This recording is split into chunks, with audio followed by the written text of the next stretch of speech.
All right. Good evening, everybody. Thank you very much for joining us.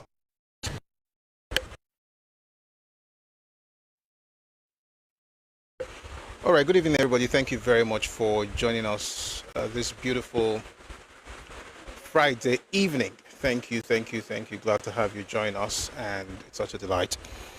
I want to thank those who have helped to get the live on TikTok to 42.1k likes. I'm talking about people like Koboko, Abi71, Oloye. Thank you very much for your support. These things actually help us a lot. So let me clap like we usually do. Thank you. Thank you for power tapping. Thank you for getting us. I mean, we are on our way to the FYP. I think we're there already, but we can, still get the live to get bigger. So if you're on TikTok, please power tap and also share the live so folks can find us on their FYP. Glad to be here today. I'll respond to you later, the person in the comment section. Let me just greet our people first. So yeah, for those of us on YouTube and on Facebook, it's a delight to have you join us. We are going to have a great time together. And those on Twitter, thank you for being here. Our folks on YouTube and Facebook, please like the live and share, and also subscribe on YouTube. And if you're on TikTok as well, let's subscribe. It's a way to support what we're doing. And also click on the heart icon up here, just above my head. If you're on TikTok, click on this heart icon to join the team. If you're already a member of the team, please click on it to drop a gift or drop a heart me so that we can push the live to the FYP together. Thank you very, very much for your support. All right, let me just check YouTube to be sure we're great, and then we can get started.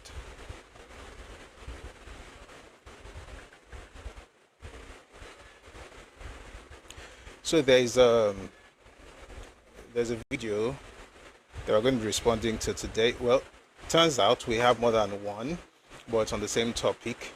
And if you look at your device, you see the title of today's session: Ibos are not from Ife.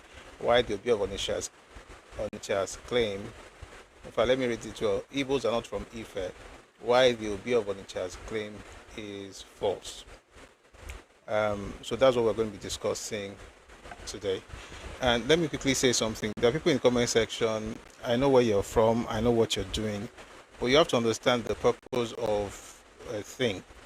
It was Miles Morrow who said, when the purpose of a thing is unknown, abuse is inevitable. When you come here and you're suggesting titles that yourself and your family members would have discussed in your family square or village square, you're now coming here to tell me to go into it. It doesn't make sense now. I know you're not Yoruba. Maybe that's why. You can tell us what to talk about. You can literally just have your own meeting in your village square. Just call your clan and your family members and talk about what you don't like that Tinubu is doing. God bless you. The person I'm talking to, you know yourself. I don't want to mention your name now. Let's try and respect ourselves. You don't go to places and then tell them how to run what they're doing. It doesn't make any sense. Okay? Thank you very much for your understanding. I assume you understand. And please don't let me feel bad for assuming. All right, thank you very much. Okay. Mr. Dungus, it's always an honor to know that you are here. Thank you very much. Just trying to be sure we're good on YouTube, and then we'll get started momentarily. Just give me a few seconds. By the way, how did your day go? Everybody had a wonderful day. It's raining here, and that's why you are hearing my head is not far from the roof. Until we're able to set up our studio, we're going to have to, I'll ask that you please bear with me, but I hope it's not too much the interference. Okay. So, and if it ever gets to it, it's possible for me to switch ISPs, but for now I think we're good. So yeah, good evening, Ekurole. Ẹkáàbọ, thank you for joining us. Blessedly on YouTube, Ekurole, good evening. Thank you, Mr. Babatunde Okoli. Thank you, sir. Adekomi. Thank you. Thank you. All right. So we're going to get to the topic later, but before we get into all of those things, we'll start with the news like we always do. By the way, for those who are saying come up, amen, Akadol, amen, our studio is coming. Amen. We need to be able to have sessions without, the interference of nature or people or whatever. But that will happen soon. Thank you very much for the goodwill. If why the Obi of Onitsha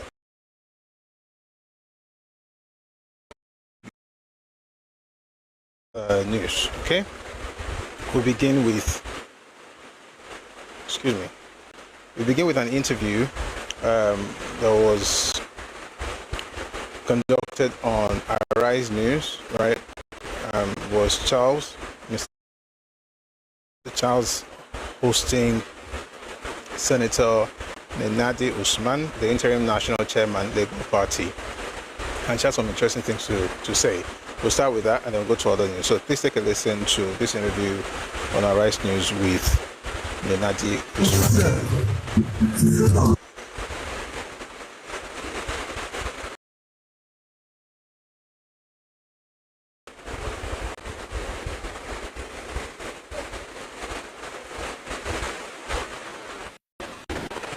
Too late actually for him to come back, because if you look at the act, at some point we close the register, and once we close the register 21 days before primaries, submit the register, the e-register, to INEC.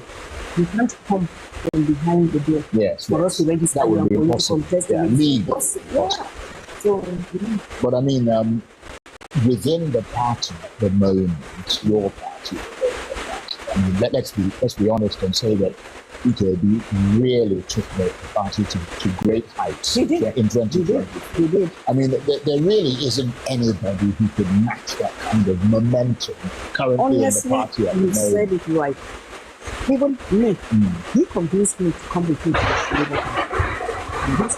And not just me, many people that are in Labour Party were convinced by, let's join Peter and go to Labour Party, because we believed in equity and fair play. We believed that PDP should have zoned the seat to the south.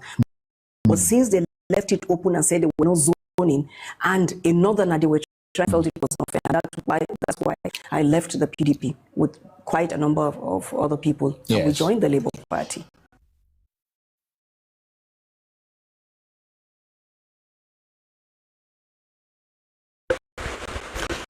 That's Nenadi Usman talking about the fact that it's too late for Peter Obi to return to Labour Party. I'm going to read some to you from the leadership before we listen to more stuff from Senator Nenadi Usman. The interim national chairperson of the Labour Party, this is from leadership by the way, the interim national chairperson of the Labour Party, LP, Senator Esther Nenadi Usman, has said that it was too late for the party's 2023. I'll take that slowly. Let me start all over again. The interim national chairperson of the Labour Party, LP, Senator Esther Nenadi Usman, has said that it was too late for the party's 2023 presidential candidate, Peter Obi, to return to its fold ahead of the 2027 general election. Usman made this remark on Wednesday night during an appearance on Arise News Channel prime time show. She explained that the party would strictly adhere to provisions of the Electoral Act, particularly regarding the timeline for party registration and candidate eligibility before its primaries, and submit its electronic register as required by law through what is described as the back door.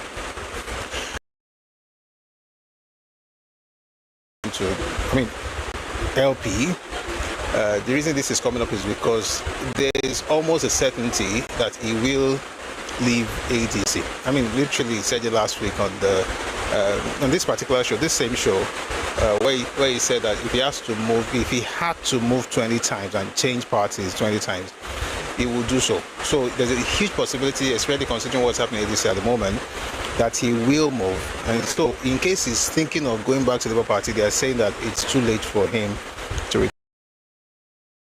interview. I'd like to just take a listen to some of it, and then we'll move on to other things later. Please take a listen to this. I think stereotype, I wouldn't put all into the same basket. I believe that in every profession in life, there will always be good people, and there will always be those who are not so good. But if you just lump everybody together and say everybody is bad or everybody is good, then there's a problem there. So I think most judges are doing their best, and I think we appreciate them. For those who are being questioned, then I would plead that they get their act right. Now, the court was unusually strong in its language. It criticized what it called abuse of process. Do you believe this was simply legal persistence or a deliberate attempt, the case to destabilize the party?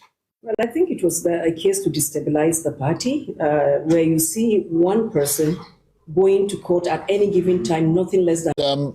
Your leadership, as I said, it's now sort of backed by both the Supreme Court and the Appeals Court.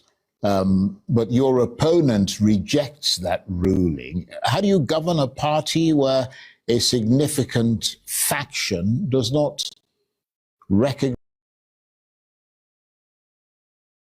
I would a portion of the party doesn't recognize my authority. Let me state categorically. Today we had a verification exercise. The INEC came to our office to look at what we've been doing. We asked several questions, wanted some documents. We did all that. It went very well. And I tell you, even some who were called chairmen under my predecessor's tenure, they were there. They came. They were there at the office. And tomorrow we are starting our congresses. My ward congress, tomorrow I'm going to my ward, Jire South ward of Kagarko local government area in Kaduna State. I'll be there tomorrow for the Congress. And it's going to culminate into the National Convention on Tuesday. And we have invited them. They will come. And as I said earlier today, during the verification exercise, we've extended the olive branch. We just want to build the party. We don't want anybody to perpetuate himself as a party chairman, like for life.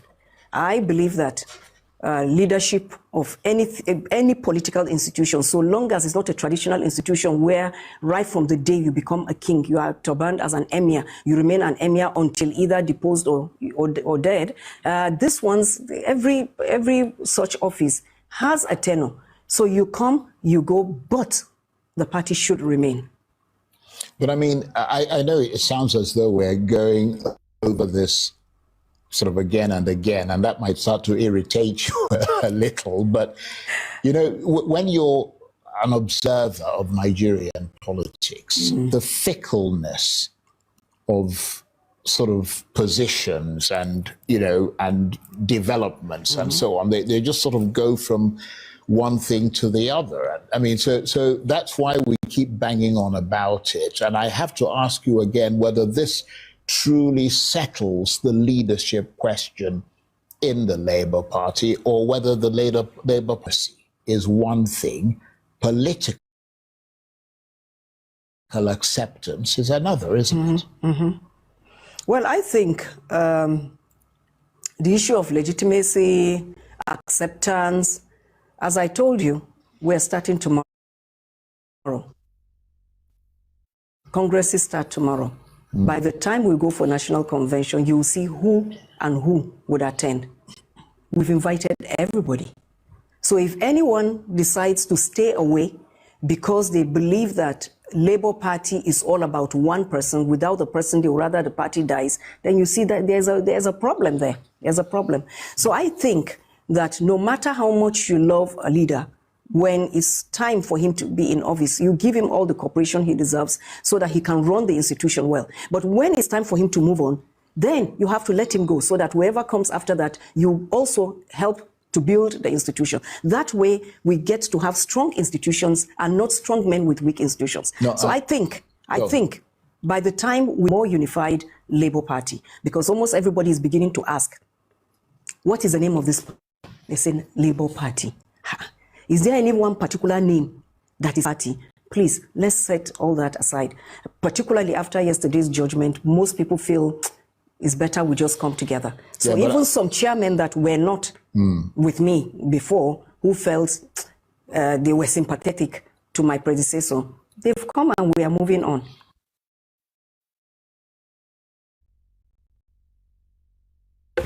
All right, that's the interim national chairman or chairperson of Labour Party, Senator Nenadi Usman. He said something about the fact that they're starting their Congress very soon. I wish them all the best, and apparently certain people would not be, according to her, it's too late for Peter Obi to return, because they're starting their Congresses any time from now, and they will not be leaving the doors open just because. All right, we're going to come back to Peter Obi later. I'm sure you've heard the news of what happened at the federal government to the Minister of Finance. President Bola Tinubu has relieved Wale Edun from his position as Minister of Finance and Coordinating Minister of the Economy, and he has appointed Taiwo Idele as the Minister of Finance. We know Taiwo Idele from his work with the fiscal committee, and really worked on the tax system that will be starting anytime from now. I'll just read some things here from the spokesperson to the President, Bayo Onanuga. Press release, Office of the Secretary to the Government of the Federation. Tinubu approves minor cabinet reshuffle as Edun Dangiwa leave FEC, that's Federal Executive Council. President Bola Ahmed Tinubu has approved the minor cabinet reshuffle in the membership of the Federal Executive Council. According to a memo signed by the Secretary to the Government of the Federation, Wale Edun and architect Ahmed Musa Dangiwa are to leave the cabinet while the replacements have been named. Edun, to the latest development, was the Minister of Finance, and who is now to take over as Minister of Finance and Coordinating Minister of the Economy. Oyedele was formerly a Minister of State in the ministry. Also, Mr. Mutaka Rabi Dama, PhD, has been named as the ministerial nominee and Minister designate for the Housing and Urban Development.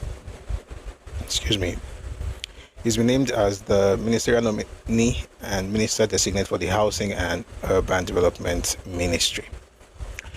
I'm actually very happy for Taiwo Idele. I mean, would that be meteorite? Like, I'm actually quite happy. We hope that this actually helps the finance of the country. I'm going to let you listen to some things later. I just want to read one other article I found, and this one's from The Cable. After his removal, Wale Edun says he is proud of his achievements as finance minister. This is from The Cable. Wale Edun has expressed gratitude to President Bola Tinubu for the opportunity to serve in various capacities since the start of the administration in May 2023. In a statement on Wednesday, Edun said it was an honor to contribute to the implementation of the administration's economic agenda during a critical period in the country's development. Quote, I wish to thank His Excellency President Bola Ahmed Tinubu, GCFR, for the opportunity to preserve our country from the outset of his administration in May 2023, first as head of the Presidential Transition Committee, then in my role as Special Advisor on Monetary Policy before my appointment as Honorable Minister of Finance and Coordinating Minister of the Economy. Edu noted that the administration office, Edu noted, it has been an honor to contribute to the implementation of the administration's economic agenda at a pivotal moment in Nigeria's journey. Edu noted that the administration assumed office at a time when Nigeria faced significant economic challenges, adding that reforms undertaken under Tinubu's leadership helped stabilize the macroeconomic environment and fiscal sustainability. According to economic growth from 2% to 5%, inflation declined from 35%. He said the progress recorded was driven by efforts to restore public trust, boost investor confidence, and improve economic coordination across government institutions. I am proud of what we have achieved alongside colleagues in the Federal Executive Council, state governors, our partners in the public and private sectors, and the many dedicated professionals whose work continues to support the nation's economic transformation. I think he did well. And there's some stats I'm going to read out later, but before that, I'll just play some videos essentially detailing the journey of Tawe Idele from when President Bola Ahmed Tinubu initiated the Presidential Committee on Fiscal Policy and Tax Reforms on August 8, 2023, and then to when Mr. Tawe Idele was appointed to head that committee. Just listen to a few things. I will read some of the stats of things that happened under Wale. Don't take a listen to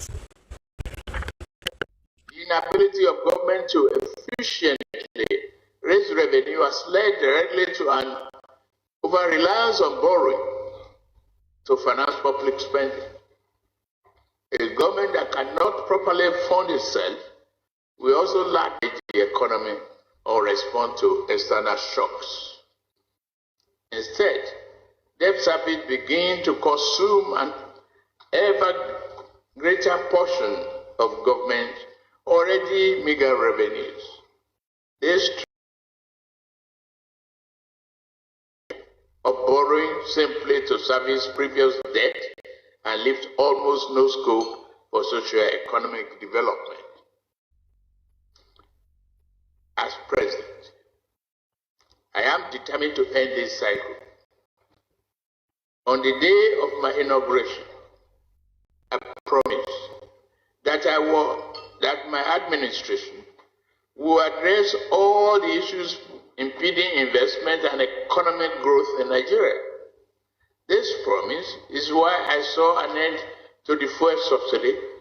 It is the reason the central bank has called an end to its multiple exchange rate system. It won't happen under my watch. It's for this same reason we gather here today to inaugurate the Presidential Committee on Fiscal Policy and Tax Reforms. Thank you, Mr. Oyedele, for accepting this assignment. Revenue is even lower. The revenue that we generated from taxes is barely 18 trillion naira in 2023. This amount is not even up to fund action. And if you look at individual, 1.53 trillion naira in personal income tax. In that same year, South Africa collected 50.5 trillion naira equivalent. That is more than 30 times what Nigeria collected. Even Kenya, with 54 million people, collected 5.8 trillion naira, almost 4 times what Nigeria collected. It is instructive to note that in South Africa, you do not pay personal income tax until your income is up to 660,000 naira per month. Below that level, you are totally exempted. In Kenya, you will not be liable to pay personal income tax until you earn more than 282,000 naira per month equivalent. But in Nigeria, you are asked to pay personal income tax when earning 30,000 naira per month. That's 1,000 naira a day. Nigeria is taxing its poorest people. We are taxing poverty. And it's not showing much body on their poorest and most vulnerable population. That's not where our revenue will come from. The 50 trillion naira equivalent that South Africa collected from personal income tax alone, which by the way is more than twice all our revenues combined from taxes as well as from proceeds from oil. These 50 trillion naira that collected, 90% of it came from the top 5% of their population. So we believe that the time is right for us to provide exemption for our poorest citizens. Given that they live in multidimensional poverty, they have no ability to pay taxes. And to ask some of us who are not so poor to pay a little bit more so that we can reduce the size of budget deficits and not have any need to print money to spend to fund the government. In every country that they have decided to print money to spend, the outcome is predictable. In Zimbabwe, a few years back, there was a 100 trillion Zimbabwe dollar, and I used to have the note, but I didn't bring it here. That note of 100 trillion was barely enough to buy a loaf of bread because they kept printing money. When the government cannot raise revenue rightly and it prints money to spend, it is effectively taxation without legislation disproportionately. Unfortunately, this way of imposing taxes without legislation further impose more burden on the lower end of the ladder. And this will promote inequality and further fuel insecurity because of the social tension, hopelessness, and not caring for our people enough. The question we ask ourselves is that if we do not do these reforms now, then where should we do it? If it's not us, then who should do this reform? Their perception towards paying taxes, because you know that tax is at the heart of the social contract.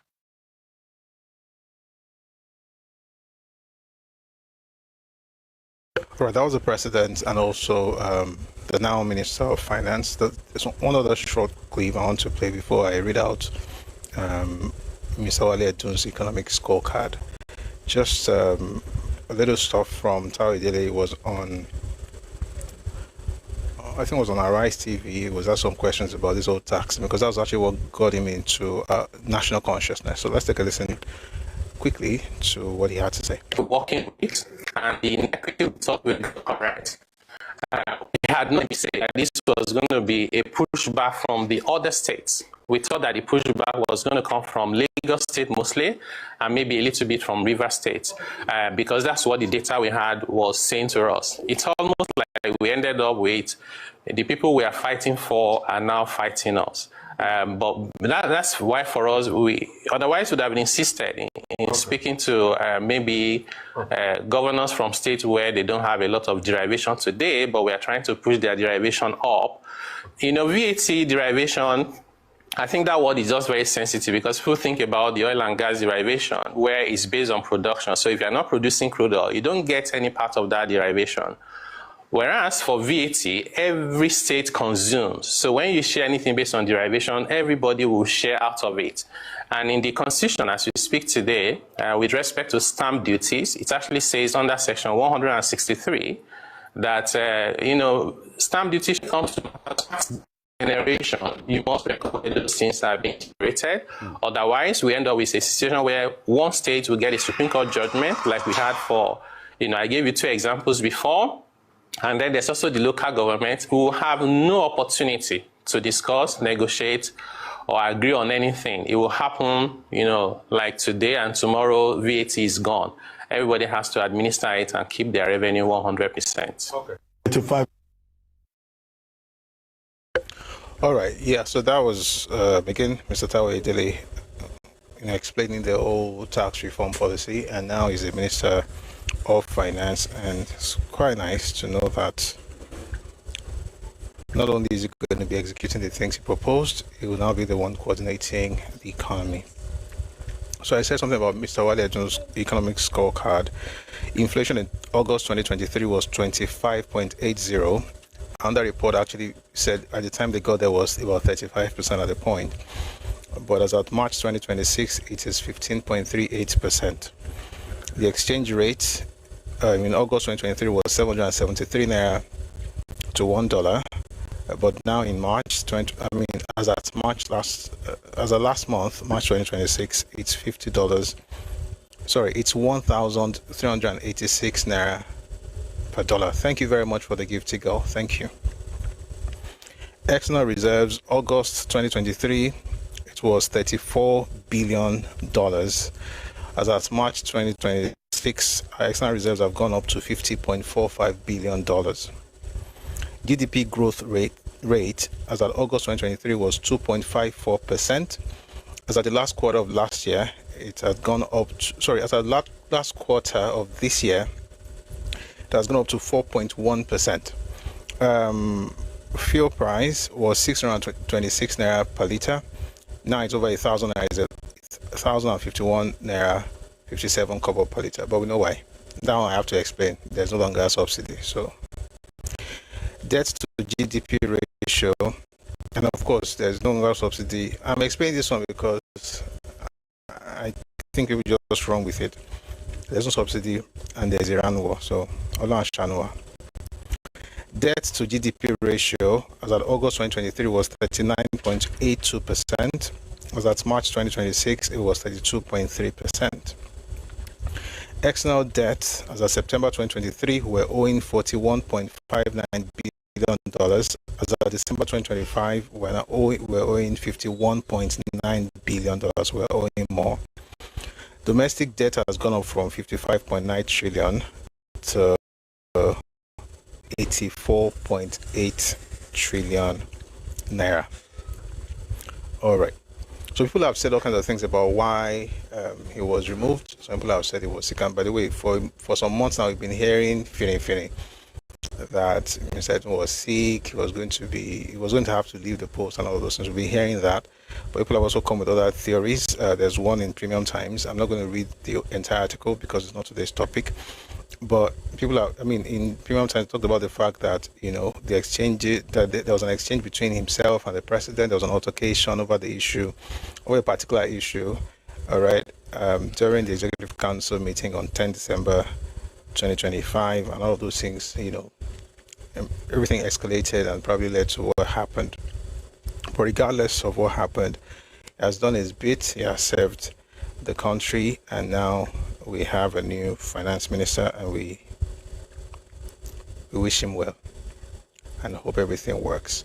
Babatunde Okoli on TikTok says, aside subsidy removal, Trump's war on Iran also affects fuel price. That's what I said. I said subsidy removal and the war in Iran. The only difference is that I did not add Trump. So yeah, the war in Iran is actually, as at today, the reason we are paying so much for fuel is actually the war in Iran. It's crazy how we're so connected. It's global village, Abi.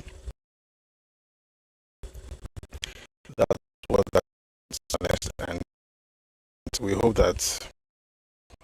The other day they opened the Strait of Hormuz, and they came back and said they have closed it, then they've opened it, then they've closed it. So we don't know which one, who is doing what. Hopefully things will get better. Have access to cheaper fuel from Dangote and the rest. All right. By the way, if you want to speak on any of these things, I'll bring people up very soon before we get to the topic of today. Before we go on, there's a report from a young man who just graduated from Lautech, put out a statement yesterday, and people have said all kinds of things about what he said. I'll read out what he says. His name is Oladepo Caleb Olugbenga. So he addressed this to Nel Fund. It says, I am honored to let you know that I am the best graduating student of Lautech official. Your loans made it possible. His name is Oladepo Caleb Olugbenga, BTech first class, 4.89 out of 5. That was, he's supposed to be happy about that. Some of us are like in Conradi. We're very happy for him, and that he has succeeded. And also, you also see the effect of government policy on ordinary Nigerians. So people went to town, why is he happy? It's not just a loan, you're going to be in trouble, you shouldn't have taken the loan. Some people, they don't have joy. And then the young man put out a message I felt I should read. I remember not read everything, but essentially the point is, the young man is not a boy, don't finish university. The young man is actually from a village, according to him, in Osun State. He was raised in a modest family of 5. He attended public primary school and secondary school, not by choice, but because even the most inexpensive private schools were beyond their means, his parents' means. I'm going to read everything in his own words going forward. Even then, survival itself, food, and, let me start from the beginning so I can read it well. Let's make it about him for the next few minutes. Amid the flood of felicitations following my convocation as overall best graduating student of LAUTECH, I find it necessary to address the stir around my Nel Fund appreciation post. I accept the praise, life-changing offers, and the backlash in good faith. By the way, people have been sending him money. They've been asking for his account number, account details. Some people want to give him jobs or different things like that. And I'm very happy for him. So he said, I accept the praise, life-changing offers, and the backlash in good faith. Still, it is only fair to set the record straight. I hail from a village in Osun State, raised in a modest family of 5. I attended public primary school and secondary school, not by choice, but because even the most inexpensive private schools were beyond our means. Even then, survival itself, food and clothing was a daily struggle. I walked miles to school each morning, while my parents labored as jacks of all trades to meet ends meet. For 9 defining years before I entered university, we lived within sight of basic amenities yet beyond our reach. No electricity, no television, just lanterns and candles. Against these odds, I earned a scholarship and now this distinction. In my 3rd year, a coursemate's father, someone I had once tutored academically, gifted me my first smartphone, which I'm still using till now. On several occasions, lecturers moved by quiet compassion provided me with clothing. There are many other instances, too numerous to recount. So I say this plainly, not all of us are born with a silver spoon. Some of us climbed the ladder by holding on to every rung of legitimate support we could find. As an engineering student aspiring to make academic history, should I resort myself to blaming my family's financial situation for my inability to afford fees and essentials like a reliable smartphone or laptop needed for skills and certifications? For me personally, Nel Fund was not incidental, it was instrumental, and to acknowledge what helped one's journey is neither propaganda nor misplaced allegiance. It is simply an act of appreciation. Thank you, Nel Fund, and everyone that contributed to this success. Greatness awaits all of us. And even though he's not here, I want to clap for him. So you have these people who are just supposed to be bitter about every good thing, right? Saying, oh, why is he collecting the loan? You see, there's something that happens for the most part. 2 things. Number one, a lot of us assume that everybody is like us. Okay?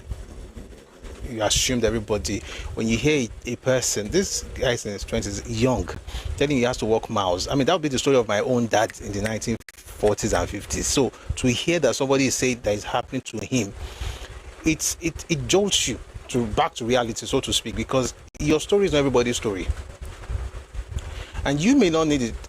Somebody else might need it. And you should, if you don't need it, you have all the money in your life, praise God. Just let people live. So this guy went through that kind of odds. So when you hear Nel Fund, to this person, it means more than, this is actually what will help them. It's instrumental to getting them, go further in life. And the fact that he's celebrating it, you'd expect good people to also celebrate with him. After all, Jesus said we should celebrate with those who celebrate and mourn with those who mourn. But some people are cursed to find a way to mourn with those who are celebrating. They will turn every good news into bad reports so that they can find a way to justify their sadness and perpetual victimhood or whatever it is. But I'm very glad that this guy went through school, came out as a best graduation student in LAUTECH University, and I wish him all the best in the future. Actually very touched, that he had to go through that as a young person. To be fair, I actually walked miles too, but it was because of Abacha. It was because of Abacha fuel scarcity. This one is is a serious thing, and I'm very happy. There's a picture of him and his parents, and you know that he needed all the help he could get, and I'm very happy that someone like this, he deserves all the good things that come to him, and I wish him all the best. And if you are those people that are always angry and sad, please do something for yourself. Take sugar, be leaking sugar and icing sugar and ice cream, but pray that you don't have diabetes. But please, on a serious note, it doesn't make sense. When Nel Fund came out, certain people, a particular region in this country, a particular region in this country spent all their time castigating the government for providing aid to the students. Why do you want to give them loans? You're going to get them in trouble. This loan, if you take the loan, right, not only are they going to pay your school fees directly to the school, they're also going to give you monthly stipends. So you have stipends on a monthly basis, you have your school fees paid, and then the repayment is not like you're going to start repaying as soon as you graduate. You're going to have to work, you're going to have to serve, then your repayment starts once you start working. In other words, nobody's collecting money from you because, you are now out of school. And it has zero interest. Now, I would think that if a person needs that kind of help, they will go for it. A particular region said, oh no, the government was trying to destroy people. They want to kiniko. The region that actually took advantage of this thing more than any other region in this country was the North. The North, folks in Medjugorje, in Sokoto, in Kaduna, in Kano, those guys were very smart. They just took advantage of it straight. The West also took advantage of it. But then when the time came for the money to be disbursed, the very first tranche, folks in the Southeast got nothing. And then they were like, oh, it's marginalization. How are they going to give you money that you did not apply for? I just want to give this advice. You may not like it. If you are a Nigerian and you hear that the government is giving out something that can benefit you as a Nigerian, as a citizen, take it if you need it. Don't constitute yourself as the opposition party. You are a citizen, not a political party. Especially, and the crazy part, these guys are not even, they're not members of any political party. They don't belong to any political party. Go. Just go. The English will not be as sweet as the go. If you don't want to get it, maybe for some reasons you don't like loans and stuff, that's okay. You don't have to. But to now come around later, when they said, submit skinny, submit list, apply, you didn't apply. Now start sharing the money, they're like, oh, they hate us, they're marginalizing us, they are victims of Nigeria. You are deceiving yourself, okay? I think things are changing now, but if you check out this guy's posts in that comment section, it's mostly people from that place and obedient that were insulting him and found a reason to make something terrible out of this good news. But like I said earlier, I'm very happy with Caleb and I wish him all the best. And again, it's a lesson for all of us. If you hear say something that happens, say you feel enjoy as a citizen of Nigeria, take him. If you don't want to take him, no take him. But not take him. Don't deny yourself because you're trying to prove that you're an opposition party. Meanwhile, you're just a lone person who's supposed to be a citizen to enjoy the benefits of the government. Let's do better, regardless of our regions. Okay, I hope that helps. Let's move on to somebody from a particular interesting part of Nigeria, the leader of the movement that hates Nel Fund. Think about this boy's story. How do you stay in a place for 6 years without electricity, without television? I mean, it's beyond. That's the thing. We have to also, sometimes in our life, we have to also find time to look beyond ourselves. People are going through stuff in this country. And if somebody is, trying to help them get out of it, I think they should get all the help that they can get. I'll read some things here before we go on to some other news. My MDA 8613 on YouTube. Thank you very much for asking people to tap. So let me read out what it says here on YouTube. Double tap the screen if using a handheld device or click the 3 dots on the top right hand corner and click like. Thank you very much. Please like. Thank you. Okay. Well, Joyce, it's good to join your live chat for the first time today. Thank you, sir. Welcome. All right. Let's go on to the Oga of the movement that's against every good news in this country, and that's Obi himself, because the movement is called Obedient. Obedient for a reason. It is well. All right, let's listen to him. He had this interview where they asked him about the fact that he's now hobnobbing with folks he had criticized in the past, and he had an interesting thing to say. I wondered how he thought of it, but take a listen. So what do you say to such persons who say, yes, Obi has been preaching the need to have a corruption-free society, but in the same breath, is dining with perceived corrupt individuals? I think the most important thing in our life today, especially me, is the Almighty God. which was represented in his son Jesus, that came. When Jesus came here, his friends were tax collectors and prostitutes. Because it's all part of what he's trying to change. It's all part of what he's trying to build as a person. I'm not saying, I don't know any of them who have been convicted for corruption. Most of them are actually facing persecution. Because yesterday, they were the people who were sent. Let me let Malame Rufai, for example. Everybody knows contribution of Malame Rufai to the present government. Everybody knows contribution of Malami, all these people. So are they really? And you can look around and see so many other people who are part of this government. So why are these ones being persecuted? Are they going through the rule of law?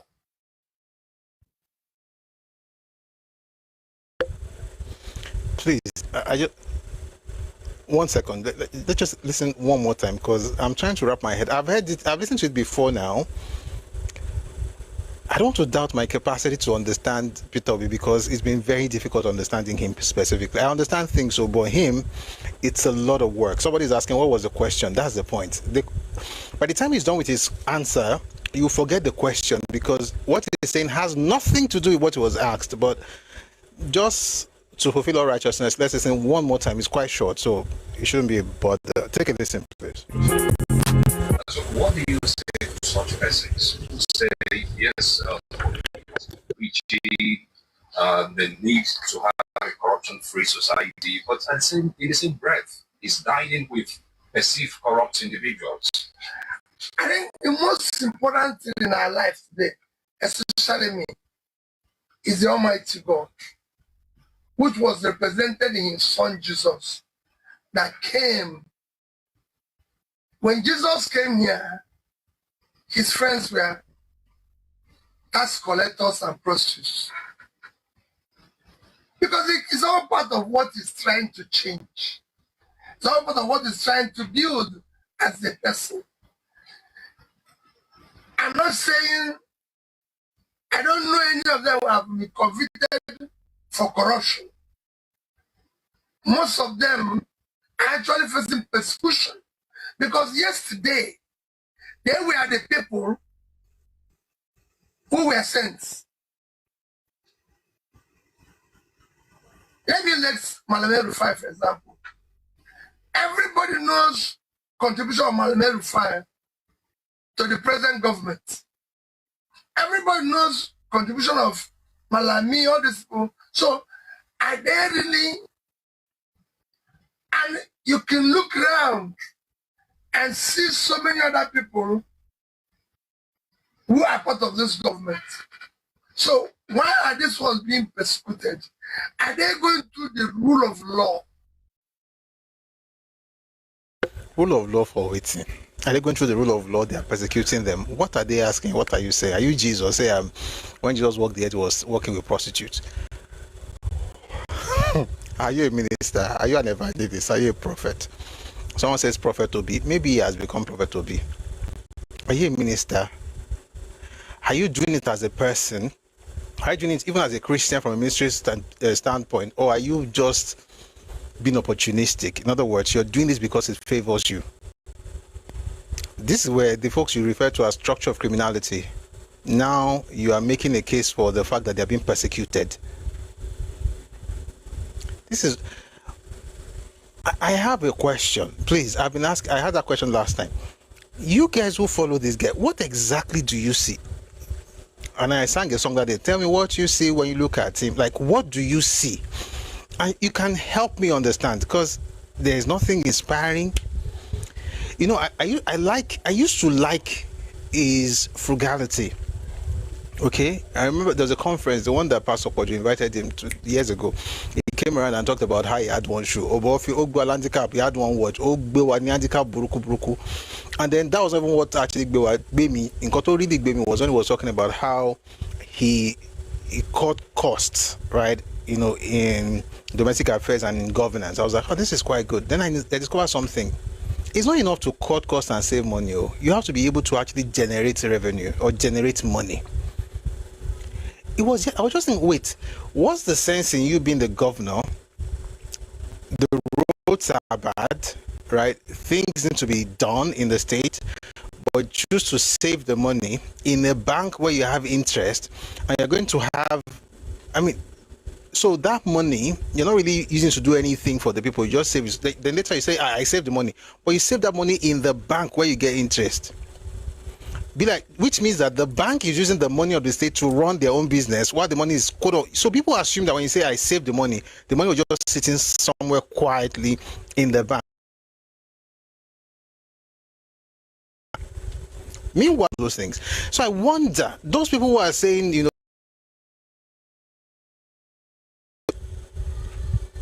you started by saying he was a saint. Now they're telling him that he's working with folks that you guys insulted last time. Now you are saying that you are like Jesus. You're not their mouthpiece. You are speaking for them, whether they are being persecuted. The other day was with Malami.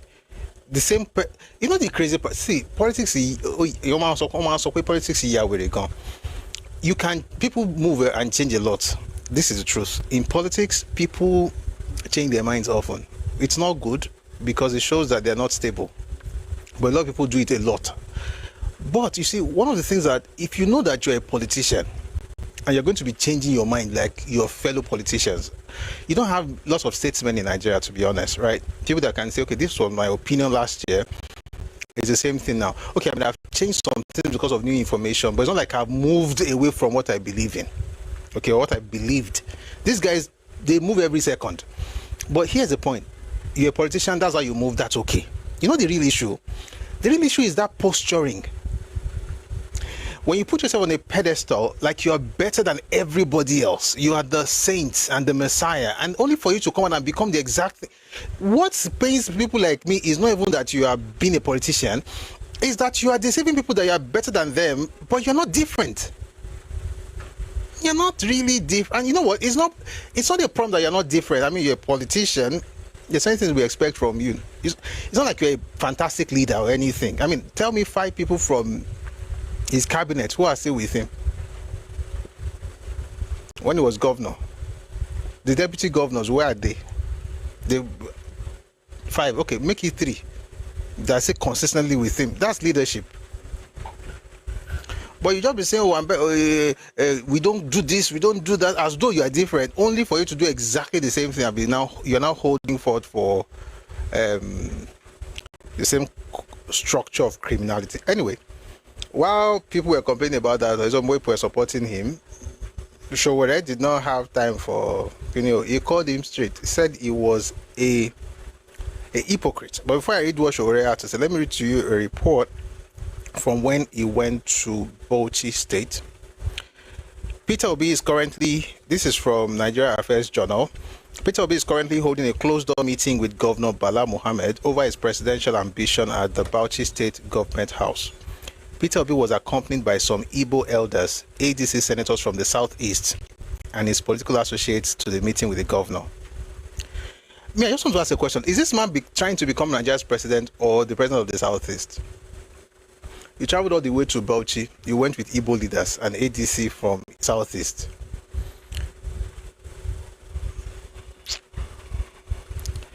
This would be acceptable if you are going to Sokoto to go and visit Nnamdi Kanu, but you are going to see a northern governor. You can't carry. Are you having an Igbo? Anyway, let me play what Showore had to say, because this is how they go around telling that they are better than everybody. It's politics. It's politics, but be a politician. Don't be moving like this. Will not fire us in Jesus' name. Thunder will not fire him too in Jesus' name, because I don't like bad things happening to bad people. Anyway, Showore has something to say about Peter Obi and his praise for the North. Take a listen. To the North. Yes, we can turn the North to the assets, the greatest, but every Nigeria can be turned into the greatest assets. Every inch of Nigeria has, but Obi wants to belatedly, start pleasing the North. Is it not the same Obi that put Northerners inside bus and repatriated them to the North? That time he forgot that the North is the asset of Nigeria. Don't let the hypocrite be deceiving you. Did you not pack Northerners and put them inside the vehicle, Northern beggars, and ask them to be repatriated within Nigeria? But if they want to run for office, they are just looking for Northern votes. They start misyanning. How many schools did he build in the North when he was governor? I'm not saying it's his duty. The only thing that he did for the North when he was governor of Anambra State for 8 years was to repatriate Northern beggars back to the North. So, but to answer his question, I agree with him. The North is a great asset. The South is a great asset. The North Central, Southwest, everywhere is great asset in the country. The country is just waiting for leadership.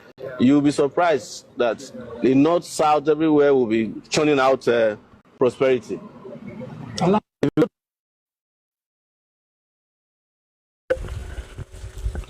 one article online says, nobody can do what I intend to do in the North. This is from Northern Magazine. Nobody can do what I intend to do in the North. We will change the North. Our greatest asset lies there, and agriculture can generate more revenue than oil. That was from Peter Obi. You know what? I'll play you something from his speech last year when he was talking about the North being a great asset. Take a listen, please. We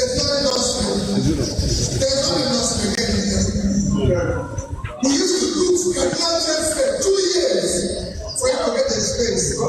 Today, nobody goes there. We used to go to Debunking for cash.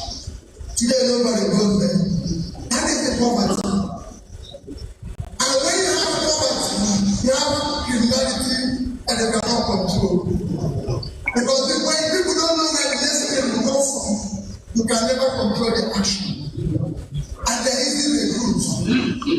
But in all these, it all rests squarely on government to solve. And I've always said the North can change Nigeria. The greatest asset of this country is the North. We can make more money. I say it every day. We can make more money from oil, from farm, agriculture than we make from oil. And I'm starting to prove everything. I wanted to hear everything he had to say, but I think it's the audio quality and then his voice texture isn't helping matters either. But yeah, said the North is Nigeria's greatest asset. Wonderful. Is God not wonderful? Politicians have very interesting ways of getting at people. Just tell you one thing, you clap for them. North is Nigeria's greatest asset. Peter Obi unveils bold transformation agenda. Former presidential candidate says unlocking the North agricultural strength, human capital, and productivity is key to reducing poverty and driving national growth. Former Labour Party presidential candidate Peter Obi has declared Northern Nigeria as the country's most valuable asset, promising to unlock its immense potential through strategic investments and purposeful leadership.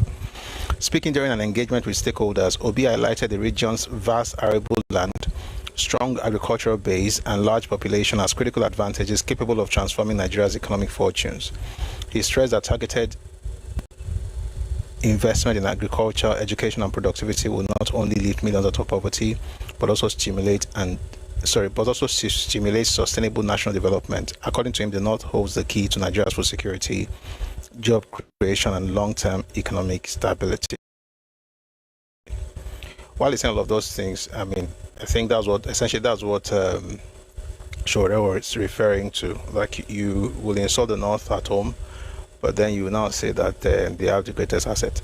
I'm waiting for a day who's going to come and do something in the Southwest, and that's when they'll remind him about how APC was called the Yoruba party, and now they call Ngige Tunde, so that people will not vote for him in the Southeast, in Anambra State. Who did that?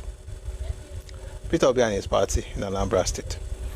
But, he's who he is. I'm very sure those who follow him have their reasons, but regardless of why they are following him, it ain't gonna work. Someone says, has Bala not joined APC? I don't think so. I don't know. All right. So that was Peter Obi. We are wrapping up.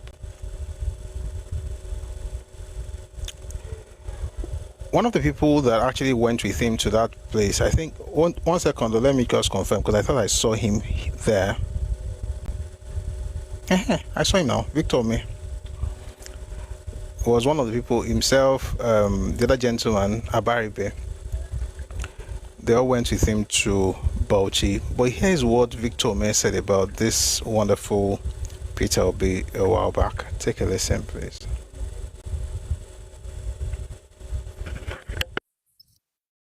I'm not somebody who plays a different game. And I said, look, I'm not somebody who can come and share around because you are controlling money. It doesn't work like that. I said, conduct local government election. I've always continued to say that, even in this studio. This is not the first time I'm saying it. Since 2010, he refused. I said, no, that cannot have only you as an elected official. We must have other people, because at the time we were having this disagreement, PDP had 30 members in the House of Assembly, 10 people in the House of Reps, 3 senators. Abga didn't have any. Conduct local government elections so that our party people can also participate in governance. And it became an offense. Oh, that's the genesis of the problem. That is the genesis of the problem, if you don't know. I've said it clearly, and each time they come to counter me, they've not been able to counter it. It is in the open, and the party people in Anambra State are solidly with me. So, he did not organize local government elections while he was governor, and then when he was asked about his legacy in Anambra State, he had the most interesting response. I think you should hear it. Take a listen, please. You said that you did not leave any tangible legacy in your state. Can I ask you to explain why Mr. Soludo is wrong? If when people ask me what did you do in Anambra State, I said I brought civility and order in government, in governance. At least I brought an ordered behavior. You see, often at time, are people looking for physical infrastructure as a model? No. There's a difference between even people having what you call ordered behavior. So inculcating a culture. A culture of ordered behavior, a pattern, a discipline. And people can say, this man is doing the right thing. I brought them.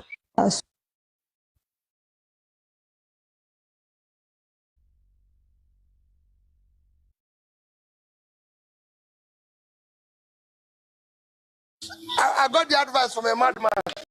I got the advice from a madman. It was a madman who lived there. I got the advice. When I came as a governor, came to impress me and everybody's pushing me away. I said, I got the advice from a madman.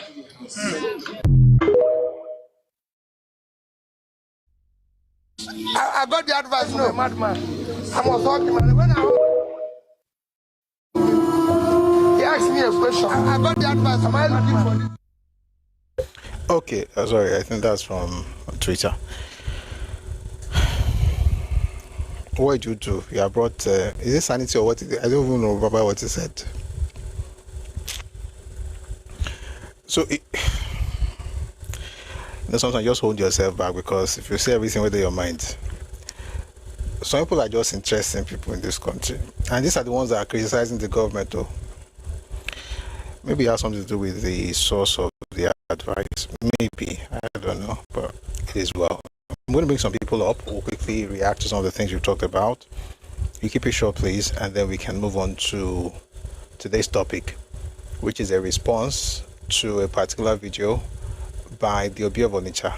He's a respected monarch, but his historical claims are entirely, totally false, even though he was quoting authors whose books I happen to have.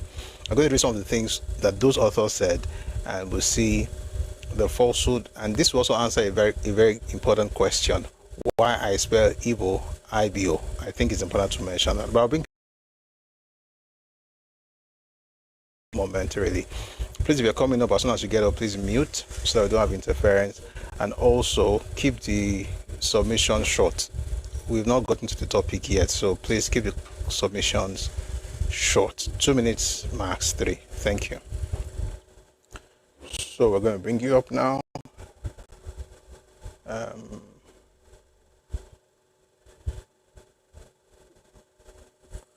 All right. Thank you. Please mute, please. Thank you. Thank you. All right, let's start with Bumblebee. Good evening. Shigon, thanks for bringing it up. I'll keep my submission under 2 minutes. So, agent, I will call Barry, you call Lali, Baboni, Party Bandits, and Lali, and you come at Polo, Bababla at the Tom Tom, Panama paper. The same person, you started a brewery in your state and you made your family members shareholders in that company. You, the same person, you went and saved the state money in your bank, in a bank where you have shares in. This is a criminal parading himself as a savior. A very, very terrible situation. It's quite unfortunate that this is the quality of people we have in our political parties. Moving on from that, I think it's a great one, what President Ibos has done in terms of NEL Fund and everything. And I think one of the things most people don't recognize is how cheap education is in Nigeria. It's one of the subsidies that we don't appreciate very much, thanks to people like Baba Awolowo. From primary, secondary free education agenda to it was kind of extended to university and tertiary education in Nigeria.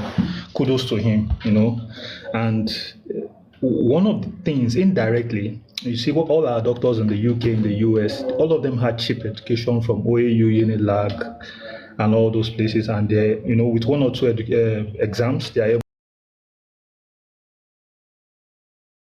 Those are beneficiaries, those are benefits of our educational system. That's one of the things most people don't talk so much about. Then for Taiwo Oyedele, when I saw that video where he mentioned that Nigeria effectively gets just 200 barrels per day in revenue because, first of all, the production IOCs, they get about 40-something% or 50% of what they produce, they keep it as their cost of production and every profit. Then secondly, Nigeria had borrowed heavily ahead with 50% of the remaining that was coming to the country's coffers. So effectively now what we are getting from oil and gas to the country's account is about 200 barrels per day. So the subsidy regime was really terrible. I saw the video where he gave a very, very comprehensive breakdown of how everything played out. So maybe I don't want to go too deep into that. Then for me, I think Wale Edu tried, but he wasn't too quick on his feet for the kind of things we need to implement in the 8 years that we have. So another aspect I want to touch on is food security. I know it's on the side. Food security is very important, very, very important. And it's also directly or indirectly related to the banditry and the herdsmen problem we're having into the national and insecurity in Nigeria. People can't go to farm if they don't feel safe to do that. And you also have these herders. I have people that are farmed in Ogun State, in Osun State, people that I know. The herders have destroyed their farms, hitting their crops and everything. It's really, really bad. And I think another thing we need to do in Nigeria is to push vocational education. Not everybody needs to be in the university. If you can't afford it, NEL Fund is there. If you still can't afford NEL Fund, go for vocational education. I think we should push that. Then the level of unemployment in Nigeria will reduce. Thank you very much, Prof. Thank you very much, sir. That was a very beautiful submission. I really appreciate you. So I'm going to read a couple of comments on YouTube because folks on YouTube cannot call in except to send a message to my Telegram handle. Maybe you can join us on Telegram, like you can call in through Telegram, but for now let me just read the comments on YouTube and Facebook. White Kubo says the movement that is supposed to be renamed Disobedience to God. Hele. Adilaja says, so who is the tax collector and who is the prostitute between Atiku and Amici?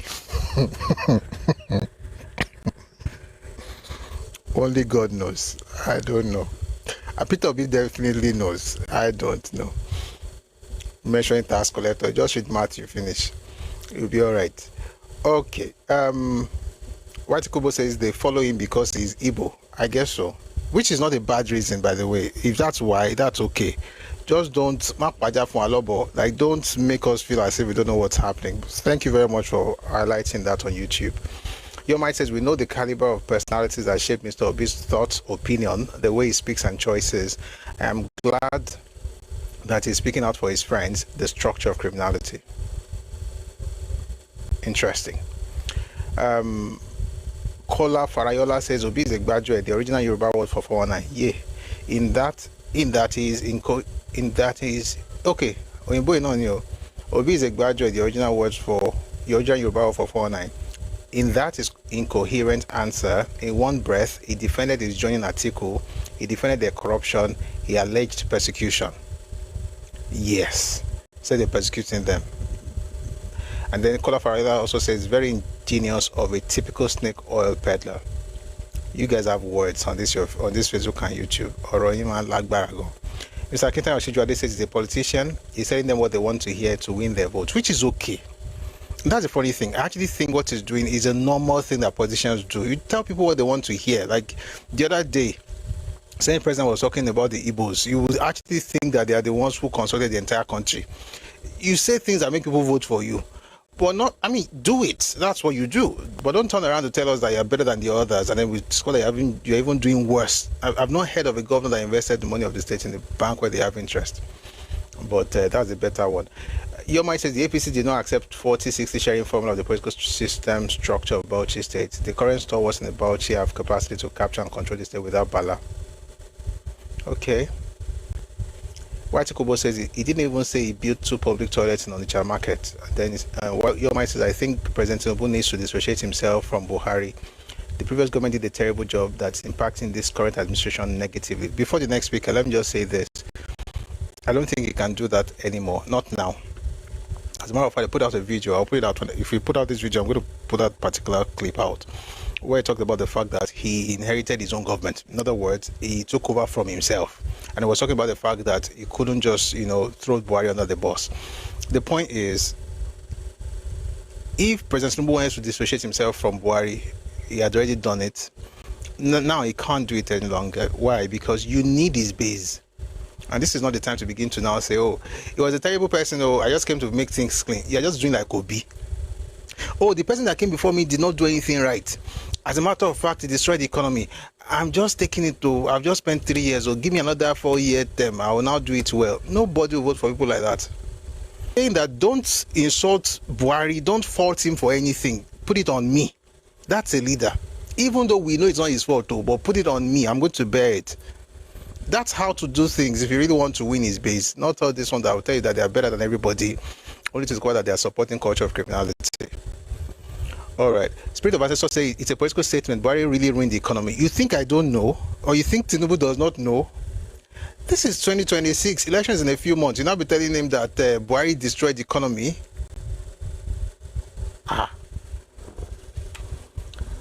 Okay, thank you. Let's go to our next speaker. Adekomi, good evening.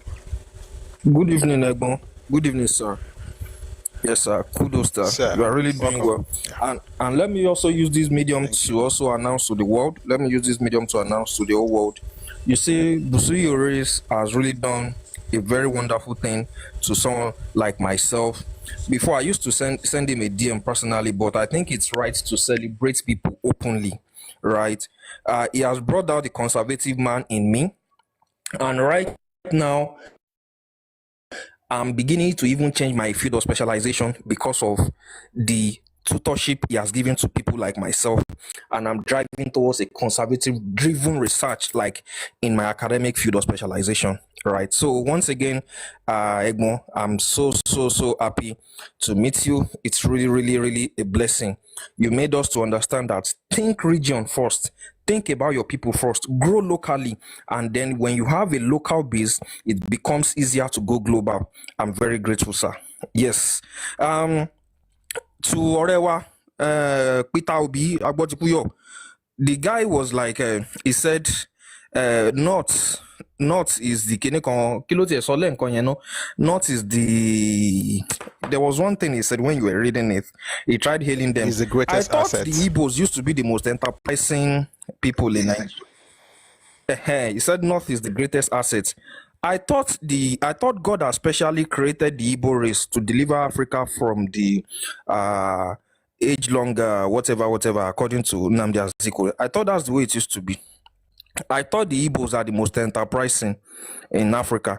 I thought the Ibos are the richest in Africa. How come not is the greatest asset Nigeria has, right? So that's that on that. You see, as for Taiwo Oyedele, I would like to really comment on that. The guy is really brilliant, and we are gradually heading towards a regime of fiscal federalism, right? We are actually gradually heading towards a regime of fiscal federalism, whereby everybody, will be what with the little interpretation I have about taxation and accounting.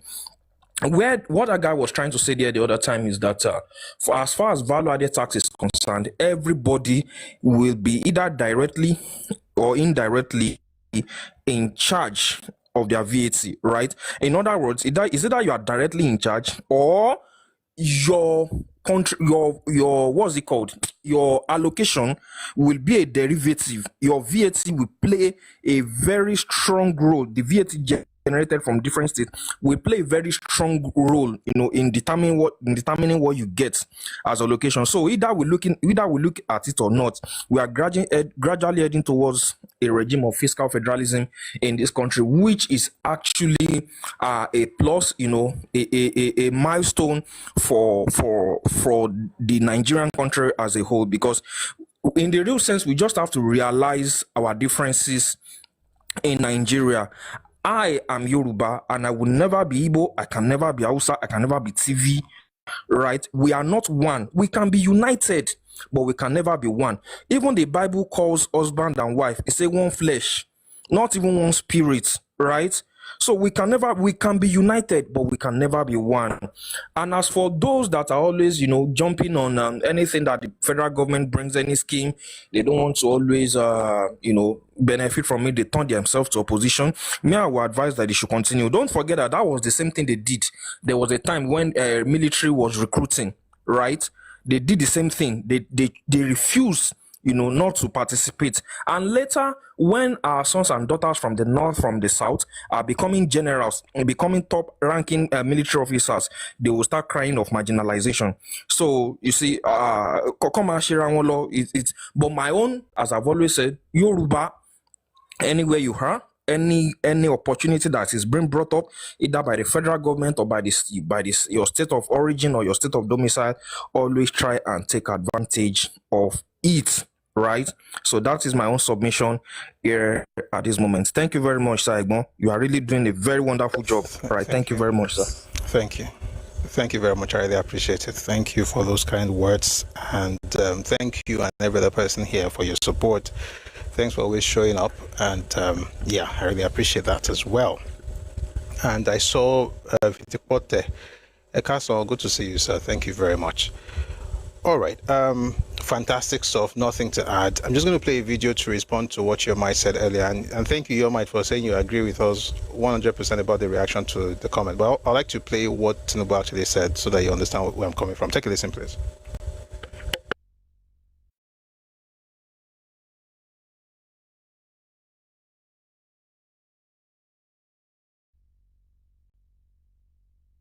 One second, I've changed some things, Mumbo.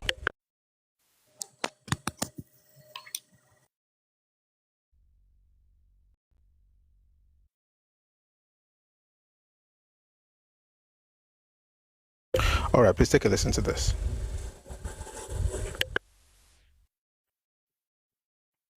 This economy, I think I have to look back, because the truth is, I took over for myself.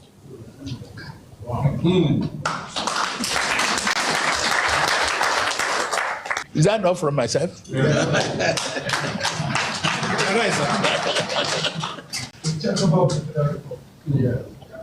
So, if something is wrong, fine. Live with it, correct it, move on. The life voyage is not going to be easy. And so many of you that are traveling with me, I can only stand before you and say you will not regret it.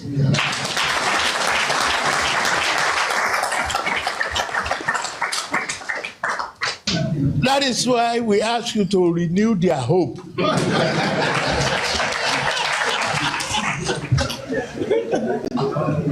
If they don't want to see the hope and the roads that we bridge and the children we raise and the economy we are growing, we lend them Jiggy Bola.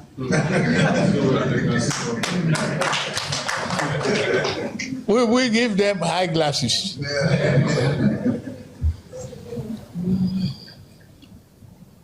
I can assure you, this is whatever you say I do.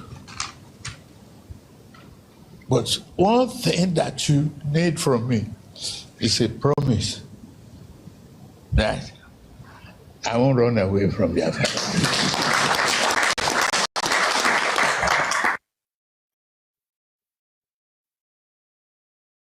All right.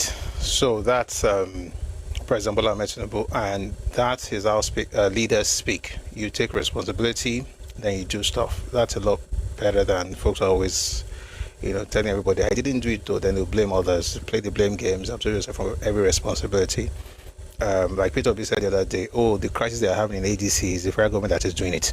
When it was in LP, the problem they have in the party is the government that is doing it. Only for us to now discover from Aisha Yusufo, the crisis in Labour Party actually was basically a product of the issue between Peter B and Julius Abure, and the idea that they were going to have the state congress and local government congress before, that they should have those before the national convention. That was the real problem, according to Aisha Yusufu. But no, Peter B will want us to be with somebody else. I've never seen a leader who has actually made anything good out of whatever they're doing when they're always outsourcing responsibility. It's always somebody outside, not in here.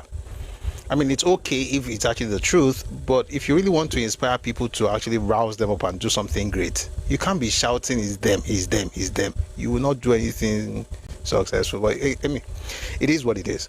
We'll have our final speaker for this evening before we go to class. I still have some news items, just two stuff to read before we get to class. But let's have OA now. Good evening, OA. Good evening, Mr. Hussein. Welcome, my brother. Yes, sir. The dropping of Mr. Wale Edun, right? I want to think that he was actually sick, because the things he did, the average Nigerian cannot, not even the average Nigerian, even those that went to school, cannot capsize what Wale Edun did. Our economy was totally dead. He literally revived it. Where do you think we moved from $3 billion reserve to $50 billion reserve within the space of 2 years? How do you think we move our stock market of a dead country, a dead economy, to the leading stock market in the world? We are literally outpacing NYC. We are outpacing the aero market. Or how was he able to bring in the aero bond, created different mints? So for me, I do not think it is because of performance, because there is nobody, like it was an impossible mission for him to be able to achieve those things and align it with. And aside from that, you look at how he even digitalized the TSA to make everything so transparent. So, my brother, you really cannot even imagine the old job he did in that sector. And I hope he's actually fine, because I heard the report earlier that he was sick a couple of months ago. So I genuinely hope he's actually fine. And someone was asking me that, why all these people that are doing great, why do they always fall sick in Nigeria? And then they reminded me of General Ladaja. Baby Ladaja, no, he was the one that started leading our generals to start leading troops to the front line. He brought up that culture, and that was that he fell sick and he just went. I genuinely hope, because what Wale Edun did, oh God. Now, today you said something, and it's as if you knew what I've been going around since 3 days be doing. I I don't know how we now started behaving like the Southeasterners. That government interventions are available and we say no. It's just sad. I was having a conversation with someone last night, and I'm telling him, he said, ebi ń pa àwọn èèyàn mi, ebi ń pa àwọn èèyàn mi, and I'm like, kí làwọn èèyàn yín ṣe? They are farmers, but there's no fertilizer, they cannot afford fertilizer. Have you checked government interventions? It's like they are never true. It's never possible. They don't exist. And the sad part is these things are available.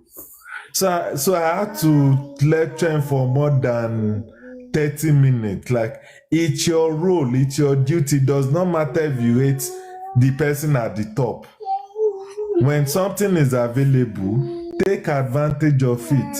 And that was why I gave him the link to the fertilizer application from federal government. You don't even have to leave your home. All the proofs you need to send are things you can send as picture. And then they verify you receive the fertilizer. And these are just things that we need to take advantage of. Wait. Is that your baby? She's already singing ABC alphabet. Yeah. It's just I don't know. No. Okay, go tell her. Oh boy. Yes, now. I'm sorry. Because I know you haven't started those things like that. Yeah. No, I've not started. You haven't started those things like She'll just cry a bit, and then you better. But now she's singing ABC. Time goes very fast. Yeah. So emotions, and then I brought the website that the federal government literally created the website where you can see the services that they are providing, interventions that you can then apply. It's like the application will be had, and then they have to go and check. All you need is your NIN to register. You create an account, and then you do the follow-up. We should not behave like people from a specific place, and then you now say the government is not doing anything. We are falling behind, and I think it's this propaganda that people are listening more to, because the truth is there are much amongst us, and they're hosting live every time, talking every time. So our people are beginning to believe that no, there's nothing good ever comes out. And you see, a Yoruba person was literally arguing student loan with me. I'm like, we cannot continue like this. Like, Shemotirinho to buy student loan. And then I had to send information to. I'm not telling you that it's perfect, but literally over 70% have had access to it. 70% success rate. Total, you see, more than 1.6 million people applied, but almost 1.2 million people got it. It cannot be perfect. So let's take advantage of it, and we have to continue preaching. Someone says, what is the site? What site? If it's the site to know what government is offering, it's services.gov.ng. It's a whole lot, but for the fertilizer, is just type PFI on Google. It takes you, but the website is under that services.gov.ng. Then you type it, you search it in the box, fertilizer, so to bring it out, and then you can just apply NIN. You register. It's only for prerequisites. We need to do these things. We need to take advantage of the government and also promote the things they are doing. Thank you, Prof. And may we get better. Amen. Thank you very much. And thank you also for giving us that site so folks can, follow up and also know what's happening. And it's important to spread this news, right? Because people are bad news somehow travels faster. So people, are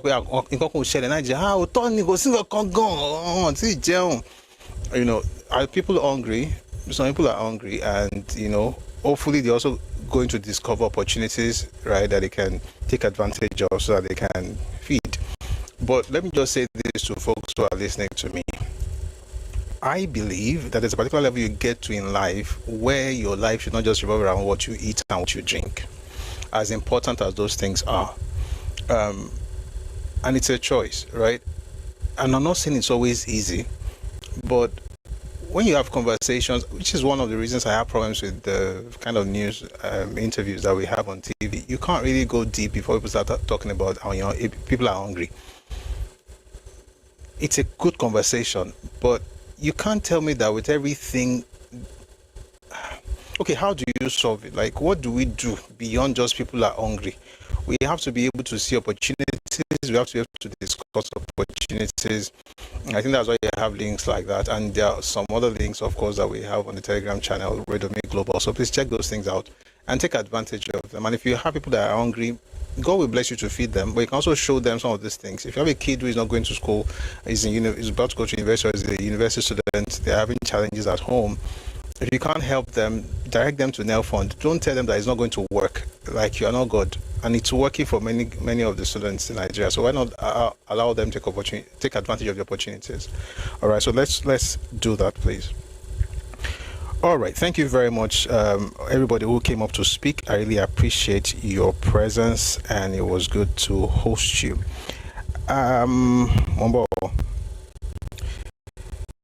Today is going to be interesting, but before I get into the topic at all, let me just read two good stuff that I think you should know about, because like I said, we should also share good news, right? Very important. So the government of Ogun State, they've launched, they opened the hospital. I thought I saw it just now. 1 second though.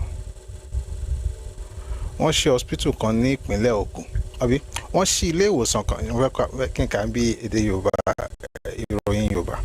Wọ́n ṣí ilé ìwòsàn kan ní ìpínlẹ̀ Ògùn. The thing has disappeared.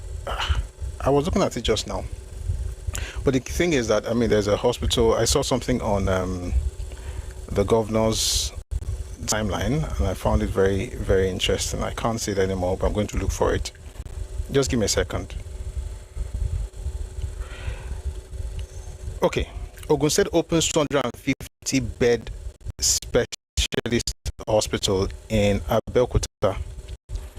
The 250-bed specialist hospital in Okemosan, Abeokuta, was envisioned as a modern facility to provide comprehensive specialist health care services for our people. That's from Prince Dr. Dapo Abiodun. I'm looking at it. Looks very beautiful. Someone wrote, "This is not AI. This is the Ogun State Medical Center of Excellence. A 250-bed specialist." This is a man of letters. A 250-bed specialist hospital in Okemosan, Abeokuta, conceived as a world-class facility to deliver comprehensive, high-quality healthcare to the people of Ogun State and Nigeria at large. This is Prince Dapo Abiodun at work. This is the new Ogun State. Originally left uncompleted and moribund by the previous administration, the project has now been revived, completed, and repositioned through a public-private partnership model to ensure sustainability and global best practices. This is brilliant, and this is very, very good. And good news from Ogun State. The other day was the cargo airport, and now we're talking about 250-bed hospital. And we hope that all our governors, take a leaf from that, and we'll have a better Yoruba land, a better Nigeria with that. One more stuff, and this time from Oyo State. Oyo State partners to revive Bowers Tower as tourism hub. Bowers Tower is this it's a tower. It's called Bowers Tower. It's in Okiare in Ibadan. Oyo State signed a 15-year concession with System Specs Water Deal Limited to redevelop the 1936 built Bowers Tower on Okiare Hill into a modern tourism destination, with work completing in 24 months. The project, led by Water Deal's Obafela Bankolemo, includes better access roads and a revenue sharing model to boost local jobs and economy under Governor Seyi Makinde's vision. Residents cheer the revival of the state's sweeping city views through preservationist Though preservationists call for respecting its original structure, greenery, and avoiding overdevelopment like neon lights or concrete sprawl. By the way, it gives you this panoramic view of the entire city. I grew up in Ibadan, I always say it. I've never been to Boston, interestingly. Well, I didn't go when I was growing up. Anyway, the point is, we hear about it. Layekpo that they talk about is actually Boston. One thing about Yoruba people generally, and Ibadan people particularly, is that they will find something, they will find a way to name something, even if they don't, they'll try and look for a way to coin something. So Layekpo means you go round, so the staircase is spiral. You have to go round to get to the top, and then you have the panoramic view of Ibadan. Eshio, thank you, GK. So Ibadan Lomo Layekpo. So Layekpo basically means that where essentially that's Boston. Anyway. Mr. Fela Bankolemo says here, we secure the 15-year concession of Bus Tower. I will be leading the transformation of this iconic site into a world-class destination within 24 months. Let's get to work. This is very, very good. And I'm glad that states, particularly folks in the Southwest, they are discovering the importance of public-private partnership. I think I first learned that in Lagos years ago when City Mall at Onitsha, was being managed. I don't know if what's happening there now, because I've not been to that particular mall in a bit. By the time City Mall, then there's City Hall as well, they're being managed by private organizations. I was like, okay, so this is how to do things. I mean, that was a long time ago. Like, I think it was Fashola's period, Governor Raj Fashola. So now that all other states are copying that, that's actually quite nice, and we look forward to better service delivery and more revenue to the state government through tourism and so on and so forth. Thank you very much for listening to that. Now let's get to the topic.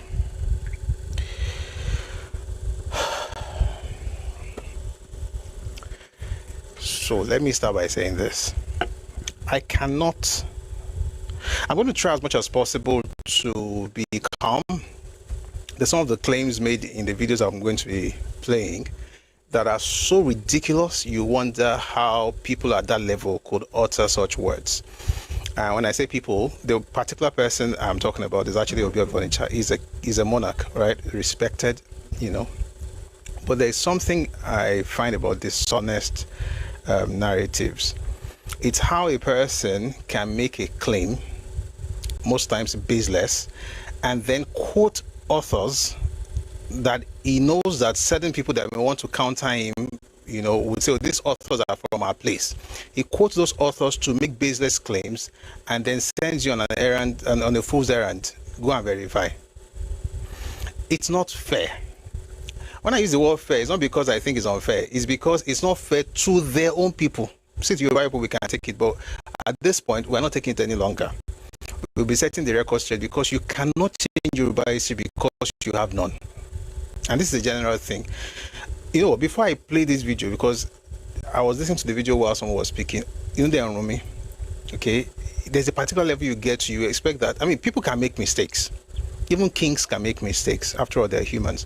They could make mistakes. Maybe they're trying to say something. But when you begin to quote, and begin to say, go and look at this, go and look at that, I'm like, these books are here.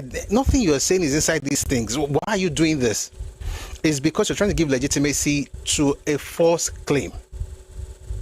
So ordinarily, the fact that you're an authority figure, there's already a bias in people's minds. Then to now quote other authority figures like writers shows that you know exactly what you're doing. And it's ridiculous that it's coming from people that society is supposed to be holding, in high esteem. I'm going to play a shorter version. This one is funny. It's just a claim. But the Obi of Onitsha, I will come back to that one because I want to be calm when I listen to that thing. I'm like, I don't know why I would say that. But let's take it. Let's start with this one. Is an Igbo chief. I don't even know his name. And he's in his own mind. They were the ones who determined the king of Benin and the kings of Yoruba people. They are Igbo. Same people who have no kings, according to them, by the way. Igbo and Weze. But now they are the ones that lead. Listen to it. I mean, let's hear it from the horse's mouth so he can determine whatever it is that he's saying. I don't want to say it for him. Take a listen to. This is nonsense, but take a listen to it. That's how we came in, and the study was done, and it was confirmed that it's not only that we had kingship as far back as 900, before every other civilization in Nigeria, but that this kingship was so pervasive that it determined how the Oba of Benin was installed. And from the confessions of the Oni of Ife of today, it also included, mark you, with a question mark, needs to be research and investigated, that we instigated the founding of Obaship in Yoruba land. Say anybody who doesn't like it, let him go and commission a study.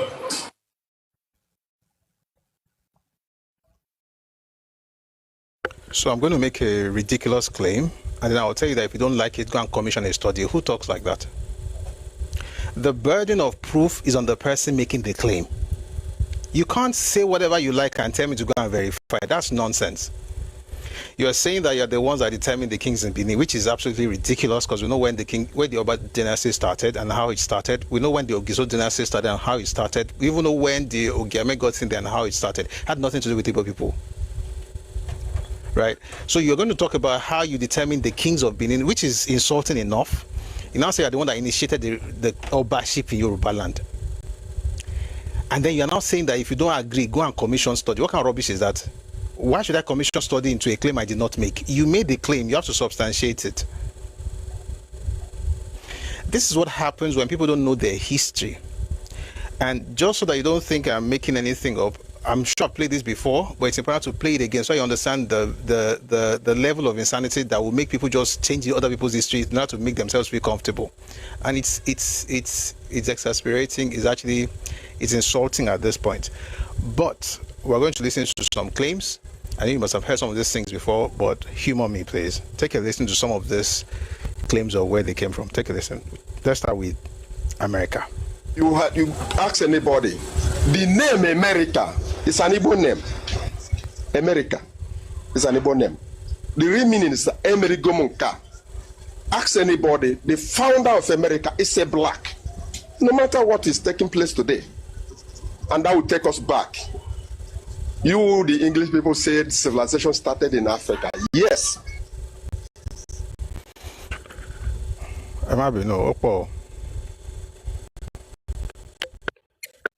Like there's not like Igbo. There was Bo GBO.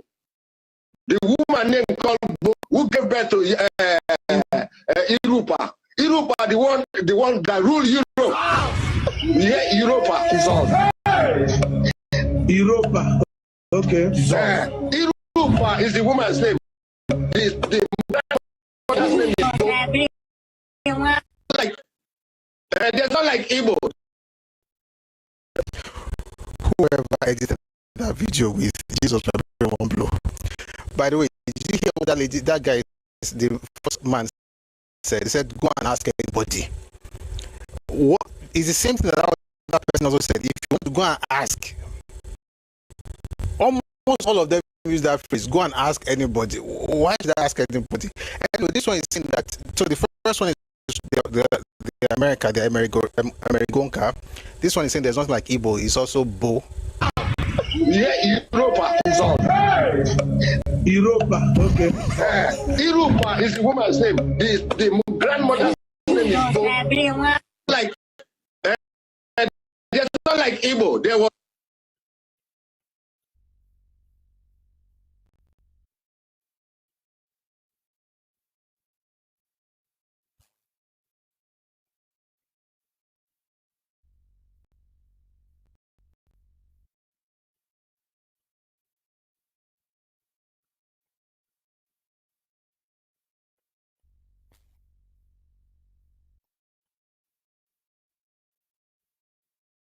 is to mark the killing of our Lord Jesus Christ, Emmanuel.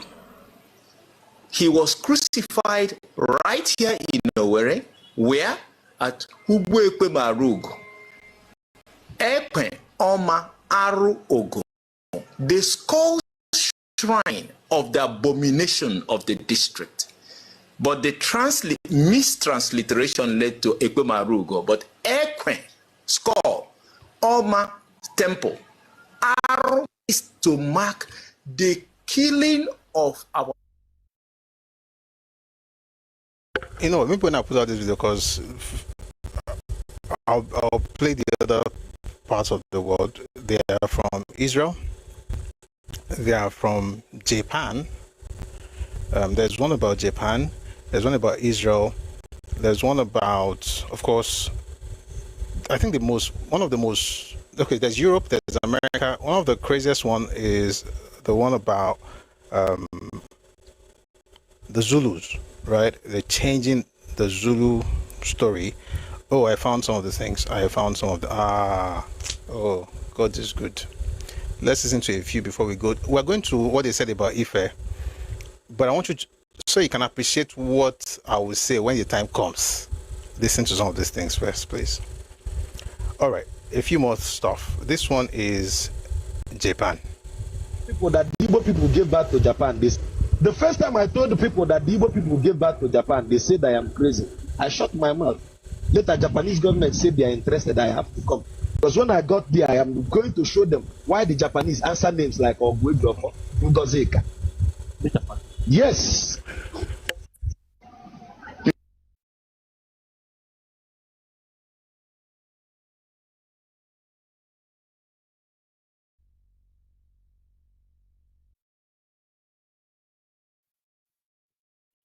When you read the Bible very well, when you find out that before they get to that place where Israel is dwelling today, the tribe of God has a place for them, their children and their people.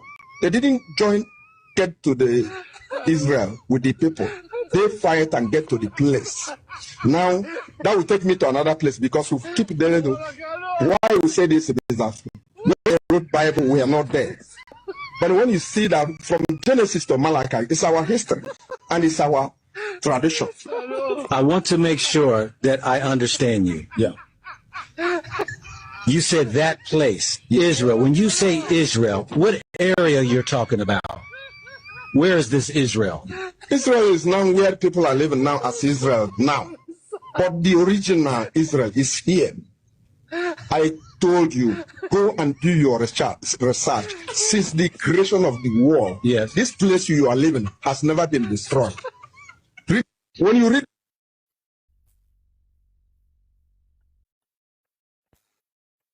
click. So you had go and do your research, go and verify, ask anybody, go and do your research, commission something. They will give you just make one ridiculous claim, then you go and verify. The person who is making that claim has nothing to substantiate what he's saying, but you should go and verify. But I'm going somewhere. Please stay with me. Well, now we've gone to America. There's Europe. There's the fact that it's Imo State that Jesus was born. That gentleman. Maybe you should listen to everything before we go deep. But yeah, well, no. Okay, this one, Imo State. So I need to go now. So okay. Jesus is a Nigerian. Yeah, Jesus is a Nigerian. So which part of Nigeria? From Ibo. I'm from Ibo. Which part of Ibo? Imo State. Imo State. Imo State. It's a oh, okay. Imo State. So it's good to hear Jesus is from Nigeria. And Jesus is coming back through you. Yes. You are Virgin Mary. I was the Virgin Mary. You are Jesus. The mother of Jesus. God is from Nigeria. Well, and the mother of Jesus. And the mother of Jesus, God have made me to know that I'm the mother of Jesus. This revelation have been coming to me since 2015. I've gotten several revelations about it. Jesus is from Nigeria. Well, Jesus is. I'm going to stop this one because this one actually makes me feel bad for her. Like it's as if there's something somewhere, but I don't want. I feel bad for her because at least she is just saying what she, but these other ones are claiming. Well, there are some people that actually spend time to read books and come and give us Lambert. This one. You will see that the 360 pharaohs, we call them in Igbo, Feroha, your worship of the people. We are all Ibos. They were the people who built the pyramids. They were the people who invented writing. They were the people who invented the battery circuits. I show it in the book. I actually show typical battery circuits which were invented then. I actually show the aeroplane with perfect tetrahedral structure, which has been tested by companies like Lockheed Martin. The models, they have been put in a wind tunnel and they fly. So that means even today's technology, even with the today's technology, the engineers have not even achieved this level of perfection as we speak. So the Ibos really were the kings of ancient Israel. They were the pharaohs. They were the people we know as Carthaginians, and then some of them are known as Phoenicians. So we are actually rewriting the fundamentals of the. They're from Israel, they're Egyptians, they're Carthaginians, they're Phoenicians, they're the original pharaohs, and these are the same people that are claiming Ife. Just to give you an idea that you are dealing with serious mental issue. All right, before we're going to read books, so there's a lot of books we're going to cover today, okay? But let me just tell you before we get into it that this conversation is not so much to convince people that don't know where they're from. It's to tell you about we have to use the opportunity to learn our own history so that we know exactly what's happening and what people are trying to do. If a person is from everywhere, he's from nowhere. So you've heard all kinds of things, right? You've heard America, you've heard Japan, you've heard Europe, you've heard Israel, you've heard Egypt, right? Then the ones that said that Jesus Christ is from Imo State, used to be a carpenter. The man actually said it boldly, you know. But then there's another one that said, he said Jesus was a carpenter. He used to have something around one street in Imo State. When I put out this video, I'll put it there, you'll see it. Please.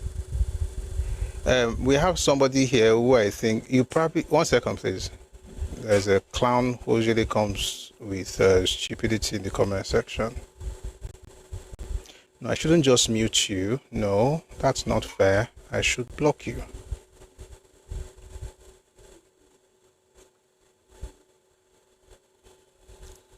You're blocked. All right. So there's another one who talked about the fact that they own South Africa. And once we're done with this, we'll now get into the topic proper, okay? Here is a very interesting exchange. This happened between an Igbo person and a Zulu man. Take a listen, please. What does Zulu mean to you? What does the word Amazulu mean? Since you say Zulu is a name, like I told you, the father of Zulu, which is Nkosinkulu Malandela. He had two sons. He named one Zulu and named one Kwabe. So if you ask me now what is the meaning, we should be asking the father that gave birth to them. But you said Tina Amazulu, we're from Nigeria, and I'm saying to you is, what does Zulu mean? Zulu has a very specific name. What does it mean? Hello, are you still here? Yes, I'm still here. Yes. I'm saying to you, since you said Tina Amazulu, we're from Nigeria, so what does the word Zulu mean? We are, because I use Zulu now, if I use Nkulumalo, you might not know what I'm talking about. I use Zulu because it's what we use now, we know now. All right, but your progenitor, the ancestry of Zulu, where Zulu came from at the later stage, the Nkurumaro that was banished in Igbo land for wrong deed. He then went to the Bantu. First place he learned to Bantu tribe of Congo. What you're saying, but my question to you is, what does Zulu mean? That's what you can't ask me what it means, because I can, because you're saying hang on, you're saying we're from Nigeria. You can as well ask me What? You can as well ask me, what does Nkosinkulu mean? Or what does, I am telling you the meaning of Nkulumal. I've told you the one that related to Igbo is the one that can tell you what it means. Nkulumalo, of which you come that side and corrupted it to Kumar. That is. You know the audacity that it takes to tell a person that he is the one, that his fathers corrupted their name after their father did something wrong in Igbo land and was chased out of Igbo land and now found his way to South Africa. This is a mental problem. Like you can't be from everywhere. It's I'm not throwing a jab. I'm not trying to be insulting. It's seriously, you know, when, and I said this yesterday, it's the truth. It's the truth.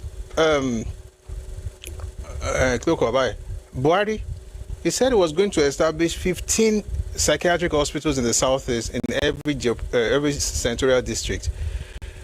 It's not a joke. It's not a like laughing matter. It's not like it's a serious issue. That's what I'm trying to tell you, right? It's a very serious issue, and I'm not saying this to insult anybody. It's just it's serious.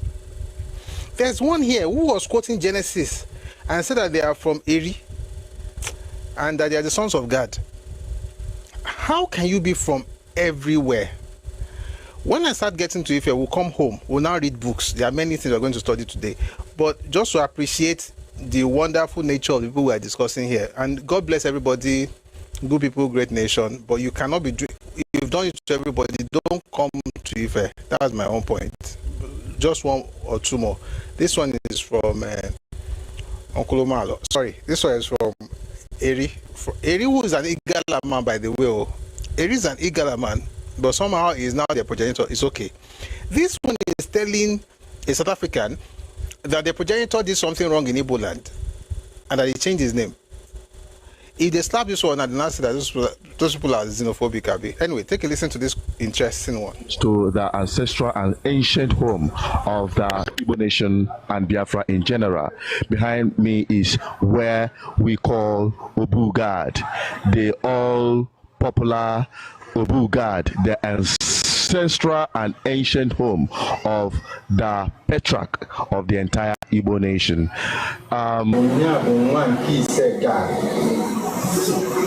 God bụ nwa nke Isaa Jekọb nke a na-akpọ Israel.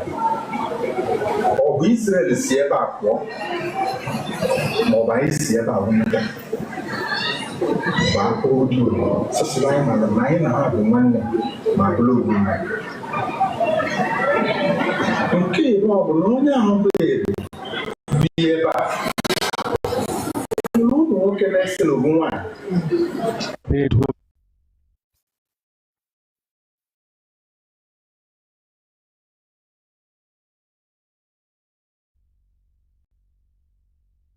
So, Gad, by the way, was the son of Jacob, and he gave birth to his children. They now Kolobi.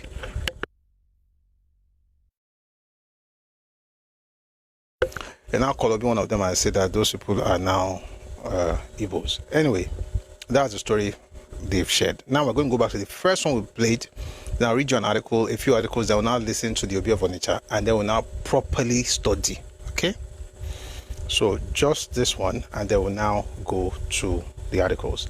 Take a listen to the first video we listened to in this section. Egbo, take a listen, please. That's how we came in. And the study was done, and it was confirmed that it's not only that we had kingship as far back as 900, before every other civilization in Nigeria. But that this kingship was so pervasive that it determined how the Oba of Benin was installed. And from the confessions of the colony of Ife of today, it also included, mark you, with a question mark, needs to be researched and investigated, that we instigated the founding of Obaship in Yoruba land. I say anybody who doesn't like it, let it go and commission a study. So like I said earlier, it makes no sense for you to make claims and then put the burden of proof on your listeners. You are the one who is making the claim. You should be the one to bear the burden of proof. You tell us exactly where you found it. Don't tell us to go and verify anything. That's one. Now, he mentioned something about the Oni. We're going to get to that later. But let me read you something here. This is from Chinachebe's Things Fall Apart, a case book edited by Sidori Okpekwo. It says, Igbo society is historically egalitarian and democratic in the sense that the people have Igbo society is historically egalitarian and democratic in the sense that the people have never had rulers with anything approaching autocratic powers. According to Green, the Igbo have no hierarchy of powers rising from a broad democratic basis through ascending levels to one central peak. Rather, Igbo democracy, unlike English, works through a number of juxtaposed groups and a system of balances rather than on a unitary hierarchical principle. The egalitarian principle is expressed in the famous statement, Igbo enweze, the Igbo do not have kings. This is from Chinachebe's Things Fall Apart, a case book that was edited by Isidore Okpewu. Here's the thing. If you have written for whatever how long, espousing the ideals that you are democratic in nature, you are egalitarian, whatever that means, and that you don't have central authority, you are cephalous, you don't have heads in your spaces, how then is it that you're going back in time to not only create leaders for yourselves, but to say that you are the ones that appointed the heads or the kings of other communities? That's an overreach, and it's a product of inferiority. You know you'd never had these things, but not only are you ascribing those things to yourself, which will be bad enough, you're now telling the world that, hey, we are the ones that made your king. Imagine Igbo people telling Benin that I'm not Benin.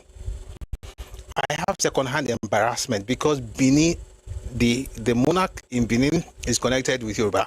So to say he never did, and I'm trying not to talk about the relationship between Benins and Ibos. I'm struggling not to talk about it.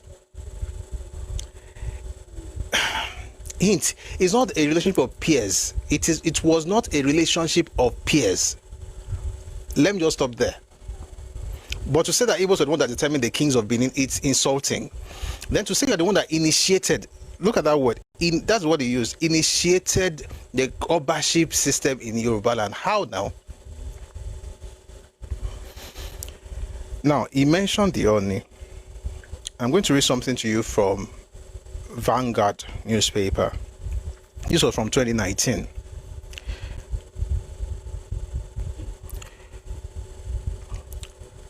Oni of Ife Obadiah Enitogunwusi has reaffirmed his position on the family ties between Yoruba and Igbo nations, that the Igbos are from Ile-Ife, saying the two major ethnic groups in Nigeria are inseparable members of the same family. Oni Ogunwusi said it this weekend at his Ile-Odua Palace in Ile-Ife while receiving the president of Ohaneze Ndigbo in Lagos State, Chief Solomon Ogbonna, who accompanied the delegation of African farmers and cultural organization on a courtesy visit to the palace. In a statement by his chief press secretary, Moses Olafare, Ogunwusi said, I'm so happy to have the president of Ohaneze Ndigbo, Lagos State here as part of this empowerment initiative. The monarch said Lagos is part of Yoruba land and we are all one, we are all the same, the history is there, the facts are there, and we should actually put these things out. Why are we fighting? This is your root.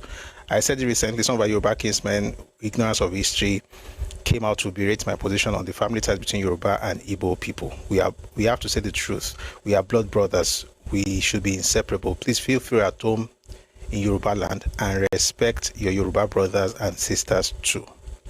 We still have a house of Igbo right in the palace till date. We call it Ile Igbo till now. Our ancestors are buried and transfigured there. That is where kola nut was first discovered and nurtured. So he said all of those things. The ancient Igbo house is one of the most sacred places in the palace till date. Then talked about Akarigbo of Remoland. He also maintained that it's the reincarnated spirit of his ancestors and so on and so forth. So after saying all of those things, the Ibos now responded. In his remarks, the president of Ohaneze, I'll explain everything though. In his remarks, in fact, let me stop to explain. Is there Ile Igbo in Ife today? Yes. Were there Igbo people in Ife in the past? Yes. Are they still in Ife today? Yes. Are they the same people as folks in the southeast? No. As a matter of fact, this is why, in case you've not heard me say it before, this is why I spell Igbo as IBO, because that's what they've always been. They are not Igbo people. Even in their own language, the B is aggressive. They say it inside. They never say B in Igbo. It's Igbo. It's like BW. If you read the book by G.T. Baston, it was published in 1921, it was explained that the best way to actually pronounce Igbo is Igbo, IBWO, because they don't pronounce it like we do. When Yoruba people pronounce B, it's ingressive. Omadu, Ninu, B.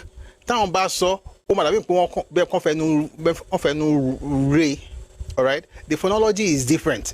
They never say B, they say Bo, Igbo. Oba is not Igbo. That's one. Number two, the Igbo in Ife are not the same thing as folks in the southeast. We're going to go deeper in some of these things today. There's no connection between Igbo people and Ife people and Igbo people. And to climb on the history because of similarity in spelling that you just adopted less than 50 years ago, it's intellectually lazy. In other words, you are Igbo, IBO, you adopted IGBO, you now look around. Who else has IGBO in the lexicon or in the orthography? Oh, you are from us, we are connected. We are not connected. So everything Kabiyesi said, I'll quickly break it down. When he said there's Ile Igbo in Ife, it is true. When he said that Igbos were originally from Ife, it is true. They call them the Oluyaris. Okay, it's true. But that group is a Yoruba subgroup. The Igbo or the Ugbo, and I'll explain what changed, why the name is, why they have two different pronunciations. Igbo or Ugbo, they are Yoruba people, and they are now Ilaje. They are in the Ondo state today, but there are still remnant of those people in Ife. We go read book today. There's remnant of those people in Ife. Those ones are Yoruba people. The Ibos of the southeast have nothing in common with Yoruba people. We are not related. All these things are just political clinical. We are all brothers. Now, when Oni said that the fellows from Igbo land are all from Yoruba land, let me tell you something. In Yoruba mythology, we believe, okay, that the entire earth, this world, was created in Ife. As a matter of fact, when missionaries arrived in Ife, in the 1850s, when David Nidera got to Ife, you know what they told him? They told him that his father's people, like his ancestors, were made in Ife. They were created in Ife. They said the same thing to Henry Higgins in 1886, that even the English monarchs, their kings, that their kings were created in Ife. In other words, as far as we are concerned, the entire world started in Ife, and every human being is from Ife, even if you are white. And that's why we don't have that inferiority complex when we deal with people who say, because you are Oyibo, it doesn't matter to me. If you like, be Oyibo, be cream, be white, yellow, you are from Ife. In other words, this is your home. You have only come to visit home. You have come to pay homage. You have come to, it's like a pilgrim's journey as far as Yoruba people are concerned. As a matter of fact, in the olden days, when people died in different parts of Yoruba land, there's an assumption that they would have to walk through Ife to go to heaven. Heaven is not what you think, what we think it is, right? That you go to the sky. There's literally a place in Ife called Orun. Okay, my aunt told me about this growing up, and the idea that at the time where I was growing up, that the place had been shot, but you could actually go there through there to heaven, whether it was mythical or it has something, or it was allegorical. The point is that they were so, or metaphorical, they were so, what's the word? They had this awareness, right, to not look for anything outside themselves. The world began there. The earth began there. Everybody was created there. So whether you are English, you're German, you're French, you're Hausa, you are Benin, you are even Igbo, you were created there. But you see, those who, if you listen to everything we've said since, or everything we listened to since we started, Those who are from everywhere, when they're done saying we are from Japan, we are from Israel, we are from America, we are from Europe, the next thing is that since you are saying that we're also from Ife, we might as well just claim Ife that we're the ones that were there. That did not happen. Ibos and Yoruba, the Ibos of Southeast are not the Ibos that are Yoruba subgroup, and they are not connected to Yoruba people. We're going somewhere, stay with me. So I'm going back to Vanguard. In his remarks, the president of Ohaneze Ndigbo in Lagos State assured Oni Ogunwusi that the Igbo people hold him in high esteem and will always appreciate his efforts in unifying all the races in Nigeria to peacefully coexist as one inseparable family, calling him an uncommon bridge builder who is well loved and respected across Africa. However, reacting to the statement from Ooni's Palace yesterday, National Deputy Publicity Secretary of Ohaneze Ndigbo, this is not somebody on the roadside. This is the apex socio-political group of Igbo land. Ohaneze Ndigbo, sorry, I'll take that again. Reacting to the statement from the Ooni's Palace yesterday, National Deputy Publicity Secretary of Ohaneze Ndigbo, Chuks Ibegbu, said Igbo people were the original occupants and owners of Ile-Ife before the arrival of the Yoruba. This is insanity. It's just that we realize Elomi de Yahweh kaka anymore. I am also Igbo. He says here that they, from across the Niger, were the original occupants and owners of Ile-Ife before the arrival of the Yoruba. The reaction by Ohaneze reads, Odudunwa.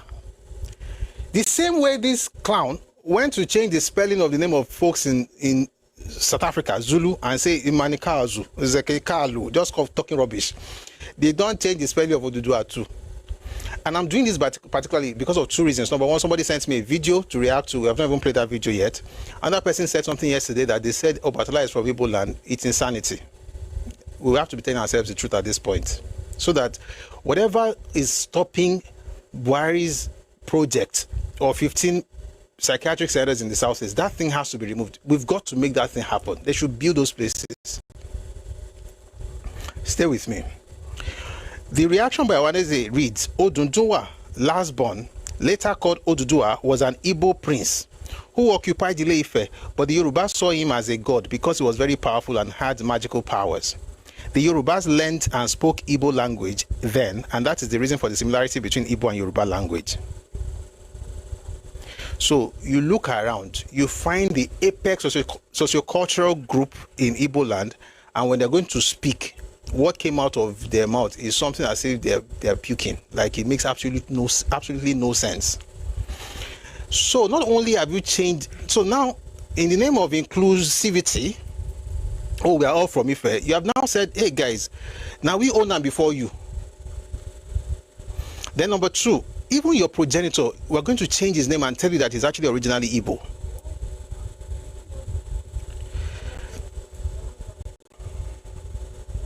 I pause because waiting won't come out of my mouth is no good. The point is that there is a major problem in the southeast. It has to do with the problem of identity. The Igbo identity was created by the British, and all of them don't know where they're from. And it's okay to claim whatever you want to claim, but it's insulting when you tell people that you own the, Ife is not just a place, it's the source of we Yoruba people. So when you look, whatever you drank that made you now say that you were the original occupants or original owners of that place, you have to be insane. All this one that we're speaking, PC, political correctness, is rubbish. This is insanity. And that's why I say that speak up for Lagos, regardless of where you are from. It's not about Lagos, it's about Yoruba land. Why? In 1955, I read the speech here the other day. Maybe I should read it again. I hope I can quickly find it. The speech that was delivered in Chatham House by Sir John Macpherson. Give me a sec, I'm going to find it for you. It was delivered in Chatham House by Sir John Macpherson. He talked about the particular needs that folks from the Southeast have, and I think that changing history might be one of the ways they want to use to getting that vision actualized, but it no go work. Give me a second.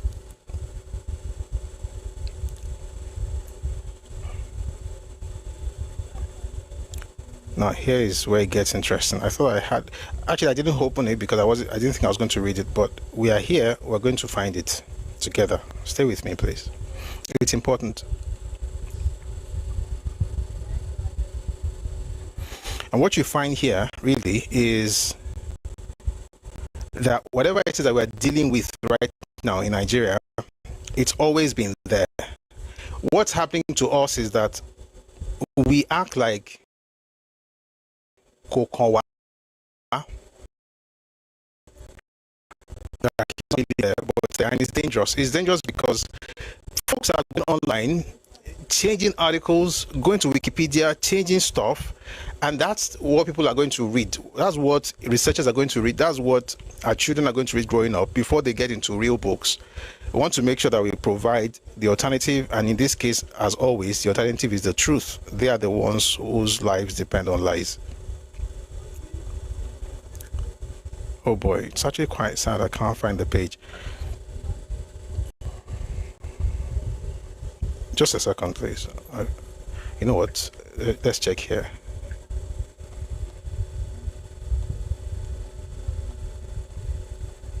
Oh, this is a shame. I would love to read it. But were you here last week? I read it last week. Oh boy. I can't find it. Odedumisha. Odumi, because it makes a point for Lebensstrom, which, like I said on that day, it's Nazi ideology, and the goal really is to have living spaces. You know what? Give me a second. I'll find you that thing. I want to read it, because if I say these things without reading them, people might think that one is making something up, and that's why they start shouting, "You hate us! You hate." Nobody hates it. Nobody. People are not even worth hating.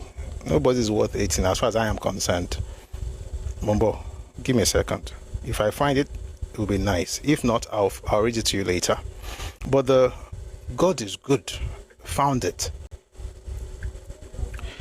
It's from the Royal Institute of International Affairs. By the way, you can get this on Chatham online if you're able to register. Record of General Meeting held at Chatham House on Thursday, 20 October 1955. The subject is the Federation of Nigeria. The speaker is John McPherson. We did an entire show on it. If you go on our YouTube channel, you'll find Declassified, why Hausa, Yoruba, and Igbo are the way they are. It's right there on our YouTube channel, Busui Oris. But let me read some things to you about the folks from the Southeast. This is from McPherson, 1955. The East, unlike the other two regions, so you had spoken about the North, talked about the fact that they had emirs and they had, leadership, and that they had issues with Western education. Talked about the Yoruba people, that says the West is the wealthiest of the regions, largely because most of the cocoa is grown there. The people have had long connection with Europe and Europeans. They are sophisticated, well off, and comfortable. I'm referring more particularly to the Yoruba, who are the main tribe in the West. In recent years, the Yoruba people and other people of the West have been steered out of a certain easygoing lethargy under the leadership of a vigorous group of intellectuals who want them to face the possibility of a challenge from the vigorous people from the Eastern region. Okay? That was our reality in 1955.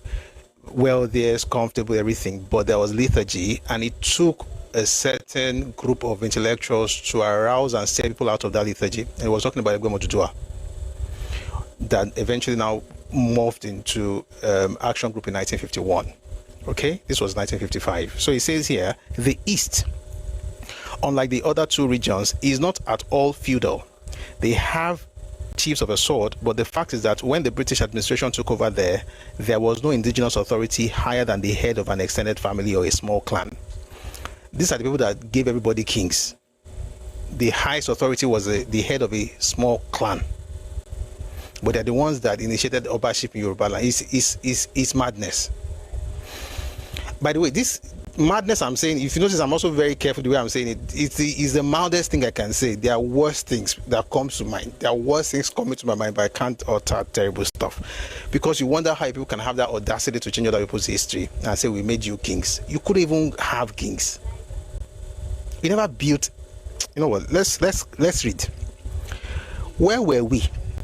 You never built cities, let alone empires. You never had concentrated power. You never had complex political structures. You never. Now Nigeria open people can't they talk to anybody anyhow? And nonsense now. More small, I beg. So it says here, there was no indigenous authority higher than the head of an extended family or small clan. In the eastern region, there is pressure of population on poor soils. Listen to this. In the eastern region, there is pressure of population on poor soils, that's soily. And the dominant tribe in the east, the Ibos, who are a vigorous, thrustful, pushful people, avid for education, wait for it, would like to have Lebensraum, or at least opportunity in other parts of the country. For that reason, I think it can be said that in general, they are more keen on a united or unified Nigeria than are the people of the other regions. And why? Because they had smaller spaces. They wanted Lebensraum. Lebensraum means living spaces. And I went deep into it in that video. If you watch it, you're going to get the details. It's a Nazi ideology. And I said in that video that there are two major things, or three, that you find. Three. I'm going to add one more. I've actually said it in different ways over time. There are some things you're going to find copied straight from Nazi textbook, and you find in the Igbo as an ethnicity based on the introduction of those things by the educated elites in Igbo society. I'm not saying all Igbo people grew up like that. I'm saying that it was introduced by those who went to school. Number one is the idea of ethnic supremacy, the Aryan race. It's a Nazi ideology. We are superior to everybody, and you see it in Azikiwe's own speech in 1949. The God of Africa has specially created the Igbo people to lead the children of Africa from the bondage of the ages. He specially created the Igbo people. That's Aryan race mentality. The idea basically is that there's superiority to other people. Okay, and you also see it in many of the speeches that you had before then, but I want to stay with that particular because it's quite popular. 1949, June 25 in Aba. Azikiwe was talking as though this is the same Zik that told us that we have no ethnicity. So forget how did he write it in his book? He wrote a book in 1934, The Renaissance of Africa. The Renaissance of Africa has no ethnicity. Ethnic affinities bring ethnic idiosyncrasies. We should remove every ethnicity, whether you're Yoruba or Igbo or Tuareg or Fon or whatever. We are all human beings. That's what he said. Then he's saying that God has specially created these people. That idea is a Nazi idea. The other idea is Lebensraum. Lebensraum is the idea of living spaces where you think of expanding into other people's territory and not take advantage of their resources, which is actually the primary reason for Biafra. Well, one of the primary reasons. The other one is the ego of one man, but we'll talk about that some other time. The idea basically is to have what belongs to others and use the word unity as a crutch. You just keep shouting unity, unity, unity, then you can own what belongs to me. I have to deliver it to you because I have to prove that I'm united with you. I'm not united like that. The other thing is victimhood. Victimhood is a strategy that was perfected in the 1940s. And if you read, I think I read the other day, if you read Sir Arthur Richards, he had this meeting, just like McPherson had. They had a meeting in 1947 January, right? I've mentioned this, so I have to read it. This is the thing with, we're coming back to this, but we'll tie everything together, then we'll go deeper. Stay with me, please. I'm going to read something to you from Arthur Richards.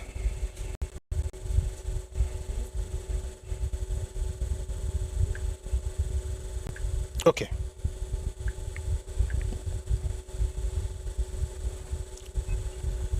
So he said that they clamored for more and more of everything, that they contributed the least as far as revenues go or went back in the 1940s.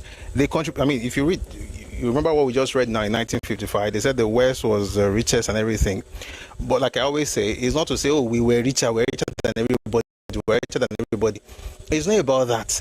For Yoruba people, it's not so much to say, oh, we're richer than them. It's the lesson from that statement that there was this form of lethargy, and that it took a vigorous intellectual, group to steer Yoruba people out of the lethargy, because we're just having this like a bicycle kind of laissez-faire thing. Like, it doesn't really matter.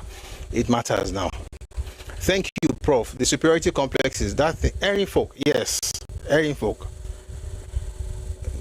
German words, o máa ń fẹ́ ka mi lẹ́yìn lẹ́kọ̀ọ̀kan, so mo máa respect ara mi láti ra sọ òyìnbó jẹ́jẹ́. But we're going somewhere today. We're going to have a great time. Trust me. I'm going to read something to you from... Now, this is the funny thing. This thing sometimes... I'm going to tell you what's in there. 1947 January, they were having a meeting, and just like John McPherson, the previous... the succeeding Governor General, Arthur Richards said that the North paid its taxes, but the East had the least revenue, but they clamor for more and more of everything, including education and everything. They're always clamoring. And when you look at Azikiwe's speech of 1949, you also see that same thing. We are the victim of this, we are the victim of that, we are the victim of this. Victimhood is a strategy, not the reality. But because it's a strategy and it has been so internalized, it has not become reality. So good luck to those who decide to stay with that. So back to the stuff. I don't want to go to too many books. Back to the stuff by McPherson.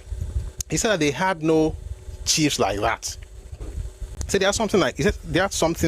they had chiefs of a sort, but when the British administration took over, there was no indigenous authority higher than the head of an extended family or small clan. If you don't have higher than the head of a small clan, how are you the one determining the kings of Benin and Yoruba people? Could make sense, Abi. I'm glad you know that as well. Let me read some other things to you. So that's what they said on Onitsha. I'm going to go deeper into it, but just understand the fact that the idea of Igbo is not new. Igbos have been in Yoruba land for thousands of years, but they are not Ibos. Meanwhile, you have to join the movement. Spell people's names the way it should be spelled. Folks in the Southeast is IBO. And by the way, there's a time they changed that name, and somebody gave a prophecy, almost like a prophecy about what they were doing. I think I should read that before I go to other things. Somebody gave a prophecy about the name change and how it was going to be confusing. The man's name was D.A.N. Jones. He wrote, this was in the 1960s. He says, "Sir, reading the articles on African rights in October 17, I noticed," by the way, the title of this is Igbo and Igbo. I wish I could show you. IBO and IGBO. "Sir, reading the articles on African writing, October 17, I noticed that Margaret Peel and I both refer to the Igbo tribe, IBO, while Nadine Godima and Molly M. Mahood refer to the Igbo tribe, IGBO. A spelling new to me. Is it current in academic circles? A press officer at Nigeria House tells me that Igbo, IBO, is the more standard spelling, and that he thinks of IGBO, Igbo, as referring to the language rather than the people. A representative of the BBC Hausa service tells me that the words are interchangeable, but that the BBC uses Igbo, IBO. I would be glad to know if there's any reason for changing the usual spelling. The new one might cause confusion. I myself once lived in a Yoruba town called Ijebu Igbo. Have you seen some stark mad people saying that Igbo mean or Ijebu Igbo or anything that has to do with Igbo has something to do with Igbo? It has to be madness. When they say this change of spelling, somebody raised the thing here. Say this thing is going to cause confusion, because I used to live in Ijebu Igbo and they don't use which one is Igbo and Igbo, which one is correct. So to be able to allay everybody's Ejigbo, how can Ejigbo be Igbo land? Igbo Shere. That's how one Lagos politician went to write one ridiculous article the other time and said, "Kiloro kobiton kini wa yo, kin se Igbo Shere. Oni ibikan leko to ni Igbo ninu. Kin se Igbo Shere." Is it Igbo Shere? There's another one. There's another place in Lagos, and the person said that Oyigbo, thank you, Mr. Remy, thank you, Oyigbo, that Igbo people were the ones that settled in that area and it became Oyigbo. That is Onye Igbo, Oye Okomasora Darada. And we're not supposed to talk, because when we speak, that means that we are bigots. But guess what? Nobody cares. We shall set the record straight. I'm trying to be respectful, by the way, but this is madness. You know, I've repeated that thing a number of times. It's because it's the mildest thing I can say. I'm going to read you another article. This is Ohaneze Ndigbo. Okay, I think I read. Okay, I read that already, where they said that they were the original owners of Igbo land. When they put out, Mambo.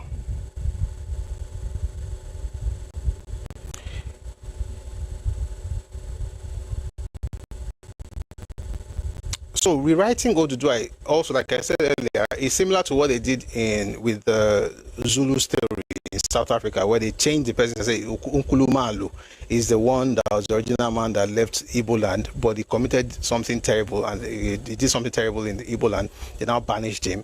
So basically, the ancestors of the Zulu people was banished as a terrible person from Igbo land. That insanity is what you also see here. Somebody saying it's not Oduduwa, it's Odudunwa.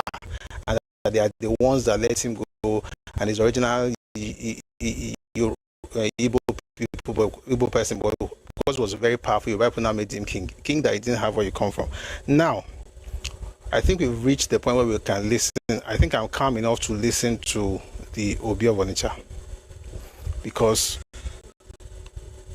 I wasn't ready to listen to him earlier.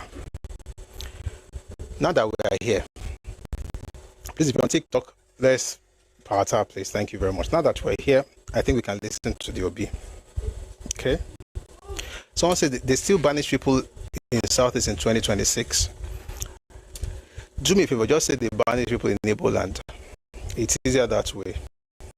Because stray bullet, no go meet other people that live in Southeast. Now that we have done this preamble, let's now dive deep into Obi of Onitsha's statement. They banished the boy last month. What's today's date? 24. No, it was this month, early this month or last month, I don't even remember. They banished the boy, said he killed his mother. There's no police station. There's no court.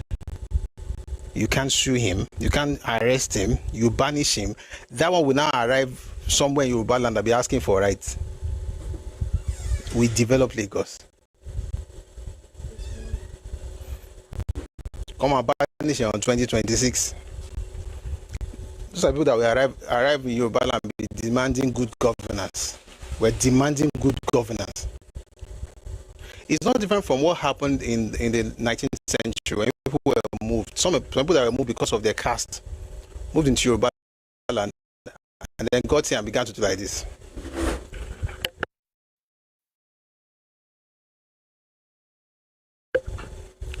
We shall address these things.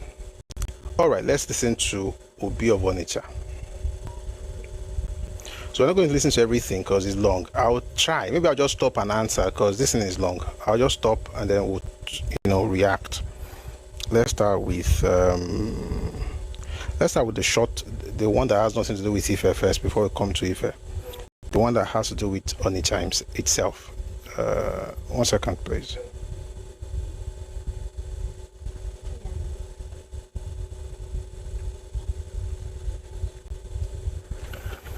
All right, please take a listen to this. And listen, always look out for the basis, the premise, right? The basis of the argument. It's childish. With all due respect, it's a very childish argument. In other words, you know what? Let him speak. Then I will now tell you what I think. I'm preempting. Take a listen, please. We are dispersed all over the place.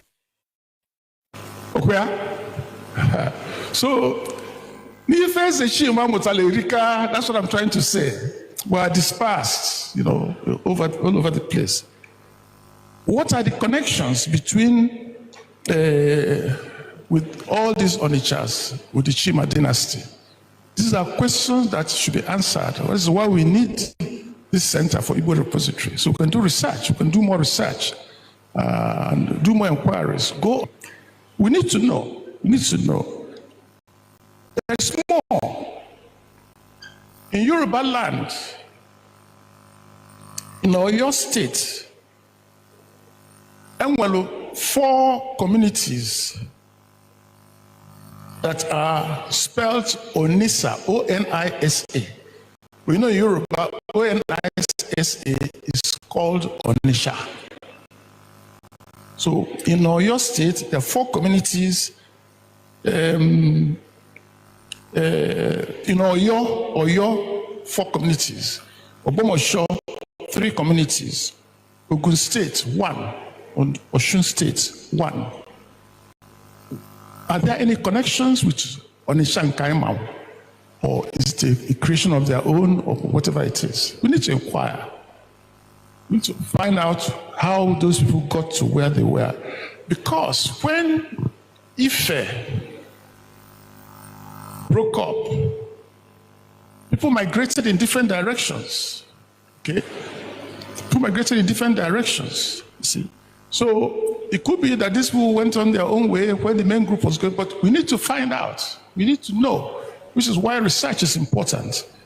So we fast track then to back to Onitsha itself. Okay, I've talked about the arrival of Oreze as the beginning of the foundation of. We're going to go to something more ridiculous, but have you ever, as a Yoruba person, have you ever heard of Onitsha in Yoruba land before? Onitsha, O-N-I-S. Have you ever heard of it in Yoruba land? He's saying 4 in Oyo State, 4 in Oyo, 3 in Ogumosho, 1 in Ogun, 1 in Osun State. Have you ever heard of Onitsha in Yoruba land? The closest thing you will find is Onitsha, and it's an Ijesha town. It's in Osun State, Onitsha. And it has nothing. By the way, how are you going to use spelling to determine origins?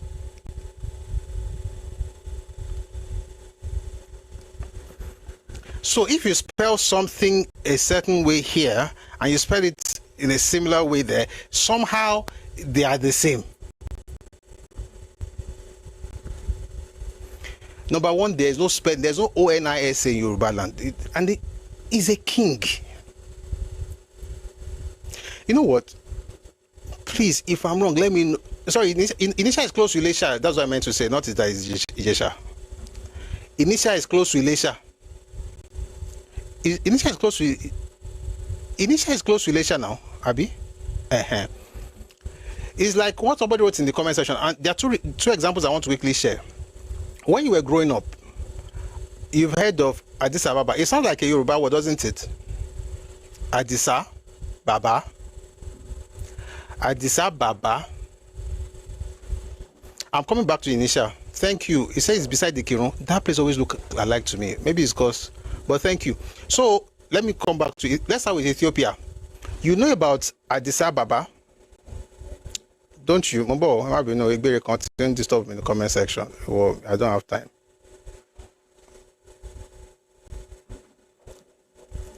All right. So it's called. So if you imagine and I'll say that because there is Addisa in that name in Ethiopia, they are Yoruba people who went to Ethiopia and established that place because Addisa is a Yoruba name. Baba is what we call father. So it's Addis Ababa. That is Ethiopia. Therefore, they're Yoruba people. Or like the example somebody just gave here about in Australia, Adelaide sounds like Adelaide. Adelaide. Adelaide. Tell me they're not Yoruba people. Prove to me that Adelaide people are not Yoruba people. I mean, you don't even have to think of. You don't have to think of. Let us find a way to explain it. Just say Adelaide. I mean, it's Adelaide. I know, but just look at the spell and say it's Adelaide. Therefore, Adelaide. It has to be a Yoruba group that went there to go and create Adelaide. Then they also went there to create Addis Ababa in Ethiopia. Or like Prof said, you go to Canada and you see Ottawa. Ottawa. Ottawa. Forget Ottawa. Thomas Oyinbo. Sonny Yoba. Ottawa. Ottawa ni Canada by ó túmọ̀ sí wípé ilẹ̀ Yorùbá ni. You see how that thing is lazy thinking. Number one, even if you have similarity, it doesn't prove anything. They want to do research. Research into what? The closest thing to Onitsha or ONISA in the entire Yoruba land that I know of, and any other person to understand the man is Onitsha. And Onitsha is in Osun State. Onitsha is, as someone says, it's close to Kirun. I always look at it close to Ilesha. But it's close to Kirun, and someone actually wrote some of the towns close to it here. And thank you very much for doing that. I'll see if I can find your name quickly. Our own Onyon, Onitsha, Kirun. Thank you. Now, how do you now say that because, there's no spelling that look alike? It looks like it's, number one, there's no spelling that look alike. You're just making things up on the go. Number two, even if they do look alike, how does that matter? So, the king. So, I always say this, and I even say this about my own king, about our own kings. Kings are not historians. Okay? Kings are not historians. BJ says in between Ikirun and Okuku. That's where Onitsha is, Abi. Thank you. Are you sure they're not from Onitsha? Just giving you wild goose chase. Be looking for waiting no loss. Trying to prove a point that we are not. From today, Ethiopians are from Yoruba land because they have Addis Ababa. Australians are also from Yoruba land because they have Adelaide. Canadians are from Yoruba land because they have Ottawa. How about that? Does that not sound like there's something wrong with what I just said?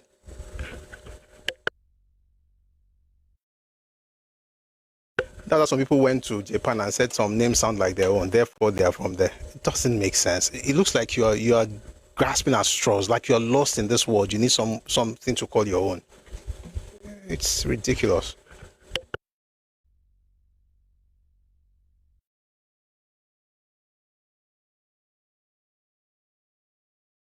One second, please.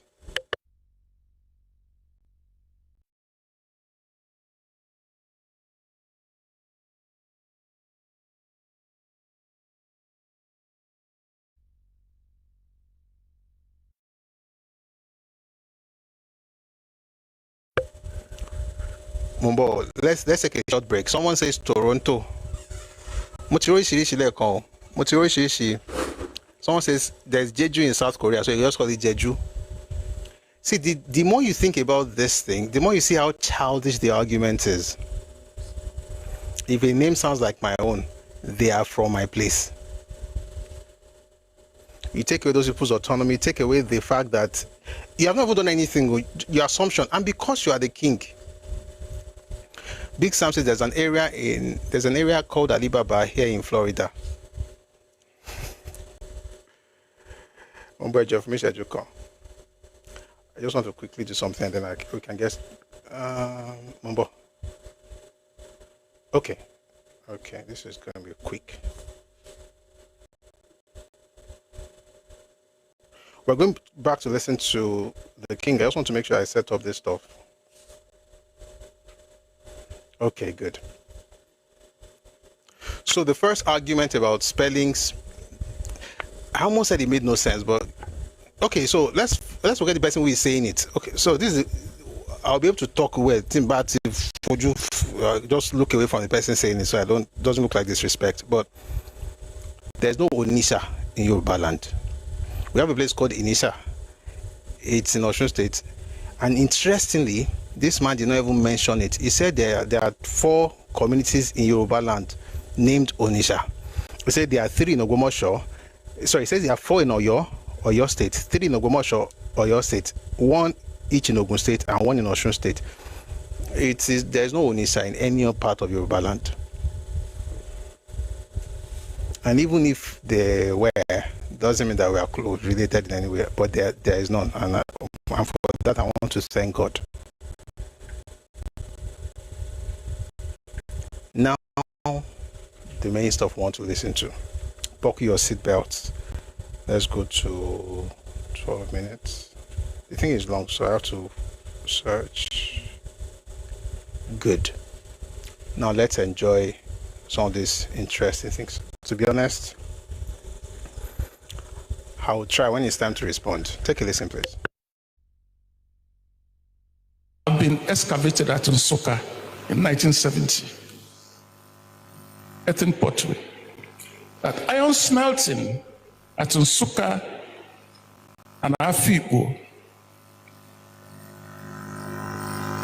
existed, that is, smelted iron had been excavated with carbon testing to be as old as 750 years BC and 2000 years BC. OP 750 and Ledger 2000 BC.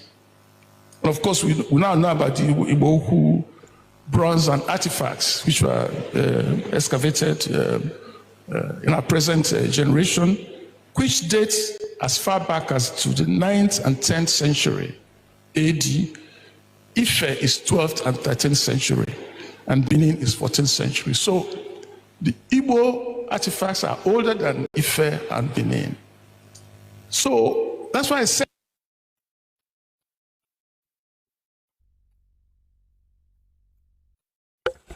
I wasn't going to react to that, but I think I should.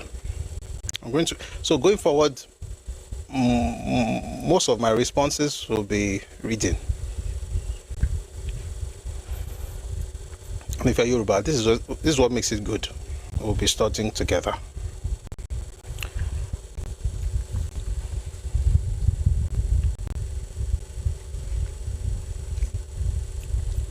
This is from A History of the Yoruba People by Stephen Banji Akintoye.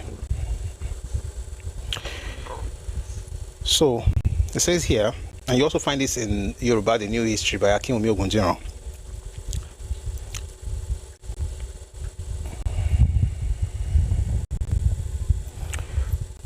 So I'm trying to see where we start from. So he's talking about the beads, things if I was making, the shegi, inu, pottery, iron smelting, and so on and so forth, which is actually older than all the things that this man is. I don't know where he found the date he's talking about, but specifically to bronze. But before then, he talked about the fact that besides these manufacturers, Ife was also an early and major center of production of cloth, pottery, products. I'll tell you again. Let me just go back a bit. He talked about the bead industry in Ife. Talked about agriculture. Talked about the construction of homes, the roads, and so on and so forth. Sorry about that. The construction of homes and roads and iron smelting, raw glass. And let me just read some of these things.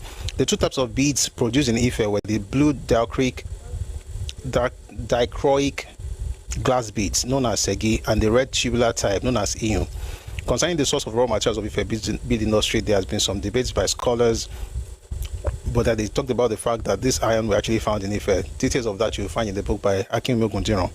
Then talked about that besides these manufacturers, Ife was also an early and major center of production of cloth, poultry products, oil palm products, raffia products, certain types of mats, raffia woven baskets, commonly used as containers, and so on and so forth. Then he says, even in these very early times, Ife was already a place of considerable artistic activity.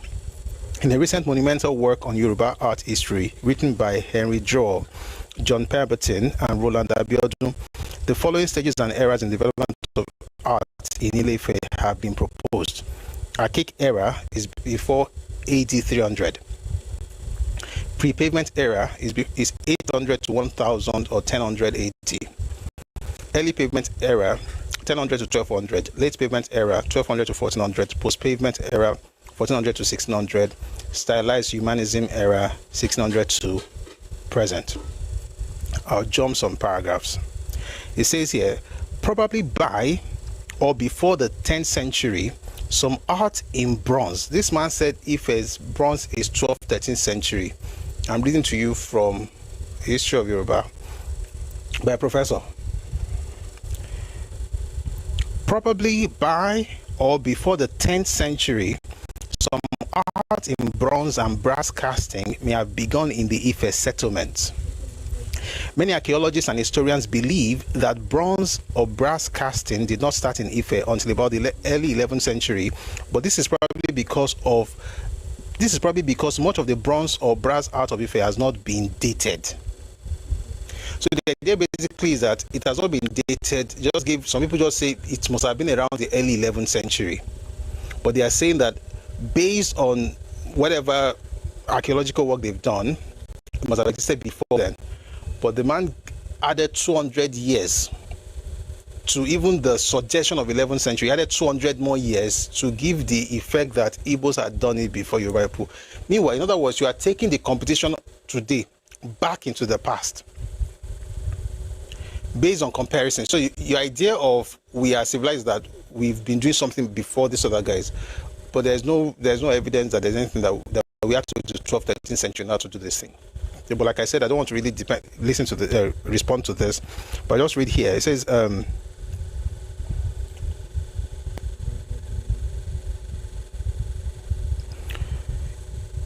it seems very probable that Ife and Igbo Uku, that he mentioned, obtained raw materials and practice. In fact, let me go back a bit.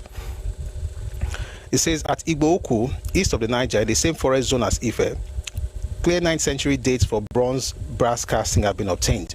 Since it is fairly certain that the copper for bronze brass casting at Ife and Igbo Uku were importations into West Africa, in other words, bronze were not local to this space. They imported those things. So since there were importations into West Africa, it seems very probable that both places obtained the raw materials and practiced bronze brass casting at about the same time. By the 10th century, Ife had, as early pointed out, become a market of considerable importance as a terminus of the trans-Saharan trade, the early source of copper imports into West Africa. At any rate, the very high quality of Ife bronze brass art by the 11th century seems to be positive proof of some earlier beginning than the 11th century. So he's saying here, let me just say it in the beginning of the Turenchi.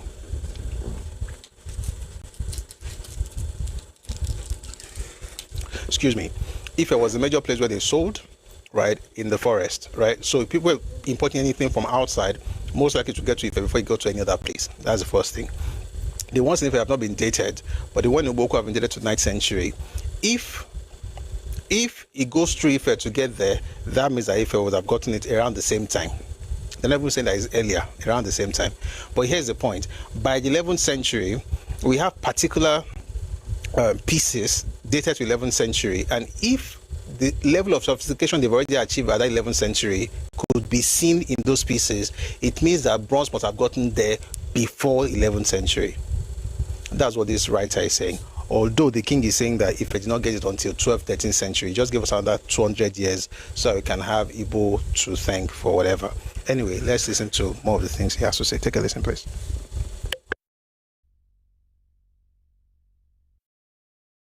People were probably at the beginning of the Iron Age. At the beginning of the Iron Age, from the Stone Age to Iron Age, which is why Nnamdi Azikiwe went back to the foundation of iron technology and set up a university there.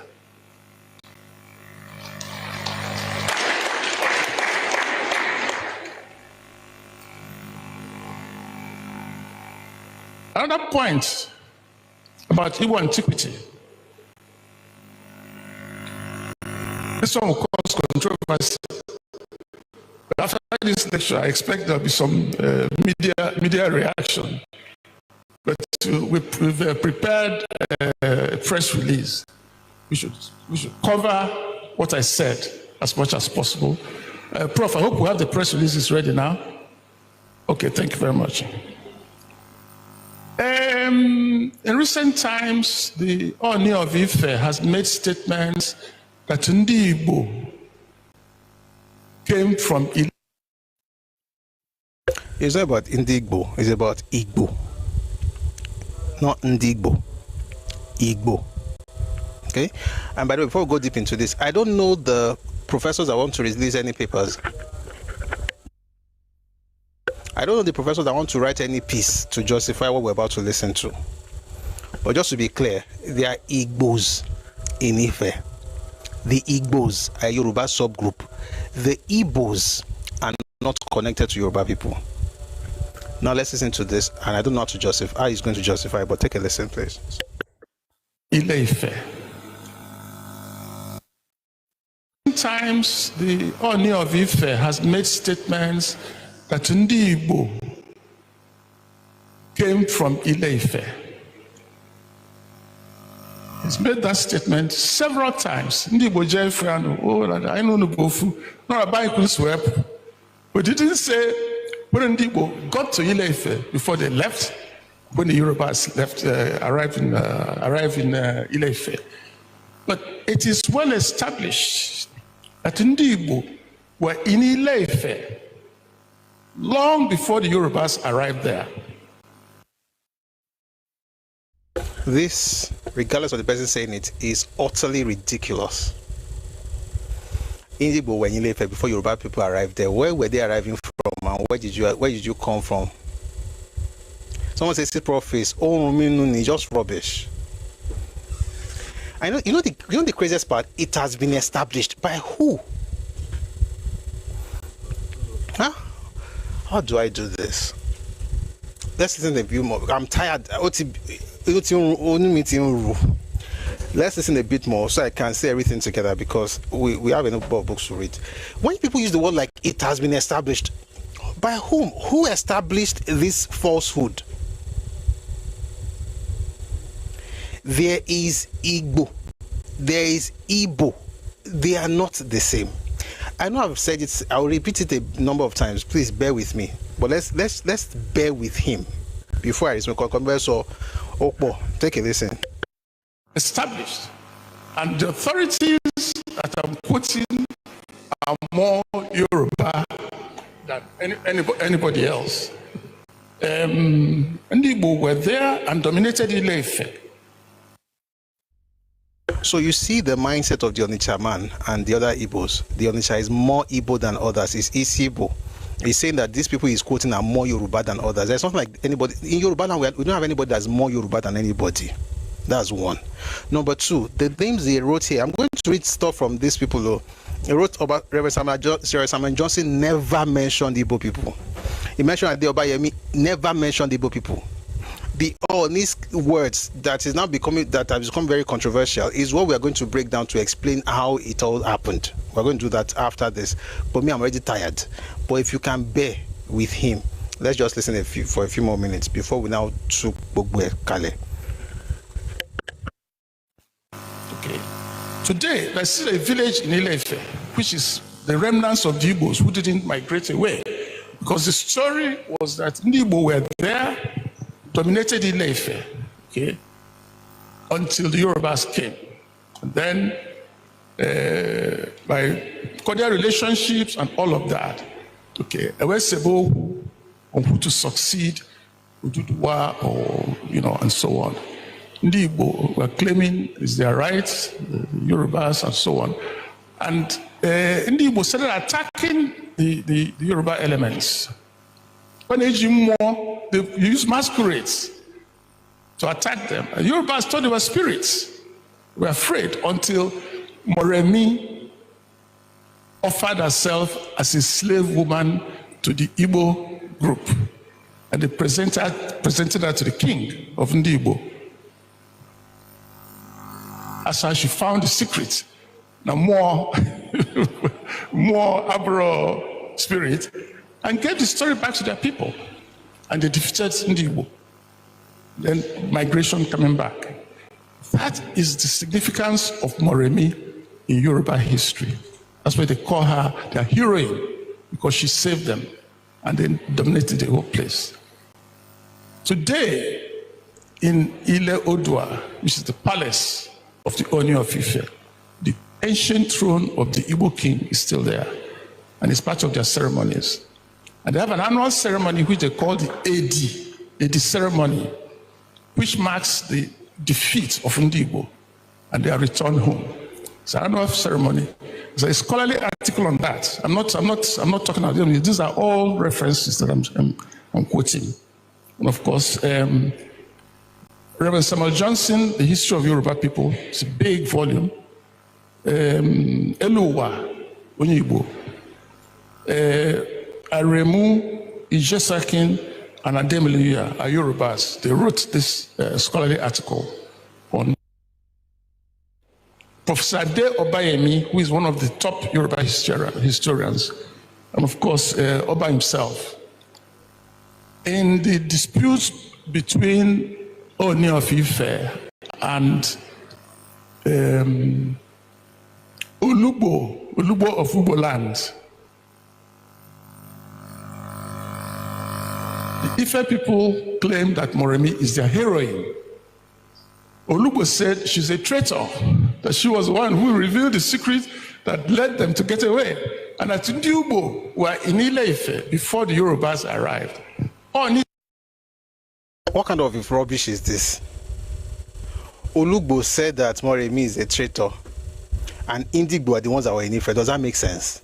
Is Olugbo speaking for Igbo people in the southeast or speaking for Ugbo people? So you see, when you see young people just consuming nuisance on social media, this is where it starts. This is where it came from. When your elders are making up stories, disrespecting, this is disrespect, by the way. For instance, you have conversations with these people, they tell you, you guys are always saying respect you, respect you. Do you mean that we should be kneeling down? No, this is what disrespect means. You are changing people's history because you have none. If the elders can do this, can I listen to? Can I even listen to more of? Because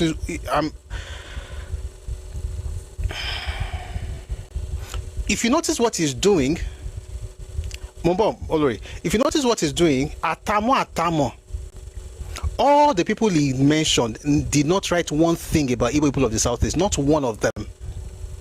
Beginning with Professor Adeobayemi, not one. Did they write about Igbo? Yes. Did they write about Ugbo? Yes. Did they write about Ibos? No. So, you know, Rumi, I'm going to play you something from the Olugbo, okay? And then we're going to read more books. But you see, the young people that go everywhere changing people's history, South Africa, America, Europe, just lost like vagabonds. It's coming from somewhere. A people who will change other people's history to find some form of succor are not people ready to actually live. But maybe a few more things before. Dubo were in Ile-Ife before the Yorubas arrived. Oni said no. Ndibo, IGPO were there before Yorubas arrived, before Oduduwa arrived. In public, in print, in the newspapers. So what? An Igbo. That's for another discussion, another time. But Ndiubo, which is in Okitipupa in Ondo State, are probably part of that Igbo movement that left Ile-Ife. Kana Agazi, Ndifegolo, they stay on their own and so on and so forth. So to summarize on the Igbo history, before we go into Onitsha, it's clear that according to Katin Acholonu, that Ndibo had existed as far back as 11,000 years BC. And that was 7,000 years before the first king of Egypt, who was a black man. So you can figure out where he came from. Secondly, we've talked about Nsukka and Afi.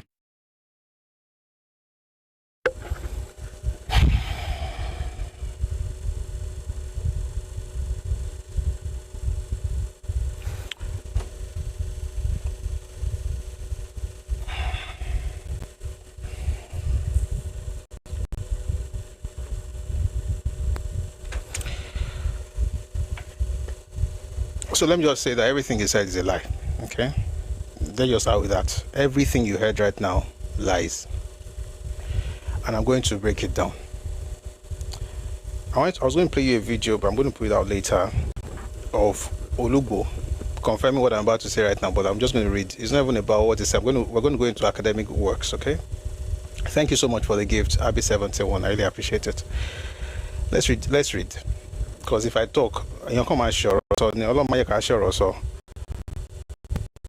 how an adult, a king, a leader of his own people, will wake up one day, twist history, quote Yoruba authors to, he will never tell you exactly what they wrote to, just mention their names that you should go and verify. In academic circles, right, what you do is that you quote the statement of the person. You will not just say, somebody said something. What's the person's name? Is Kunle, go and verify. And if you notice, like I said earlier, everybody says that same thing. That same thing or another version of it, go and verify. Ask anybody. Go and commission your own research. Go and research. Before I go on, let me quickly say something. If you make a claim, the burden of proof is on you to substantiate what you're saying, not on the person who is listening. That's one. So in other words, I'm not doing this to prove anything to whoever made any funny claims. Everything he said is a lie. I'm doing this for Yoruba people. In order to understand this thing very well, we have to go back just a bit. So let's start with the name Igbo. You see, why do we call a particular group Igbo in Yoruba land? It's because of phonology and the introduction of orthography in Yoruba language. So when the missionaries got to Yoruba land, they had to, we have several dialects of Yoruba language. We have one language, but several dialects. They have to agree to work with some dialects, right? They entered through Badagry, but the base was Abeokuta. Abeokuta had a convergence of different groups of people, mostly folks in the northern part of Yoruba land. You have the Owu, you have the Egba, okay? You have other groups as well. Then, you have the Awori in Lagos and so on and so forth. So the work of standardizing Yoruba language for writing was done in that area. So the pronunciation of certain words, and I'm trying to break it down, I don't want to go into too many academic terms. The standard, in other words, it's not like they're introducing Yoruba language. Yoruba language still dialect still poor. But they're not teaching us how to speak. They're trying to take the one that will help. They're trying to find like an aggregate, so to speak, for what to be reduced to writing. Okay. So on fi si àwọn àdúgbò tán dé sí. And there are certain words, and today we're just going to stay with two. In eastern and even central Yoruba land, central is Ife, Ijesha, eastern is Ekiti, that side. There are certain words that we use U for, especially in the beginning, like U will be the first letter in a particular, of that word, okay? So words like Ushu, Ule. If you go to the northern part of Yoruba, the Ushu becomes Ishu, the Ule becomes Ile. If you go to, and this is where you understand that it's actually about writing. If you go to Ilesha today, Olumi, why are you joking? Please just let me know. If you go to Ilesha today, ask the people who they are. They'll tell you that they are Ujesha people. They are living in Ulesha. Tell them to write it down. They write it as Ilesha. Tomba Kosile, it will be Ilesha. Tomba Pejade, it will be Ulesha. But Toripa Atinko, Atinpe, Amaka Ilesha, Ife, Ufe, no Petele. As a matter of fact, the Beninese, if you read a short history of Benin by Jacob Egareva, he wrote there about Uhe, that Yoruba people called Ile Ife. Back in the day, it was Ule Ufe or Ufe. They don't have F in their own lexicon of orthography. No, not orthography. Is it lexicon of phonology? Or in is Aquamilori. But I can Fi in the day one. If you don't have to Fi, one for H Rockway. Mark pe Ufe ni Uhe. Ufe. Non pe originally. But as you am kọ sílẹ̀, àti pé tá bá lọ sí àdúgbò mi ọ̀tọ̀ ní bó ṣe máa pè because of their own, it's basically dialectal differences. So if you go home in Ulesha, you have gone to Ulesha. If you're talking to me about your hometown, you tell me that you have gone to Ilesha. It's the same thing. The difference is the dialect. Okay? Nǹkan tó differ fún Ulesha àti Ilesha, Ule àti Ile, Ufe àti Ife, òun náà ló differ fún Ugbo àti Igbo. Some of the books I'm going to read, you are going to hear Ugbo, you're going to hear Igbo. It's talking about the same group of people. It's a Yoruba subgroup. It's not Igbo, which is why I always spell Igbos from Southeast as IBO. If you like, Lerimo Gunner, or Transformer, I don't care. If you were, in fact, just in case you are just coming in, I'm going to read something to you from a publication, you know, when all this Igbo thing started. So you understand the fact that somehow, I think it's actually Ogwanlumo Koroyini, and I'm trying not to. If I don't say it in English, please just pardon me. I'll explain later. This article I read earlier, Igbo and Igbo. Sir, this was written by D.A.N. Jones. Reading the articles on African Writing October 17, I noticed that Margaret Peel and I both refer to the Igbo tribe, IBO, while Nadine Godima and Molly M. Mahood refer to the Igbo tribe, IGBO. A spelling new to me. Is it current in academic circles? A press officer at Nigeria House tells me that Igbo, IBO, is the more standard spelling. That's why I use it. I use it because it's the more standard spelling. Even some of the books that were written in the 1980s, or books about the war, Nigerian history in the 1980s, IBO Luambe. A press officer at Nigeria House tells me that Igbo, IBO, is the more standard spelling, and that he thinks of IGBO as referring to the language rather than the people. A representative of the BBC Hausa service tells me that the words are interchangeable, but that the BBC uses IBO, Igbo. I would be glad to know if there's any reason for changing the usual spelling. The new one might cause confusion. I hope I find it quickly. I want you to listen to it just so that you understand how widespread this madness is. Because then sorrow, and sorrow. I say good people, great nation. We need to begin to talk. Listen to this one. It's a bit. Yeah, listen to this one. I hope this one works. So let me wrap up what I've said so far. We're going to see much later that the U and E is changing because of dialectal differences, but they're talking about the exact same thing or place or people. So ile, ule, ushu, ishu. If you go to Ekiti, ushu nonje, ushu, ishu, ule, ile, ulesha, ilesha, ufe, ife, ugbo, igbo. Is the same group, okay? But take a listen to something weird. I hope it's this one. Take a listen, please.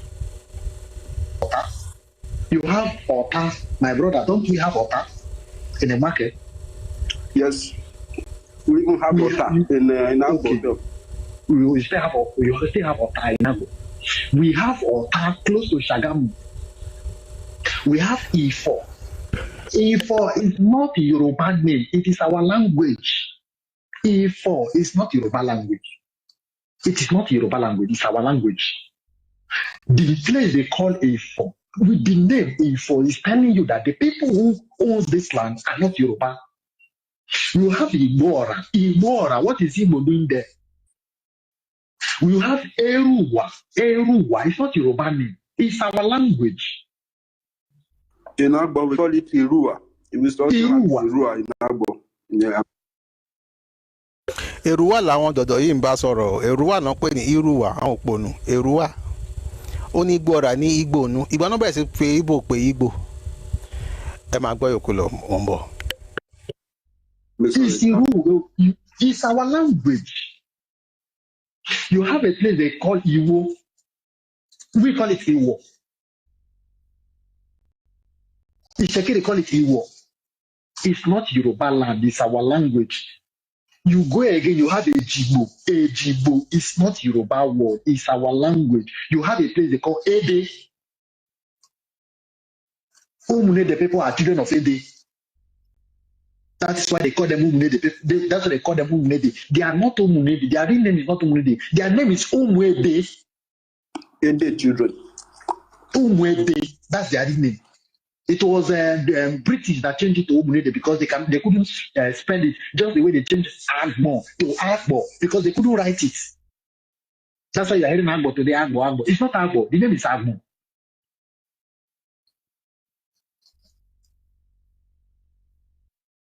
If we begin to analyze this, their map, we will understand why we are very angry, why we are doing what we are doing. You will understand why we are very angry. And they tell you that Eko is a Yoruba land. How is Eko a Yoruba land? And you are in your both eyes, you are saying Ibeti. What is Ibeti? Ibeti. Ibeti. Now that we are analyzing, you said the chiefs of Ibos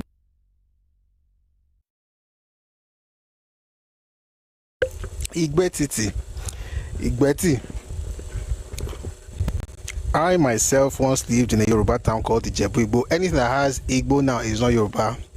Ijebu Igbo, Igbo Ora, Igbo O, Ejigbo, Onyigbo, Igbo Shere. Anything that has Igbo now is mental illness. And it's important for the federal government to please execute that project that General Muhammadu Buhari initiated, which was he planned to build 15 psychiatric centers in the southeast. It's important, and this is not a jab. There's a major problem with people's minds. It's warped. So now spelling would they know where we come from now. The man said it like a prophet. It's as though he was prophesying. He says, this new spelling might cause confusion. The reason I use IBO is because I don't want to cause confusion. When I write IGBO, I'm talking about Ugbo people, not about these ones. Having said all of these things, let's read books. We're going to begin with, and this is going to take us back to Yoruba history because it's important for us to actually learn some things, okay? It's going to take us, we're going to start from Yoruba, the New History by Akinwumi Ogundiran.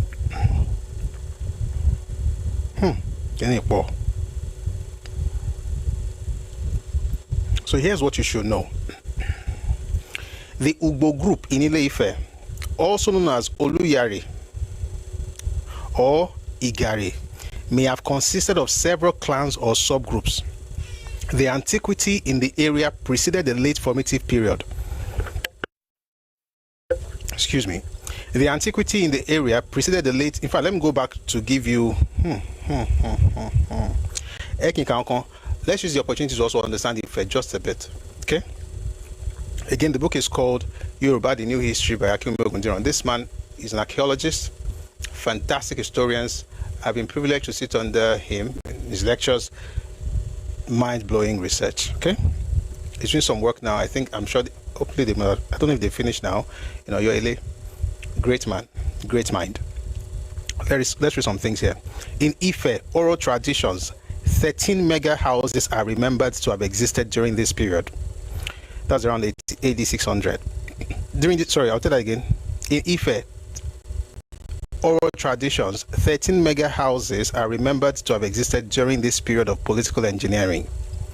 These are Ido, Ideta, Iloran, Iloromo, Ijugbe, Imojubi. Imojubi, Iraye, Iwini, Odin, Okeawo, Okeawo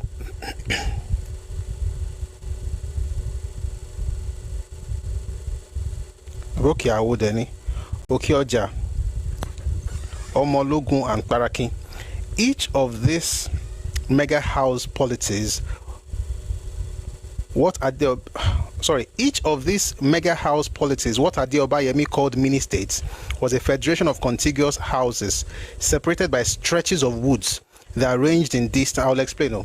That ranged in distance from a few hundred meters to about a kilometer. But the recognizable ruler of an alpha house governed each of these mega houses as a corporate unit. The Ijugbe mega house, for example, comprised Ijugbe, the alpha house, and 4 minor houses: Eronyiba, Igbobe, Ikpa, and Itashin, each with its own leaders, who was also his chief priest. All the leaders of the 4 corporate houses reported to Obale Ijugbe, the lord or leader of the Ijugbe. Similarly, the Iteta mega house was made up of Iteta, the alpha house, and 3 other houses: Ilale, Ilesun, and Ilia, headed by Obalale, Obalesun, and Obalia, respectively. These heads of the minor houses were in turn under the political leadership of Obatala, the paramount ruler of Ideta. Let me just quickly explain. Let's just read little Yoruba history or Ife history. There were 30 mega houses, right? Oruko Modale Konya, Ido, Ideta, Iloromo, Iloran, Ijugbe, Imojubi, Iwini, Odin, Okeawo, Okeoja, and Parakin, Imojubi, and so on and so forth. Now, these 13 mega houses had kings. Okay? They had kings. The Ugbo, those ones, they were a separate group. They were all Yoruba people, But these 13 settlements were different from the Ugbo people. The Ugbo people are late Stone Age people who have been in Ife for a very long time. These groups, so you have this mega house. Within that mega house, you have other houses. When we say house, we don't mean a building. No, we're talking about a political structure. Okay, at the top of that political structure is a king. So Oba, by the way, Obatala is not a name; is a title of the king of Ideta. Okay. So, and in Ideta, there are 3 other kings. Towalonda, Obatala. This was before Oduduwa era.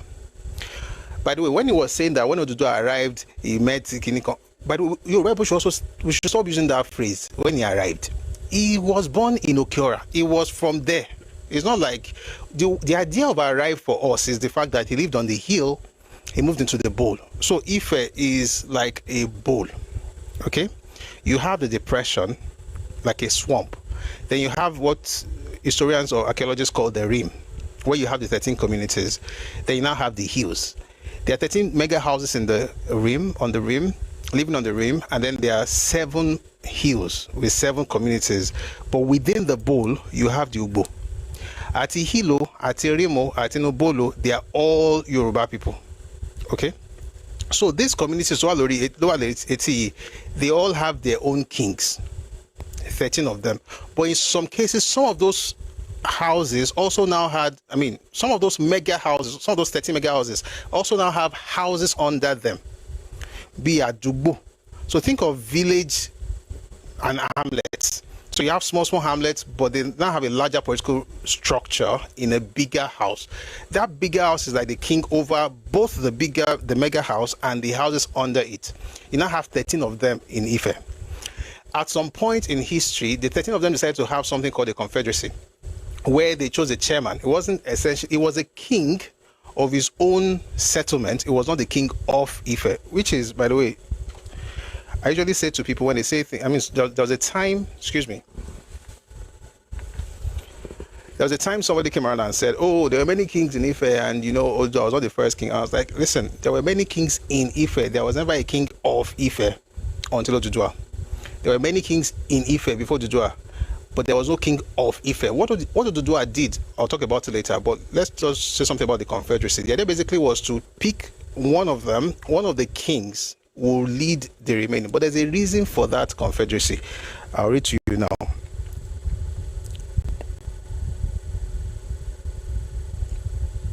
The Ugbo group in Ile Ife. Number.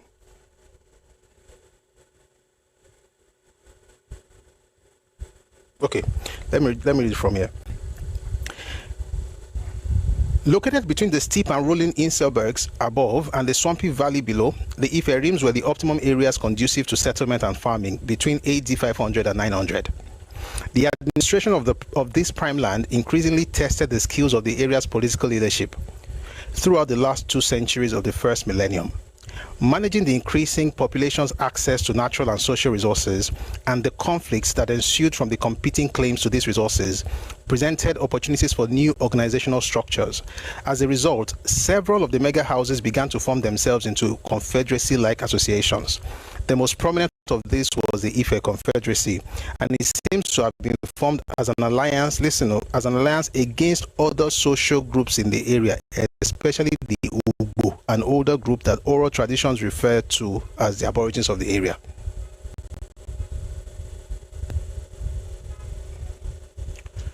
Jesus Christ. So what you're seeing here is you have the rim, you have the 13 communities forming a confederacy, but there's a reason for it. Number 1, to take advantage of resources. Number 2, because there was also conflict amongst them to take advantage of those resources. Then number 3, because the Ugbos were also a threat to them. They were all Yoruba, but each had their own interest. So it says here, by the way, I'm reading Yoruba, the New History by Akinmi Ogundiro. He says the most prominent of this was the Ife Confederacy, and it seems to have been formed as an alliance against other social groups in the area, especially the Ugbo, an older group that oral traditions refer to as the aborigines of the area. So whenever you hear the word Igbo, it's talking about the Ugbo. The Ugbo possibly constituted a cultural and language group, one of the descendants of the later Stone Age communities that lived in what is now Ife-Ijesha, Ijebu-Ondo, and southern riverine Yoruba regions during the first millennium BC. So we should ask the Obi of Onitsha, where is forebears living in Ife-Ijesha, Ijebu-Ondo, and southern riverine Yoruba regions during the first millennium BC? That's how they tell you go and verify. They don't even know what they're saying, telling you to go and verify. They did not form a united political unit. Instead, they were distributed in hamlets and small villages across the southern rainforest during the first millennium AD. Their specific relationship to the Proto-Yoruba is not clear. The Ugbo group in Ile-Ife, also known as Oluyare or Igare, may have consisted of several clans or subgroups. The antiquity in the area preceded the late formative period and the swampy Ife Bowl. I'm going to jump because of time.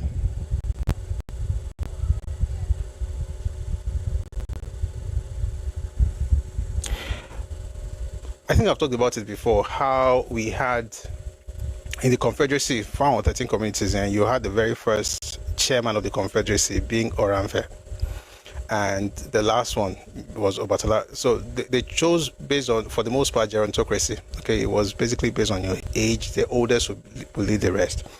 So, and that's why people will tell you that Obatala was an older man by the time Oduduwa appeared on the scene. Again, if you say that somebody appeared on the scene, it doesn't mean that they were foreigners.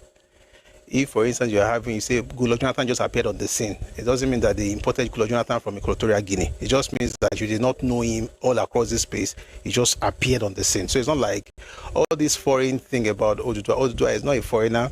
He did not appear from anywhere like we don't know him. He's from Yoruba land. There's so many things that I'm trying to jump over because of time. But Nkotobawa important Masari Sonsin of Mishajukan.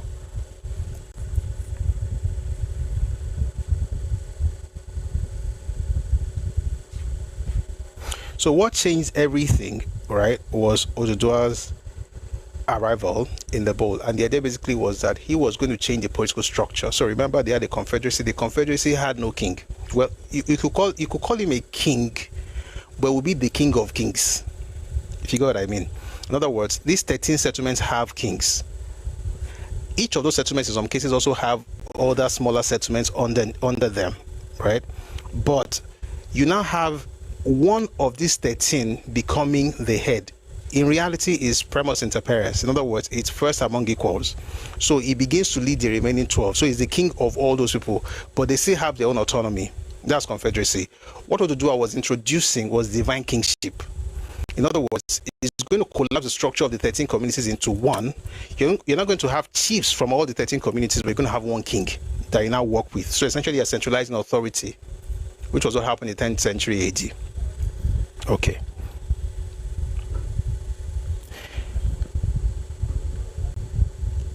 Let me also read something very quickly. When they began to, one of the things that the Oduduwa group began to do was the building of something called the inner walls. Okay, they built an inner wall and was changing the social order, which eventually, and I'm skipping a lot of years, which eventually changed the dynamics of things. And the 13 communities, some of them supported what Oduduwa was doing, some of them were still with Obatala, but the Ugbo decided to join forces with the Obatala group. Prior to that point, the Ugbos, they were Yoruba, but they were a separate group. They did not belong to the Confederacy. And it was when they joined that they began to call Obatala Oba Ugbo. I've had some Yoruba people saying, oh, he was part of... They're not the same. It was... The way it was Obatala was the chairman of the Confederacy. In other words, all the kings in the bowl, right, in the Ife Confederacy would report to him because he was their chairman. Oduduwa is from Okiora, which was where Oranfe, the very first chairman of Confederacy, was from as well. By the way, even Obatala himself was I don't want to use the word worshipper, but he venerated Oranfe as the avatar of the sky god. That is, and the sky god is what we now call Orishanla. And there's so many things I'm saying. I want to try and stick to the answer to that point, but it's important for us to also have these conversations. And I think I just read something in that regard. Hopefully it helps.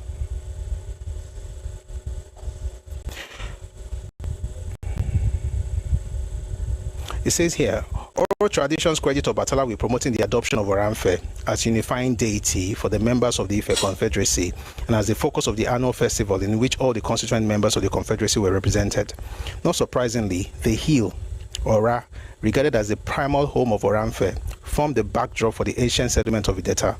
This was where Obatala supposedly resided, and it served as the center of Ideta mega house during the late formative period. Oramfe is an avatar of the sky god that was already prevalent among the early agricultural communities in the Proto-Yoruboid homeland in the confluence. The late formative Yoruba descendants in Ekiti, Igbomino, and Ife areas, where these granitic hill formations were also prevalent, continue to associate these hills with the sky god. What he's saying basically is that we had, so back in the day, our fathers, our forebears venerated nature. Okay, so you have the hills was the preferred deity.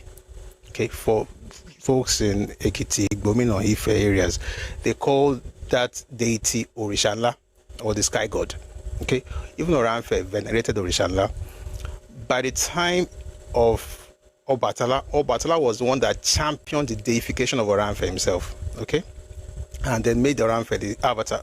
The big English for avatar just means that, so you have a sky god that you don't know, that you can't see, that you can't feel, you don't even know what it looks like.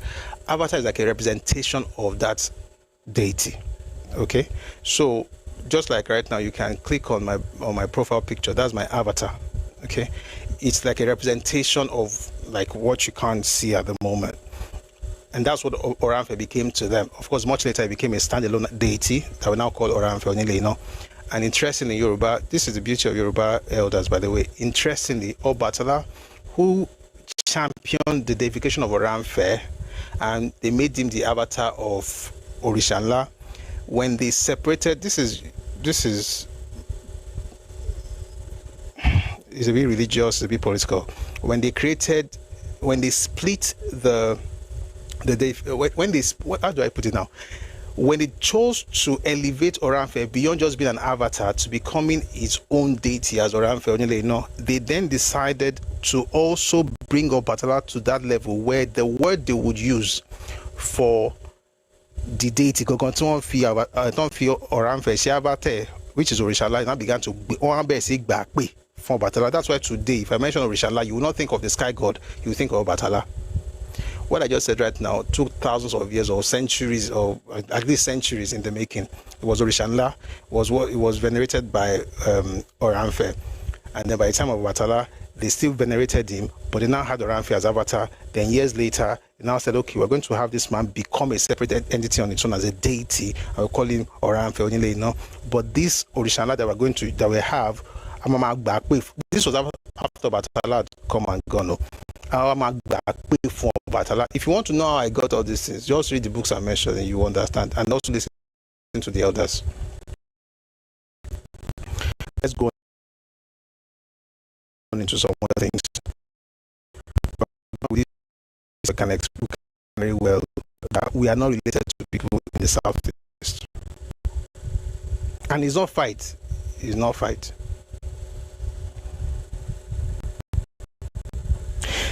The history of the Ife area had stayed on the rim of the swampy bowl for most of the second half of the first millennium, but this was about to change. Between the 10th and 11th century, a new consciousness of social order developed in the Ife bowl that had a far-reaching impact locally. The consequences also had reverberating effect across the expansive Yoruba-speaking world and beyond. And that's what we begin to talk about, the embankment they built and so on and so forth. So what happened was that there was scarcity. They begin to have, like they wrote here, oscillation between unpredictable annual droughts and a rainfall pattern that was similar to that of today. That started around 8300. So they began to, based on that, they were changing the order of things. And then it says here, the influx of new settlers into the bowl, especially the group responsible for the building of the perimeter wall, would have affected the Ugbo communities the most. After all, they were the ones who had lived in this area for centuries. They were therefore at the center of the conflict over the control of the bowl. The initial nemesis were the farmers moving down the Ife Rim. but the displacement of these Ugbo settlements caused by the construction of the inner wall seems to have galvanized them to join the Obatala group against the builders of the wall. Doing so meant that they recognized the leadership of Obatala. Hence, one of the sobriquet of Obatala is Oba Ugbo. That is the leader of Ugbo. I'm just reading what I mentioned earlier. Later on, the Ugbo became part of the size. So think of it, 13 communities. Some preferred the new social order that was being engineered. Okay, some preferred the new social order that was being engineered by Oduduwa. Some preferred the status quo. So the ones who preferred the status quo were with Obatala. Then you now have the Ugbo that we're talking about, who are Yoruba people, who did not go to the southeast at any time. They now aligned with the Obatala group, and that's why they call Obatala Oba Ugbo. That started once, that was a product of the change in social order that was happening at the time. Prior to that point, the Ugbos did not have kings or that kind of structure. Much later, they would have Kutukutu Oba Ugbo, but we'll get to that later. Now, I think I'm going to read some things from here and then I'll go to the other book. So it says here, studies on social memory have shown that transformative moments or events that led to structural changes, e.g. radical changes in socio-political organization or worldview, often leave some of the most enduring imprints in oral traditions, even if the specificity of the original events that caused those radical changes are attenuated and mythologized in subsequent years. I'm going to jump some parts. So it says, in both historical studies and local traditions, these conflicts tend to be reduced to the struggle between two personalities of Obatala and Oduduwa. As the conflict raged on, many houses, nevertheless, the later phase of the conflict coalesced into two dominant opposing camps identified with Obatala, the older order, and Oduduwa, the newer order. As the conflicts raged on, many houses and mega houses collapsed and their settlement complexes were abandoned.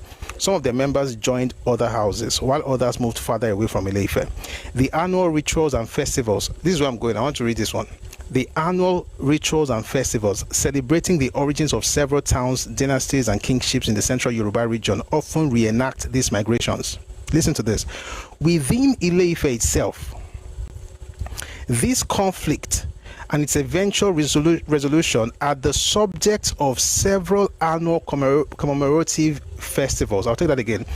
Within Ile-Ife itself, this conflict and its eventual resolution are the subjects of several annual commemorative festivals that have continued till today. From these commemorations, we learn that the conflict between the two groups reached a stalemate for several decades, if not generations. The stalemate ended when a bout of pox epidemic, possibly a variola smallpox outbreak, ravaged the stronghold of the Obatala house at Iteta. Weakened and decimated, the Obatala group was forced to arrange for a truce with its arch enemy, the Oduduwa group. The annual Itakpa festival in Ile-Ife does not only commemorate the end of that conflict, the reconciliation that followed, and the integration of the Obatala group into the political and civic life of Ile-Ife. It also memorialized the pox outbreak. During the festival, the imagery of smallpox lesions is painted on the bodies of Obatala priests with white chalk. I'll explain this to Renchi. This is what he's saying. In Ife, every year since that time, that's about 1,000 years, every year, we have a reenactment. Why? Because we don't have TV. We didn't have radio. We didn't have social media. There was no online repository. The only way we could document history was through reenactment, or you could call it drama. So every year, the same play is the same event, or let me put it this way: the same show is put up to reenact the same event.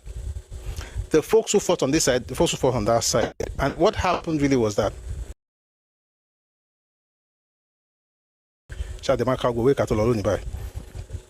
If you read Credo,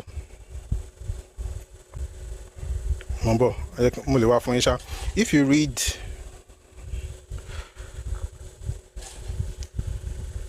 I'll find you the title.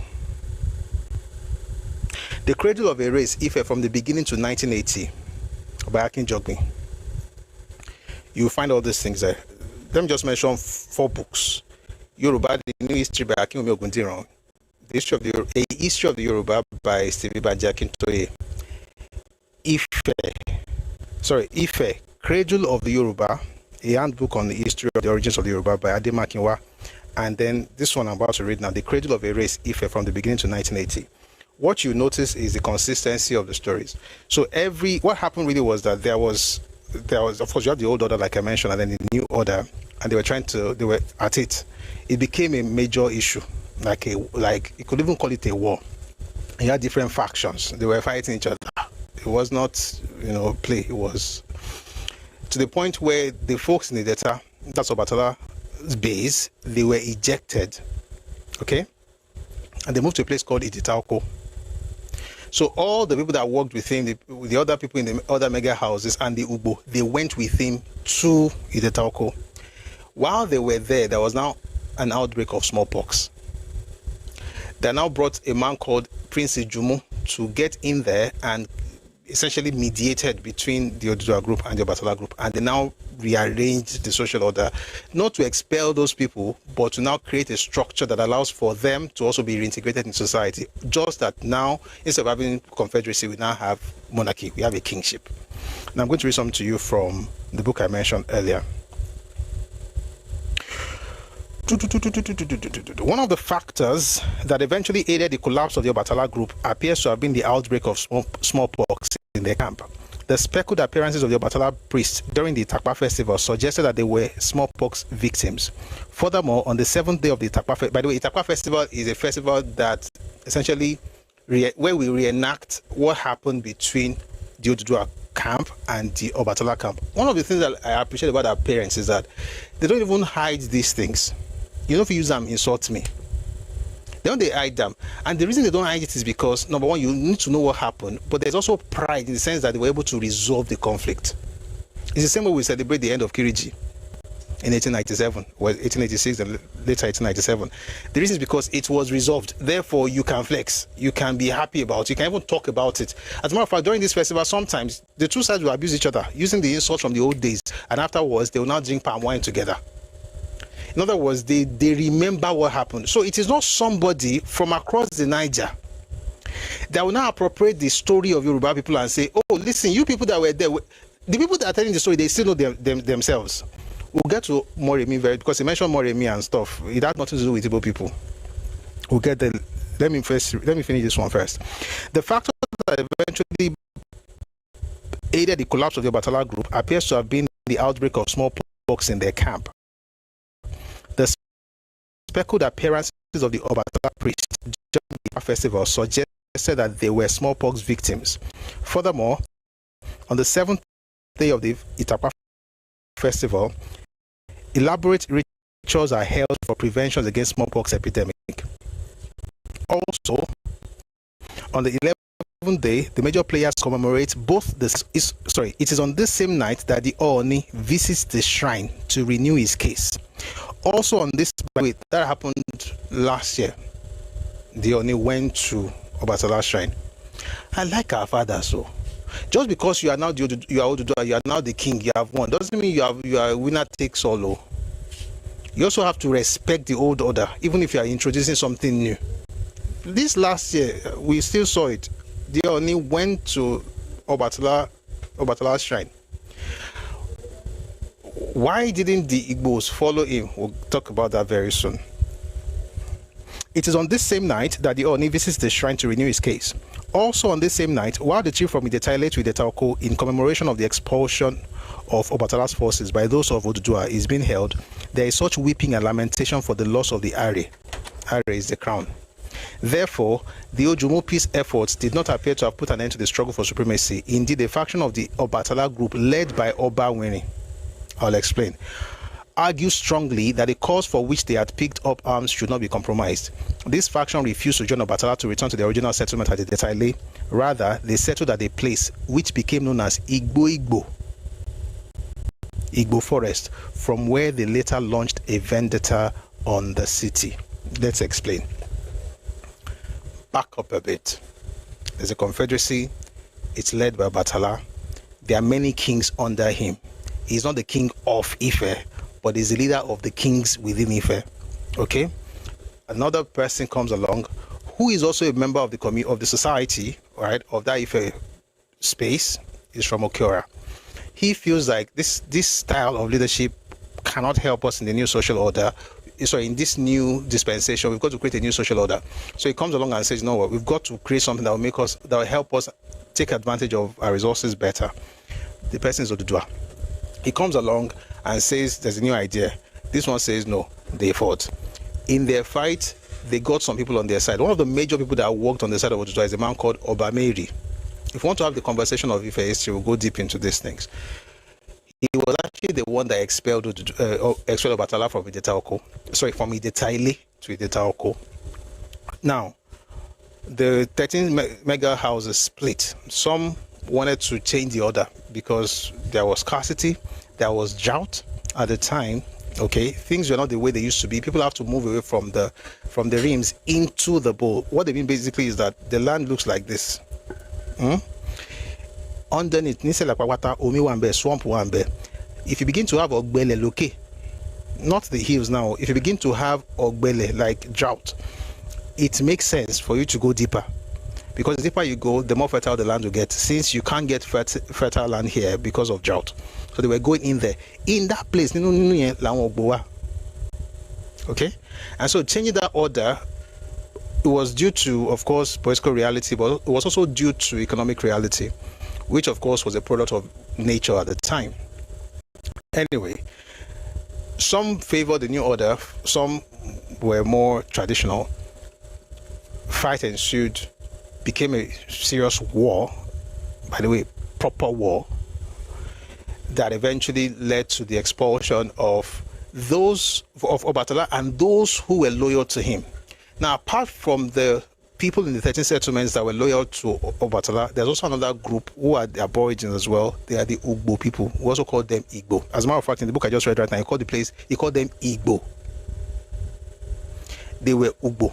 They were also called Igbo.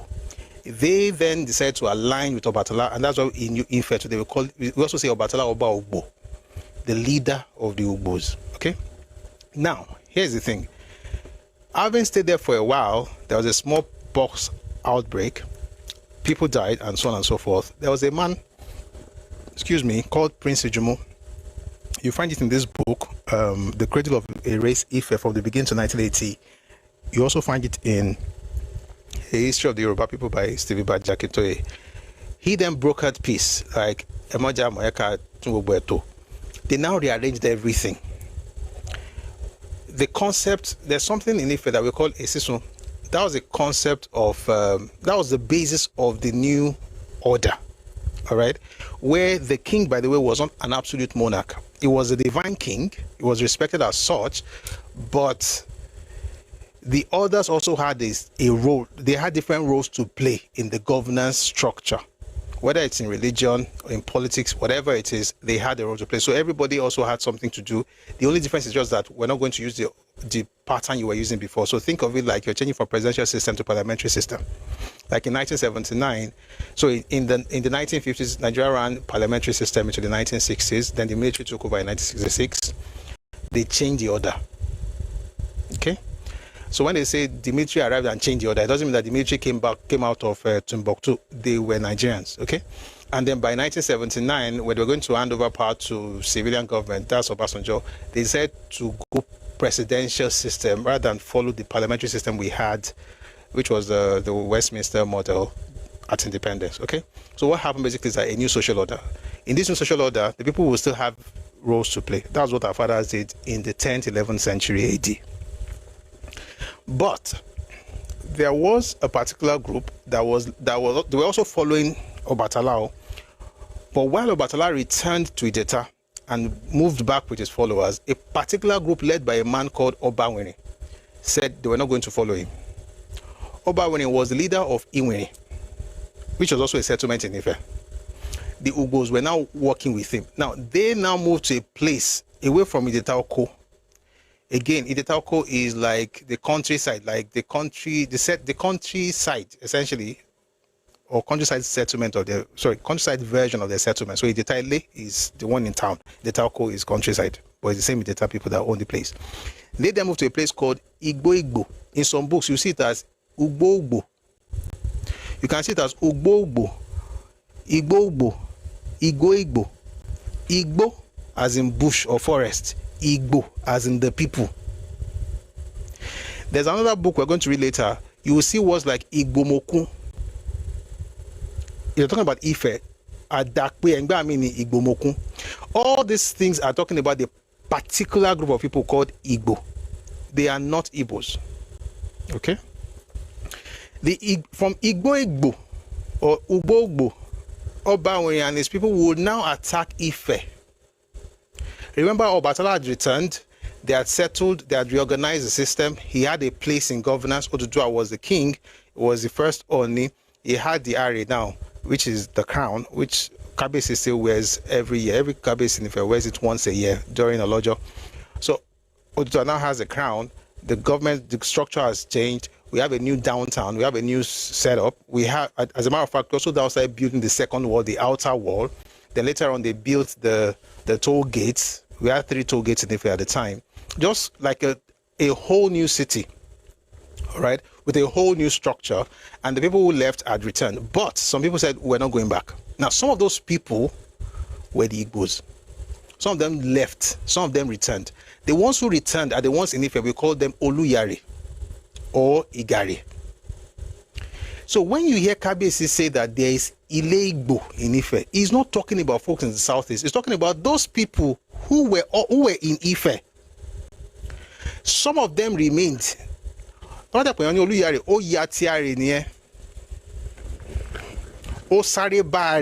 is the crown. It's like finding refuge in the crown. So no matter what you did, you are forgiven. No matter what happened, you are forgiven. Now, the people who left, right? So you can have like 2 groups, just to be able to cut a long story short. One group will continue moving to settle somewhere else. Another group will take it upon themselves to constantly attack Ife. Those ones were the ones that my aunts told me when I was growing up used to come wearing raffia, and that they were called Igbo. So when I was growing up as a child, I used to wonder, how would they travel from Abakaliki to come and attack us in Ife now? Which one is Igbo? Apparently, it's not Igbo, it's Igbo. Operating from a place called Igbo. In fact, may not be like say they will come up. It says here, indeed, a faction of the Obatala group led by Oba Winning argued strongly that the cause for which they had picked up arms should not be compromised. This is a book by Akinjobi. He's a professor as well. This faction refused to join Obatala to return to their original settlement at Itetaile. Rather, they settled at a place which became known as Igbo Forest, from where they later launched a vendetta on the city. So when you hear the story of Moremi, it's from the attacks and the raids of the Igbos who were living in Igbo, but who used to be in Ife, who left with Obatala but decided not to return after the resolution of the crisis. They were Yoruba people all along. They were Igbos, but they chose not to return to Ife. Rather, they felt that instead of settling according to Kineo, we're going to fight to the finish. So from time to time, they would attack Ife people. This is going to be Taijero. Mambo, I think we should be having a lot of Yoruba conversations. Mambo, for me, Shajukan. Let's go to this book.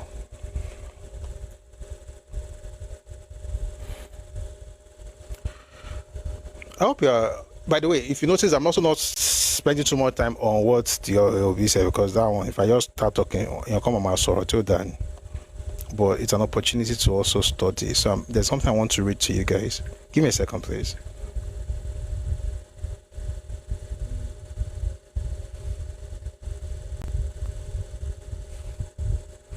I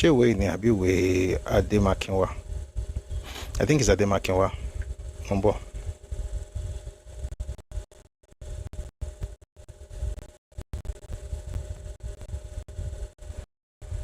What's happening? Someone says Ogun ló máa pa àwọn. First one, I always thought you were a gentleman. Kí ló ṣẹlẹ̀? Give me your Mambo. I'll find a way around it. You're angry, Abi? to me, I think the important thing is that we actually know what really happened. That would help. So let me read to you from Ife, Cradle of the Yoruba, a handbook on the history of the origin of Yoruba by J.A. Ademakinwa. It says, each year, during the Itakpa festival, that's Odun Itakpa, which is also why it's very insulting. Maybe people think that, they're just telling the story. So Yoruba people have different ways of documenting, right? So there's oral history, but there's also reenactments. Okay? So every year, we tell that story as what they play. There's something called, they have this mock wrestling.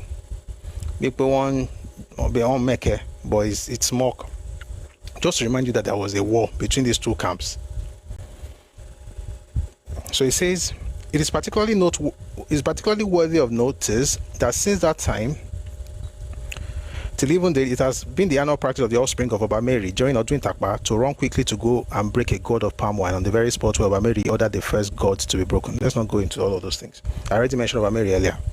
Each year, during the Itakpa festival till today, both sides always greet each other with a series of abusive songs as their foreparents did in olden days. As soon as the point of contention is passed over, either with a wading or without wading through a pool of palm wine. Similarly, is the occasion of the fight between Obameri and Obatala, yearly observed during the same period by a number of hunters carrying their guns to watch the town gates, leading to where one side will be trying to outrun the other in order that the road might be filled with palm wine, and the other will be trying to outrun his opponent in order to avoid passing through a pool of palm wine. It's just drama, but it reminds you of what happened. After necessary settlement had been effected between Obatala and Obameri, Oodua asked them to evacuate their country houses for their former town houses. This royal order was promptly obeyed.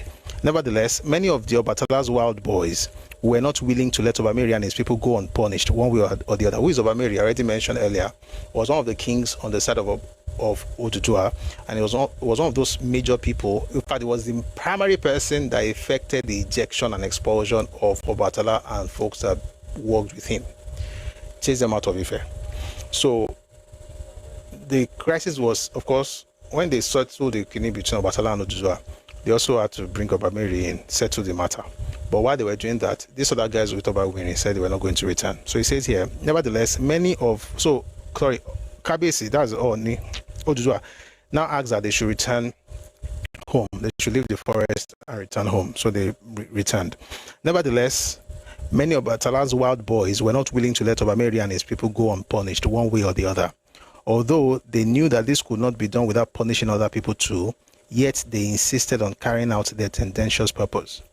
As many of them were hunters who had been used to hard forest life when they were not allowed to come to town, as soon as they reached home, they left the town in pretense that they went hunting. During that time, they secretly made a circuitous bush path through thick forest until they came to a place known afterwards as Igbo. That is Igbo's forest. That's the same thing you found in the book by Akinjogbe. This man was mentioning authors. He never read what's inside those books because, nah lie, he no did it. One of the things you notice in the books I'm reading, you see the consistency, okay? And why is it consistent? Because it works with they are working with the oral tradition of the people of Ife. We mentioned professors because of the research they've done, not because they wrote fantastic stories.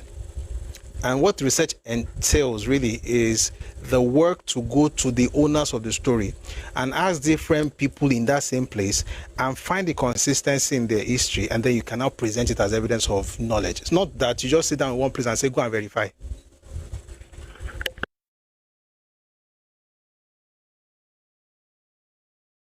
Excuse me.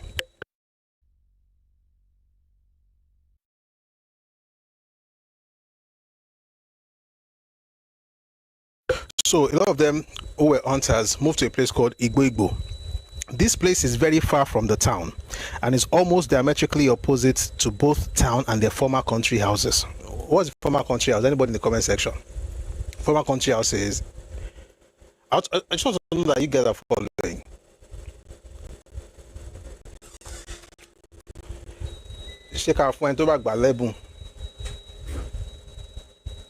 Àwọn ti sọ̀rọ̀ gan lórí YouTube and Facebook o.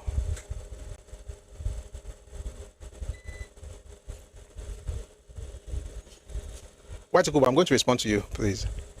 Okay, let me just even respond to her now. She says, no, let me respond to you later. So I will say on the story. So the country houses Ijeta Oko. Ile Omaje Ijeta Ile. And in case you go and write exam, sometimes I think the way I teach them is as though we are going to write exam. But I think you get the point is for us to understand. Oh, folks on Twitch, they say there's no sound. I'll work on it. I don't know why there's no sound on Twitch. There should be sound on Twitch. I will work on it over the weekend. But thank you very much for... They can't even hear what I'm saying. Anyway, let's get back into this. So these people, they went to a place called Igbo. That is Igbo's forest. This place is very far from the town and is almost diametrically opposite to both town and their former country houses. The place where both Obatala and Obameri built their country houses is still this day on the right side of the road leading from Ile-Ife to Ilesha, while Igbo is on the left-hand side of the road leading from Ile-Ife through Isoya to Ijebuland. Finding that place suitable for their tendentious purpose, they came back home to organize a secret society to which they gave the name Igbo. For years together, they continued to carry on the hunting along with the secret society. At that time, it was a common practice for hunters to stay in the forest for 2 or more years together before coming home. Whenever they went into the bush, they used to go to this Igbo to prepare it for the main purpose they had founded it. At first, it was used as the Oro worshippers used the Igboro for their sole worship of Oro, or as the Egungun worshippers used the Igbale, mainly for the worship of Egungun. Little by little, these hunters began to increase in number, and little by little, they began to stay in the bushes much longer than ever before. But as the others were not in the know of their revengeful and wicked purpose, no one attached any importance to their absence from home. When every serious memory of the fighting between Obatala and Obameri had almost been entirely lost to a reasonable extent, some of the members of the Igbo secret society moved to stay in their newly carved settlement, quite unknown to the other non-members. There they began to plan how best they could make their presence effectively but secretly felt in the town in order that they might be able to punish Obameri's followers. Obatala is still this day called Oba Igbo because his followers started the Igbo cult. This is another proof that the Igbos were Ifes, or the real Ifes. So the Igbo Ife, that again the Igbo you are saying he's not Igbo. I know I'm saying it Coca-Cola Aditi. So repeat it because repetition is a law of long and lasting impression. It's from that Igbo now began to attack Ife, burn the place, destroy homes, and that's where the story of Moremi gets in there. Who decides to follow them, allow them to capture her. She was a queen. Allowed them to capture her. She was then taken away, but she was very beautiful. So the king found her very, very beautiful, and said to have her to himself. And he gets in the king's chambers, learns their secrets, knows exactly what they were doing, that they were just covering themselves with raffia. It wasn't anything deep. And she knew what they were supposed to do to deal with them. So somewhere along the line, to cut the long story short, she found a way to escape. She returns to Ife and tells Ife people that the next time these guys come, this is what we're going to do. We're going to set them on fire. So when they came, Ife people did exactly what Moremi told them to do. And since that day, Ife people conquered them. Now, if you go to Ugbo land, in Yoruba land, is in Laje, they believe that Moremi is a traitor. The Ibos in the south, they don't even know who Moremi was. That's the day that they're just making up stories. And the Ugbos have a right to think that Moremi is not a heroine. He's not a heroine. Heroine only, Abi. And the reason, of course, is because, they lost to him. It's just like Ibos don't think that Benjamin Adekunle was a hero, although we're in the same Nigeria. But I know, my father knows, myself knows, my children knows, and their children will know that Benjamin Adekunle was a hero. Even if Ibos in the southeast have whatever to say about him. You get the point. So it's the same way Moremi is a mother. She's a heroine. We love her. We respect her. There are statues all over the place. Statues, right, of her in different parts of Yoruba land. Especially for many of us who, connected to Ife. The Ugbo, because they were defeated by her, look at her in a different way, which is understandable. But the point is, the Ibos who are claiming Moremi, they know Moremi, they don't even have, she doesn't even show up in their story. All of this to say that it's important that people actually spend some time. Maybe they should go and consult their oracles to let them find where they come from. They are not, regardless of who is saying it, I don't care that is a OB or is a king, he doesn't know what he's talking about. And it's also very dishonest that a person of that stature would mention authors, right? Because they are professors and everything. And the way I didn't read the book by Samuel Johnson. He also did not mention Igbo people of the Southeast living in Yoruba land. As a matter of fact, I don't even know if there was Ugbo even mentioned in Samuel Johnson's book, because I've read the book. You know, sometimes this happens a lot. Somebody will say something, you don't begin to doubt if you've read what they are saying, if you've read the book. But Kimi Osimbe, they create doubt. I think that's their goal.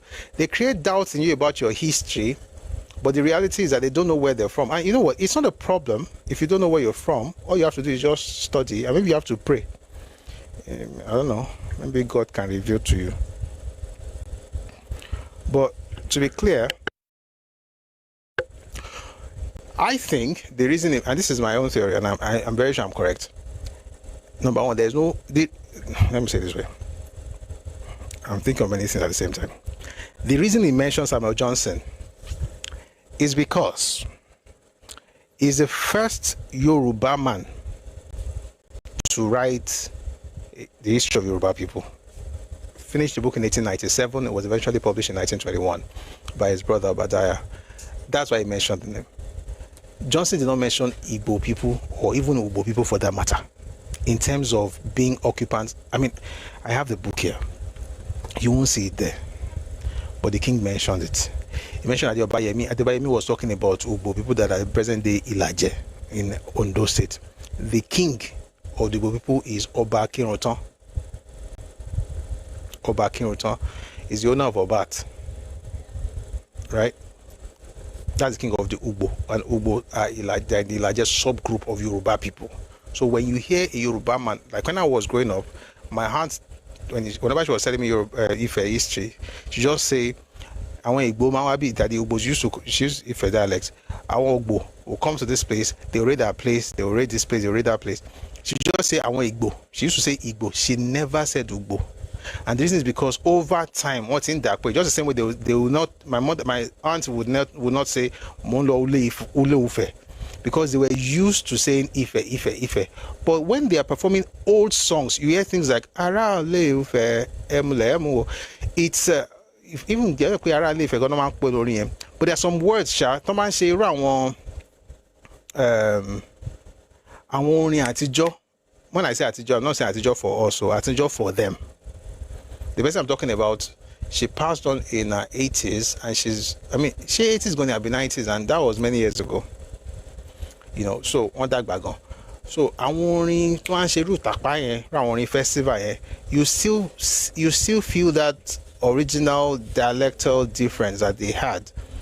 And you still see it in some of the words that we still use today, okay? But I'm just saying that you may go to Ife and you hear Igbo. They talk to you about Ile Igbo in Ife, that Igbo people used to be in Ife for a very long time. They were aboriginals to that place. They are right. But remember that the folks in the Southeast did not begin to use IGBO as standard spelling until about 50 years ago. The ones we're talking about have been Ugbo or Igbo for centuries, and they've been known as that. So whether it's Ugbo or Igbo, it's the same person. And please, if you want to write about Igbo people of the Southeast, it's IBO. And it's not because of disrespect, it's just to make sure there is no confusion. Like the man said in the 1960s, we don't want to have confusion, so we write Ibos. It's not, by the way, I think I should say it again. I don't spell Ibos as IBO out of disrespect to Ibos. I spell it that way out of respect for the Ugbos. Because you cannot be using spelling to take over people's land and say Ejibo, Igbora, Igbomina, or Igbo. Igbo Chere, anything that is Igbo, Ijebu Igbo, anything that is Igbo is Igbo land. That's stupidity, and it's because you don't have land. You now use spelling to color other people's land, Are you a thief? You are a thief. I hope I've answered that question, and I hope because I really tried, because there's something I wanted to say. That I just held myself back, because a king just talking like that, and I've repeated it a number of times. I think the most insulting part of that thing is, number one, you are changing the history. Number two, you are telling them to go and read books written by their own people. You are mentioning those people. You did not mention their books. We read the books and discovered that they were talking about their own people, not you. Why do you feel the need to insert yourself into other people's history? Are you vagabonds? Because it's people without roots. People without roots always finding it. I ain't call America, I ain't call Europa. That's it for the thing. So the point, Sha, is that Yoruba people, everybody is blessed in Nigeria.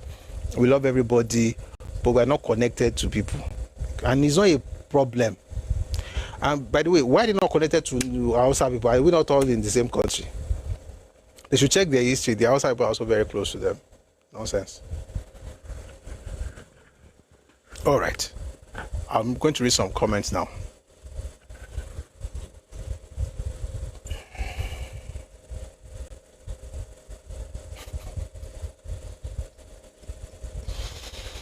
Our people on Facebook and YouTube, they are harsh. And there's something I've been trying not to say, and someone said on Facebook. I'm going to read what the person says. What the person typed. Igbo Uku had nothing to do with the Ibos. The present occupiers of that land were brought by the British. It is completely unfathomable that the people that can make bronze and brass artifacts cannot make something as simple as ordinary clothes. It's on record, well documented with pictorial evidence, that these people walked around.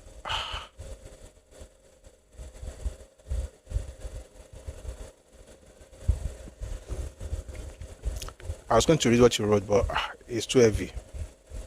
Please permit me to change the audio source so I can farabalẹ̀ read to you guys. Wait, if people are angry, I was reading the beginning, I was like, to be honest, right, if you really study this Igbo Uku, they are not the same people. And if they think it's a lie, maybe one day we should get into the story. The Oba of Onitsha that is talking about, that is talking gossip, they should ask him where the Onitsha people are from. And why the Onitsha people feel that they are superior to other Ibos. It's because of the Benin connection. There's no long story about it. Please power tap on TikTok. It's because of the Benin connection. That's why they feel that, they are better than everybody. They moved in from Benin. What they should have said, if they asked me as a consultant and a prince of Ife, and say, how should we connect ourselves to Ife? I'll just say, tell them that you follow. Let me not say it.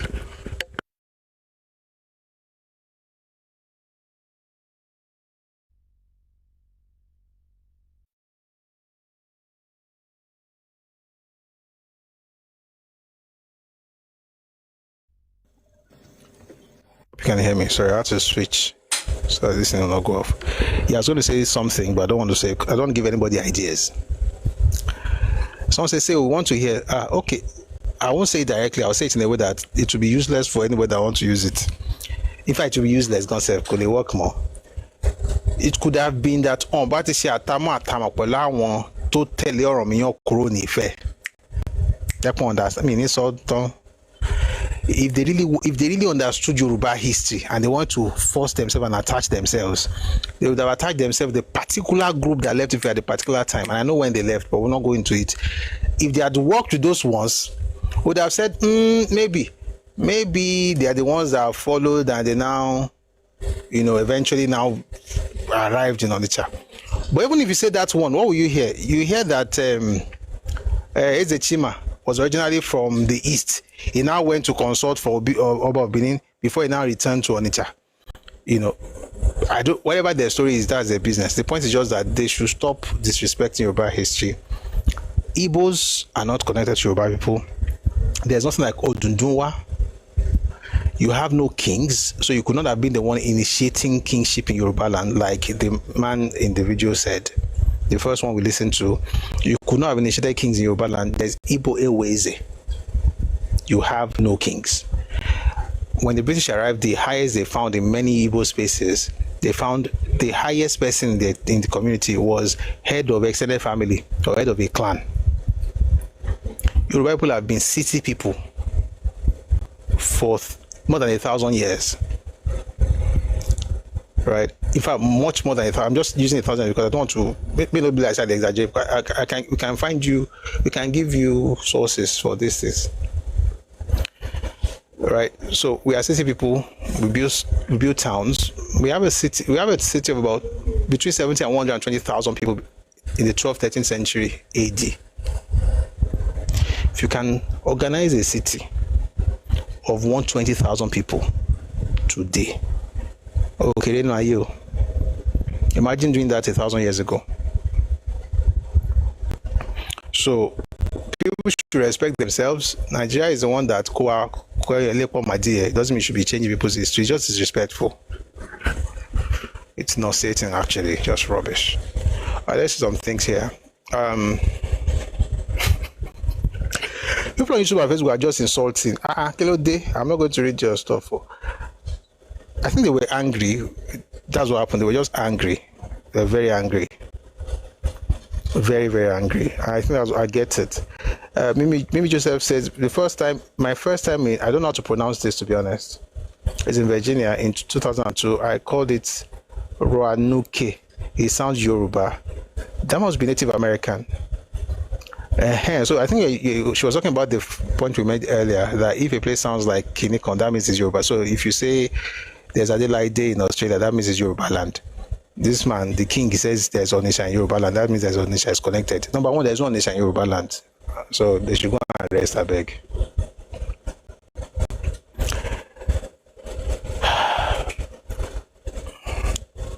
White Kubo says Adelaide in Australia was not founded by Yorubas or Oromo. Are you serious? Are you serious? That it was not funded by Yoruba people?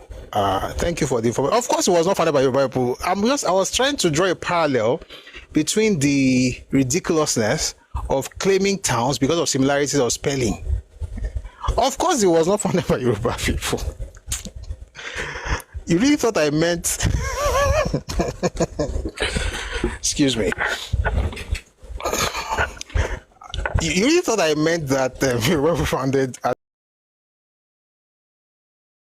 If you can't say Addis Ababa, which sounds, I mean, growing up, we did government in school.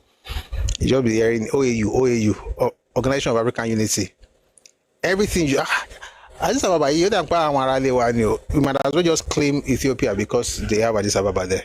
That's ridiculous. I'm just trying not to use some words, man. It's shameful, by the way. They should have a meeting with their elders. So how can elders be like this? What do you expect from young ones?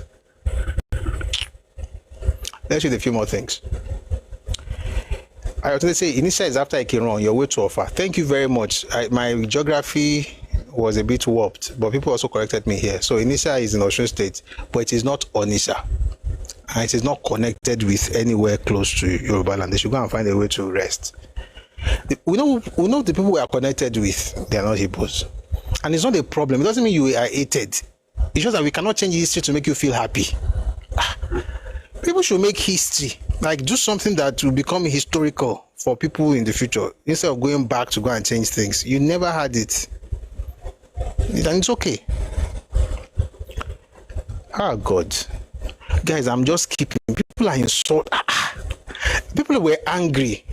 Apparently, they were very angry with what Obi of Onitsha was saying. So they're just, I can't read most of what you guys wrote too. Say, what a clown. How can you give what you don't have? Jesus Christ.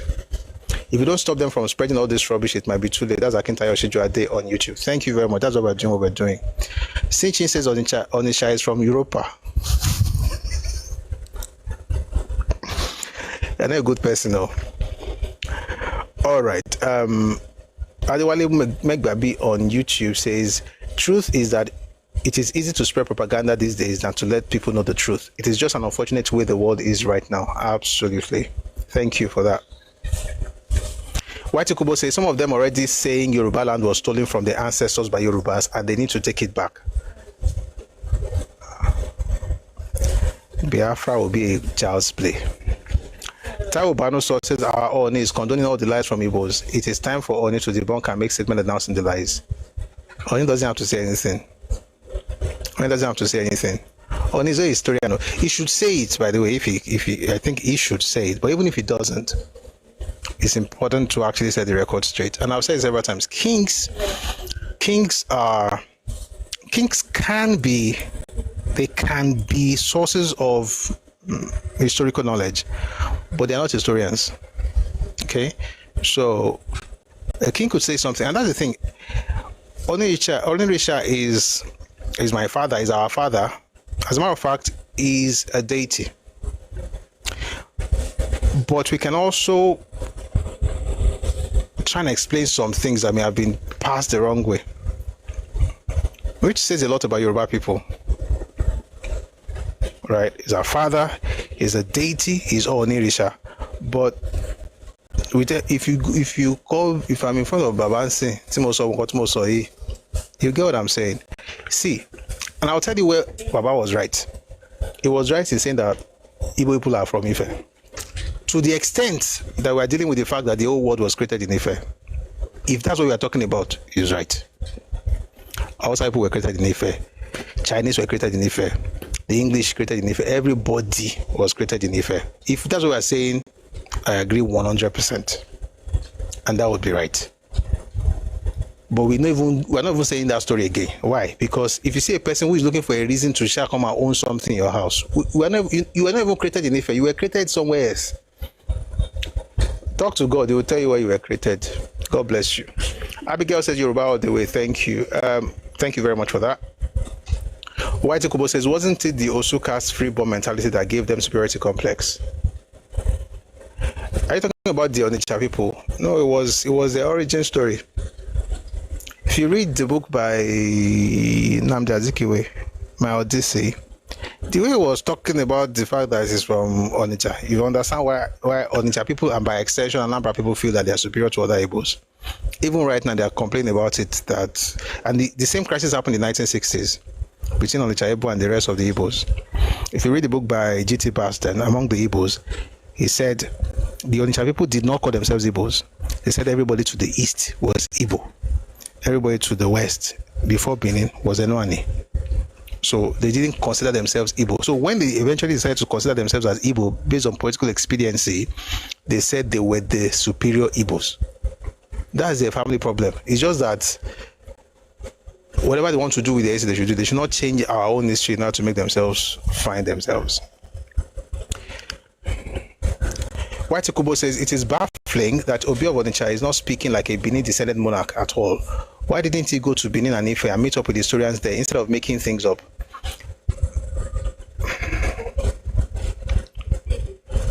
He says, well. Tokpe Olowo Shile on Facebook says, Igbo is the only tribe in Africa that did not know their origin. Today they came from Israel, tomorrow from Ife, and now from Donald Trump's family in America.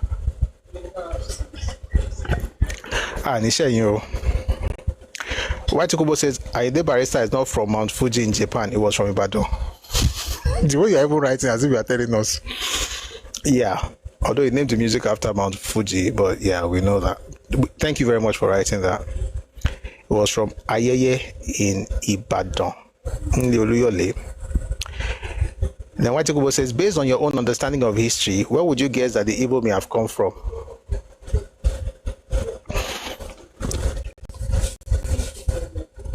It's a very complex story, a complex question. So we don't even have to guess. Okay?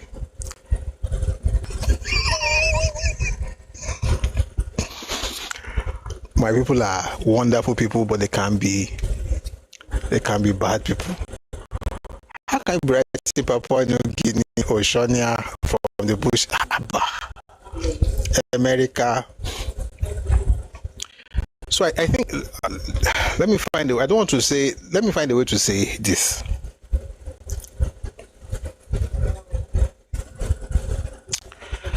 See, their story is over.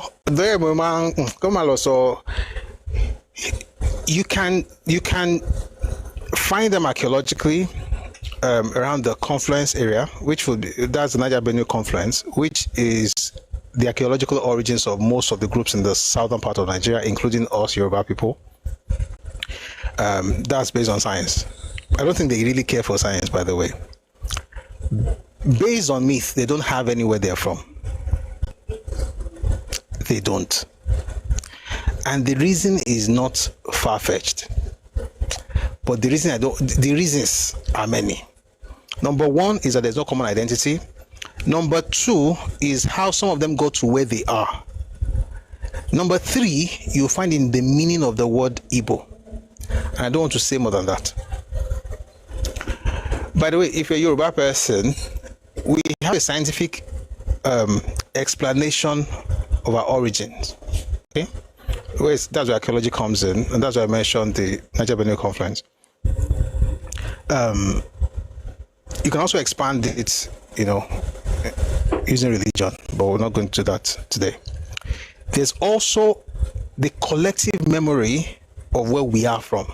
Now, I just want to quickly use the opportunity to say this. Our collective memory may not be the same thing as the archaeological findings or the scientific origin. We're about to share origin one.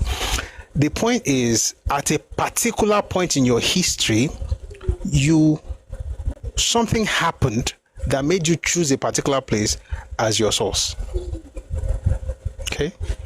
And we'll talk about that some other times. Something happened with the civilization that grew out of Ife was also one of the things that was responsible for the recognition of Ife as the place that everybody wanted to gravitate towards.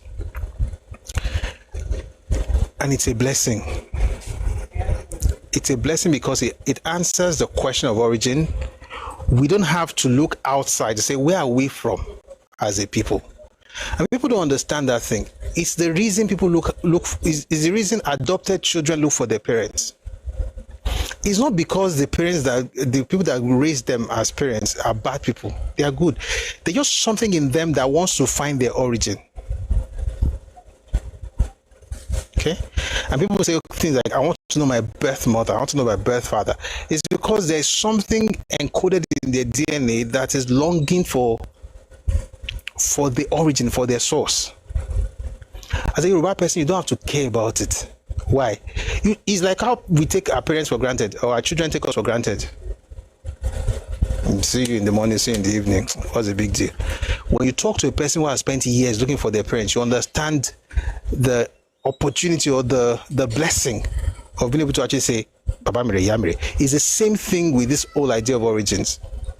As a Yoruba person, you just say, we say it's Ife is our credo, is where we come from. Even that knowledge alone means that you can now do other things and forget about origins. Someone says the same way African Americans look for their roots in Africa. Yes, people want to know where they're from. If you're a Yoruba person, you don't have to bother. You know. You woke up, say, Ife. So even without having to do archaeology, you have an idea of that. You've been able to grow, and there's a lot to learn from this book, Yoruba, The New History by Professor Akinwumi Ogundiran. There's a lot. Okay, how Ife became what it became, right? So all of that to say that their history is a bit complicated. And here's the thing. Let me just say the truth. The reason I'm not saying everything, the reason I'm not going direct, okay?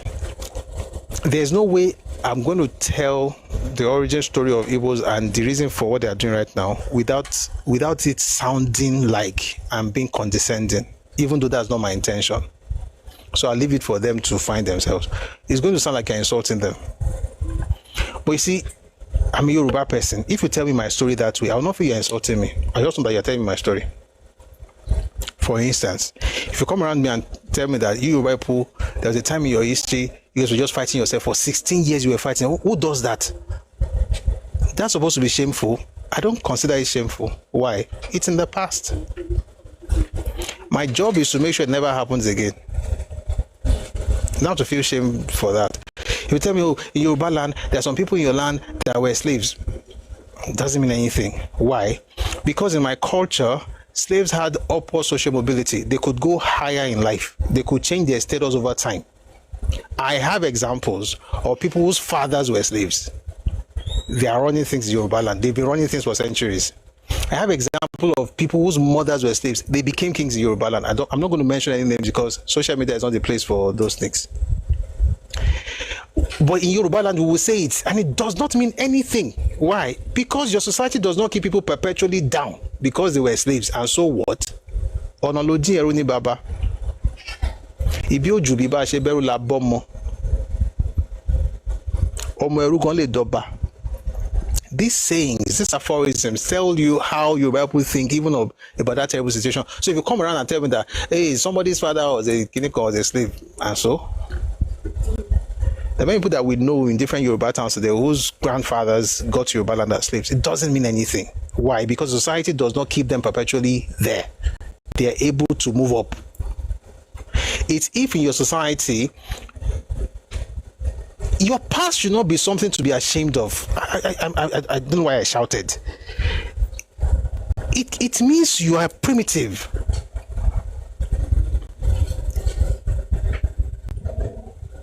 Like say things like, oh, there's a time I used to be, even in our lives, all of us, there are things that we are ashamed of in the past, but you can't really shame me with my past.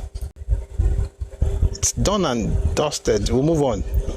We'll learn from the past, and then hopefully we don't repeat the mistakes of the past. That's all this thing where you say, but the point I'm trying to make is that if you mention, okay, let me give a very good example from what we just did today.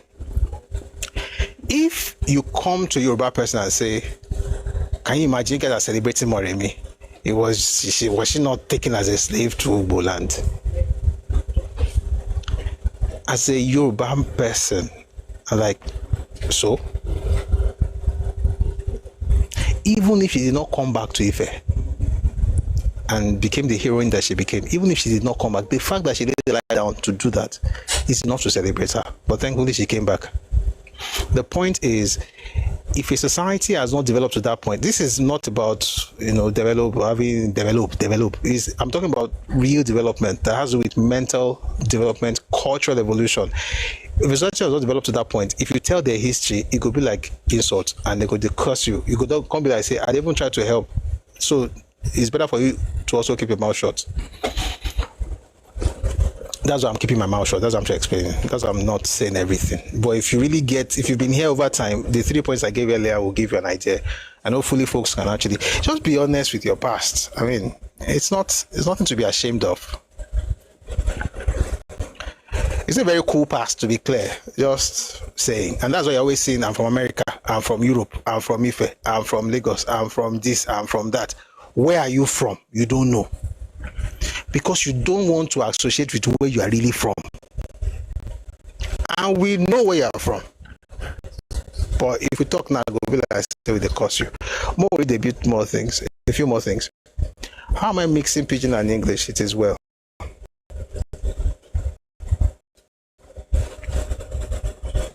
So I hope I answered your question, White Kubo, the best way I could. Prophet Kasali on Facebook says, these people have a mission to conquer and claim Yoruba land. We need to stop selling land to this. Okay, by propagating law that will make it illegal to own land Western. I think really Yoruba people should learn more to lease. Right? Especially in places like, in fact, in all Yoruba land. Meanwhile, let me say something. Buying land does not make you an owner. All these people are always shouting that we bought your land. The maximum number of years you can occupy the land is 99. That's the maximum, not the minimum. The maximum. It can be revoked, and nobody gets certificate of ownership. It's called certificate of occupancy. C of O. You don't own anything. You are occupying.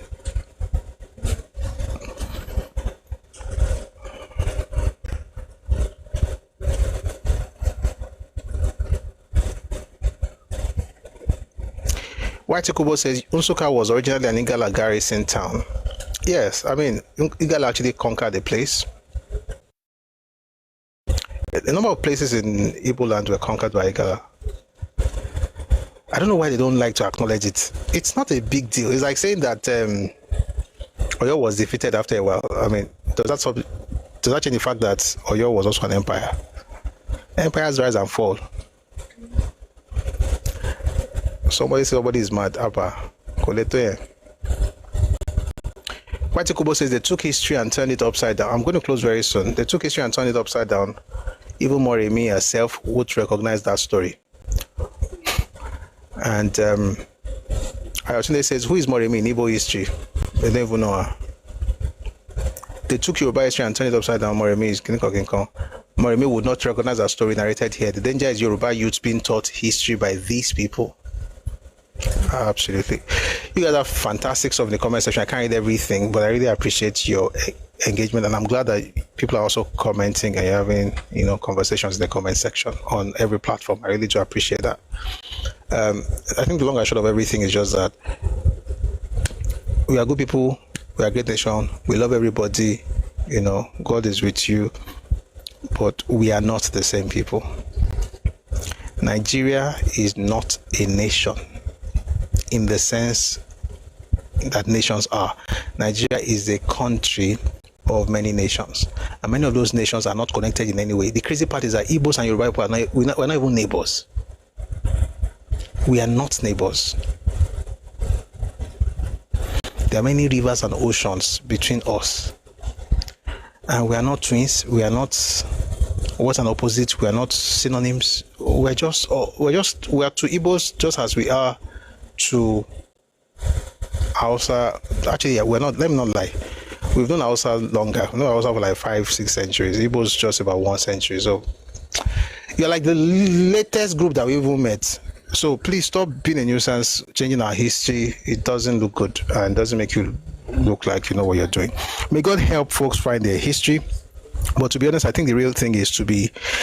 If you want, I could recommend some books. Maybe you can look for the book by Elizabeth Isiche on the history of Ibos. It's like the only one I can recommend. There's another one that Professor Falola worked on. There's one on my shelf here. This one, Ironi, Don Kiniko. I just feel like I wasted money.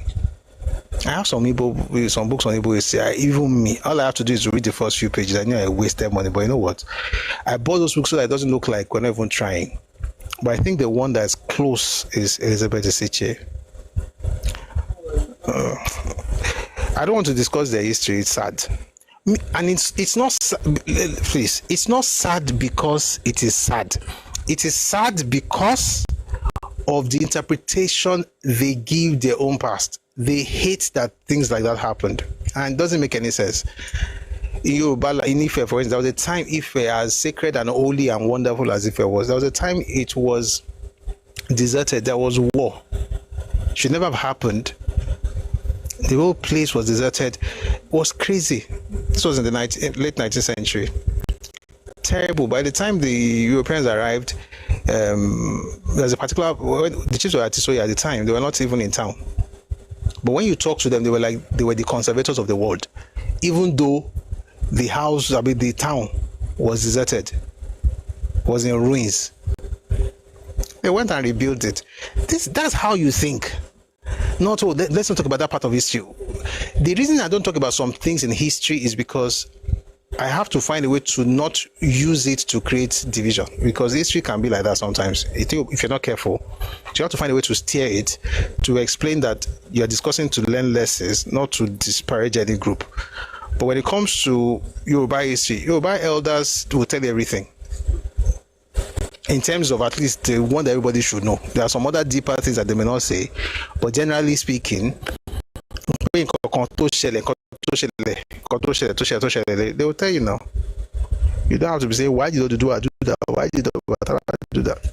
Anyway, we're Yoruba. Maybe that's why. Moderator just came in. Thank you very much for telling me what time it is. Thank you. All right, we're going to close now. I want to thank everybody who has made to this session. Good. Is there any other? Okay, I think one or two people. No. I mean, it's almost 10.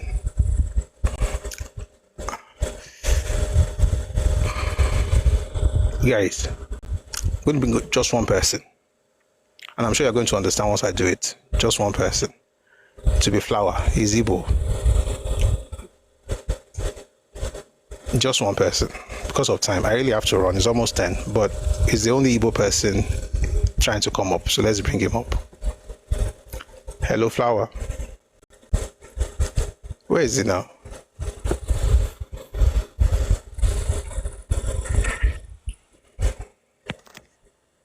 Good evening. Please go on. You can unmute.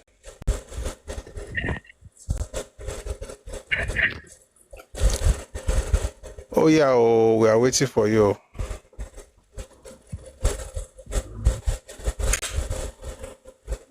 What's happening now? Flora, my flower, oh. I think we played Davido's song earlier. By the way, those who used to pray, who used to join us to pray on Sundays, we are praying 7 a.m., not 6. Because, let me just say the reason, I will still say it on Sunday. Because sometimes, the inverter may not be on, I will have to put on generator. Just be disturbing everybody in that G. So, it's 7. Thank you very much. He has gone. I was going to bring him up because he's the only Igbo person, and it would be cool to also hear somebody from another place. But let me just say this. If you like to, let me thank people who have liked and shared. We are on 260. Wow. I want to clap for all of you. I want to cheer. 262.3k likes on TikTok. Thank you very, very much for your engagement. All right. I want to thank those who gave gifts as well. I saw a lot of gifts flying earlier. We don't usually stop. I stopped in some instances, but I thank you for giving. Even if I don't stop, it's because I don't want to break the flow, but I really appreciate your generosity. Thank you very much for your support. If you'd like to support us financially, please use the bank details on the screen. It's a GT account, and your support will go a long way to help us have these live sessions. We have these sessions every weekday, Mondays to Fridays. We discuss all kinds of things: history, culture, politics, and innovation. And we do it every weekday. And then on Sunday we pray at 7 a.m. After, it would be nice if you can join us. All right.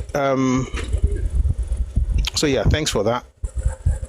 I don't see flower. Told you how much I'm chilling because of flower. I thought it was ready. You know what? The rest of us, please let's go, because if I bring people up, most of us will just be insulting, folks. I don't want to go back into that.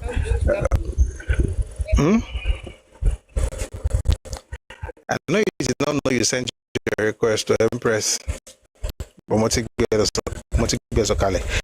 Eshewo, thank you very much for being part of this week's sessions. And I'm sorry if I'm not bringing you up, it's because it's almost 10 and I have my gas at the top around. I have to join them. Thanks for being here. Can you imagine? I don't even feel like going. It feels good being here. I hope you learned one or two things, and we'll delve deeper into some of this stuff about Yoruba land, our history and stuff. But yeah, Igbo people like Yoruba people, or Ibos are not connected to us, and they should just enjoy their lives wherever they are. And may God bless Nigeria. May God bless every ethnicity in this country. But we're not going to change our history to make people feel comfortable in the name of unity. That is not unity. That is stealing. And we shouldn't. Everybody that steals is not good. Anthem.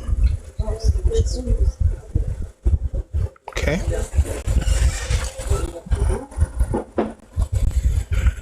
Okay, so let's listen to the Nigerian anthem and then the Yoruba anthem. Thank you very much.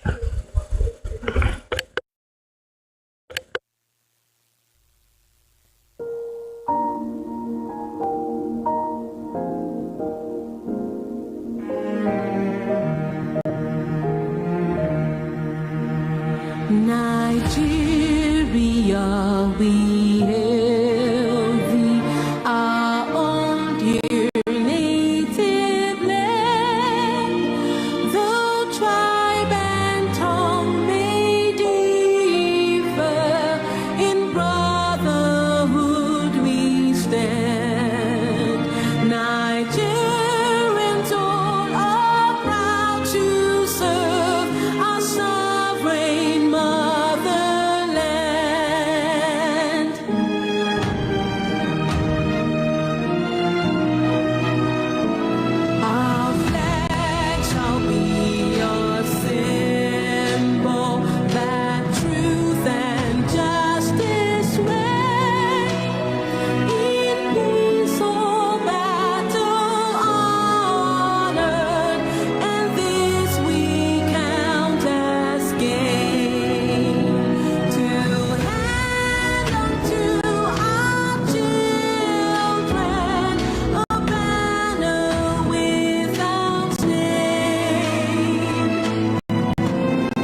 àwa ni ìmọ́lẹ̀ ògo adúláwọ̀ ìmọ́lẹ̀ òwò ní bọ́kùn lágbára Ọlọ́run ilẹ̀ Yorùbá ò ní bàjẹ́ Nàìjíríà náà ò ní bàjẹ́ ilé wa ọ̀nà wa ò ní bàjẹ́ lágbára Ọlọ́run nǹkan tó bá dáwọ́lé a máa yọrí sí rere ilé ò ní lé wa o ọ̀nà ò ní náà wà á dà fún wa o. Thank you very much for being part of today's session.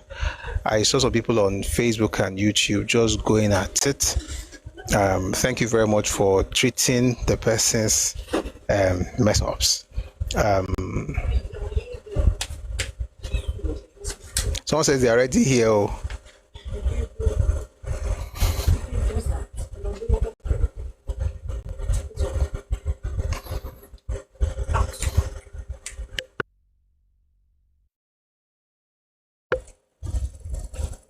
Someone says Igala is not Igbo, but Igala and Igbo are siblings. Igala and Igbo are not. Igala conquered Igbo. They're not. They won't go Jora. Igala are more from another place. Say out of Igala same language. They're not speaking the same. Are they speaking the same language? Then Petrono says Igbo, and he says Momoman. I think he's talking about his dad. To be fair, guys, just give me some seconds just to deal with this thing very quickly. I think it's a good way to end. I don't know why people bring their fathers on stage.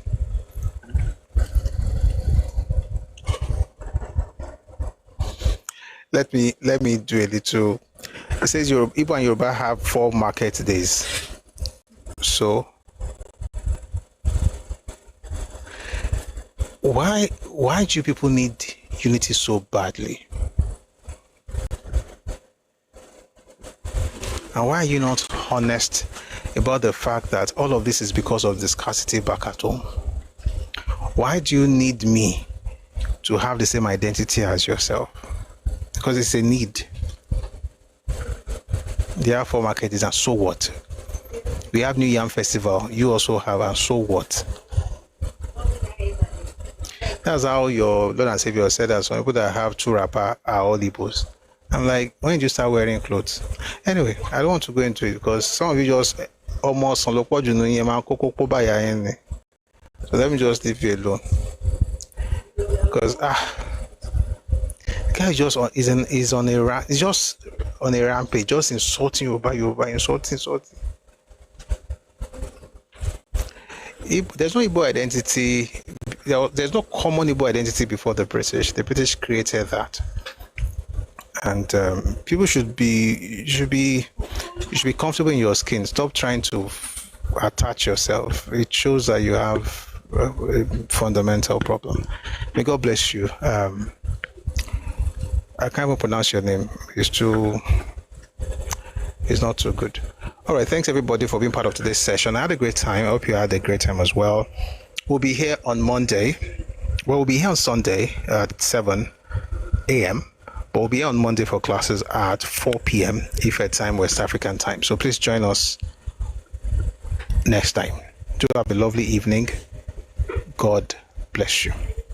Odaro. Or do have a lovely weekend. God bless you. Odaro, Eshel. Baba T, good to see you. Eshel, thanks for coming. And folks on YouTube and Twitter and Facebook, I hope you noticed that it was stable today. It was because we did something a couple of days ago, and I'm glad it worked. We didn't have any breaks today. It's really nice. All right then. Thanks a lot. Good night.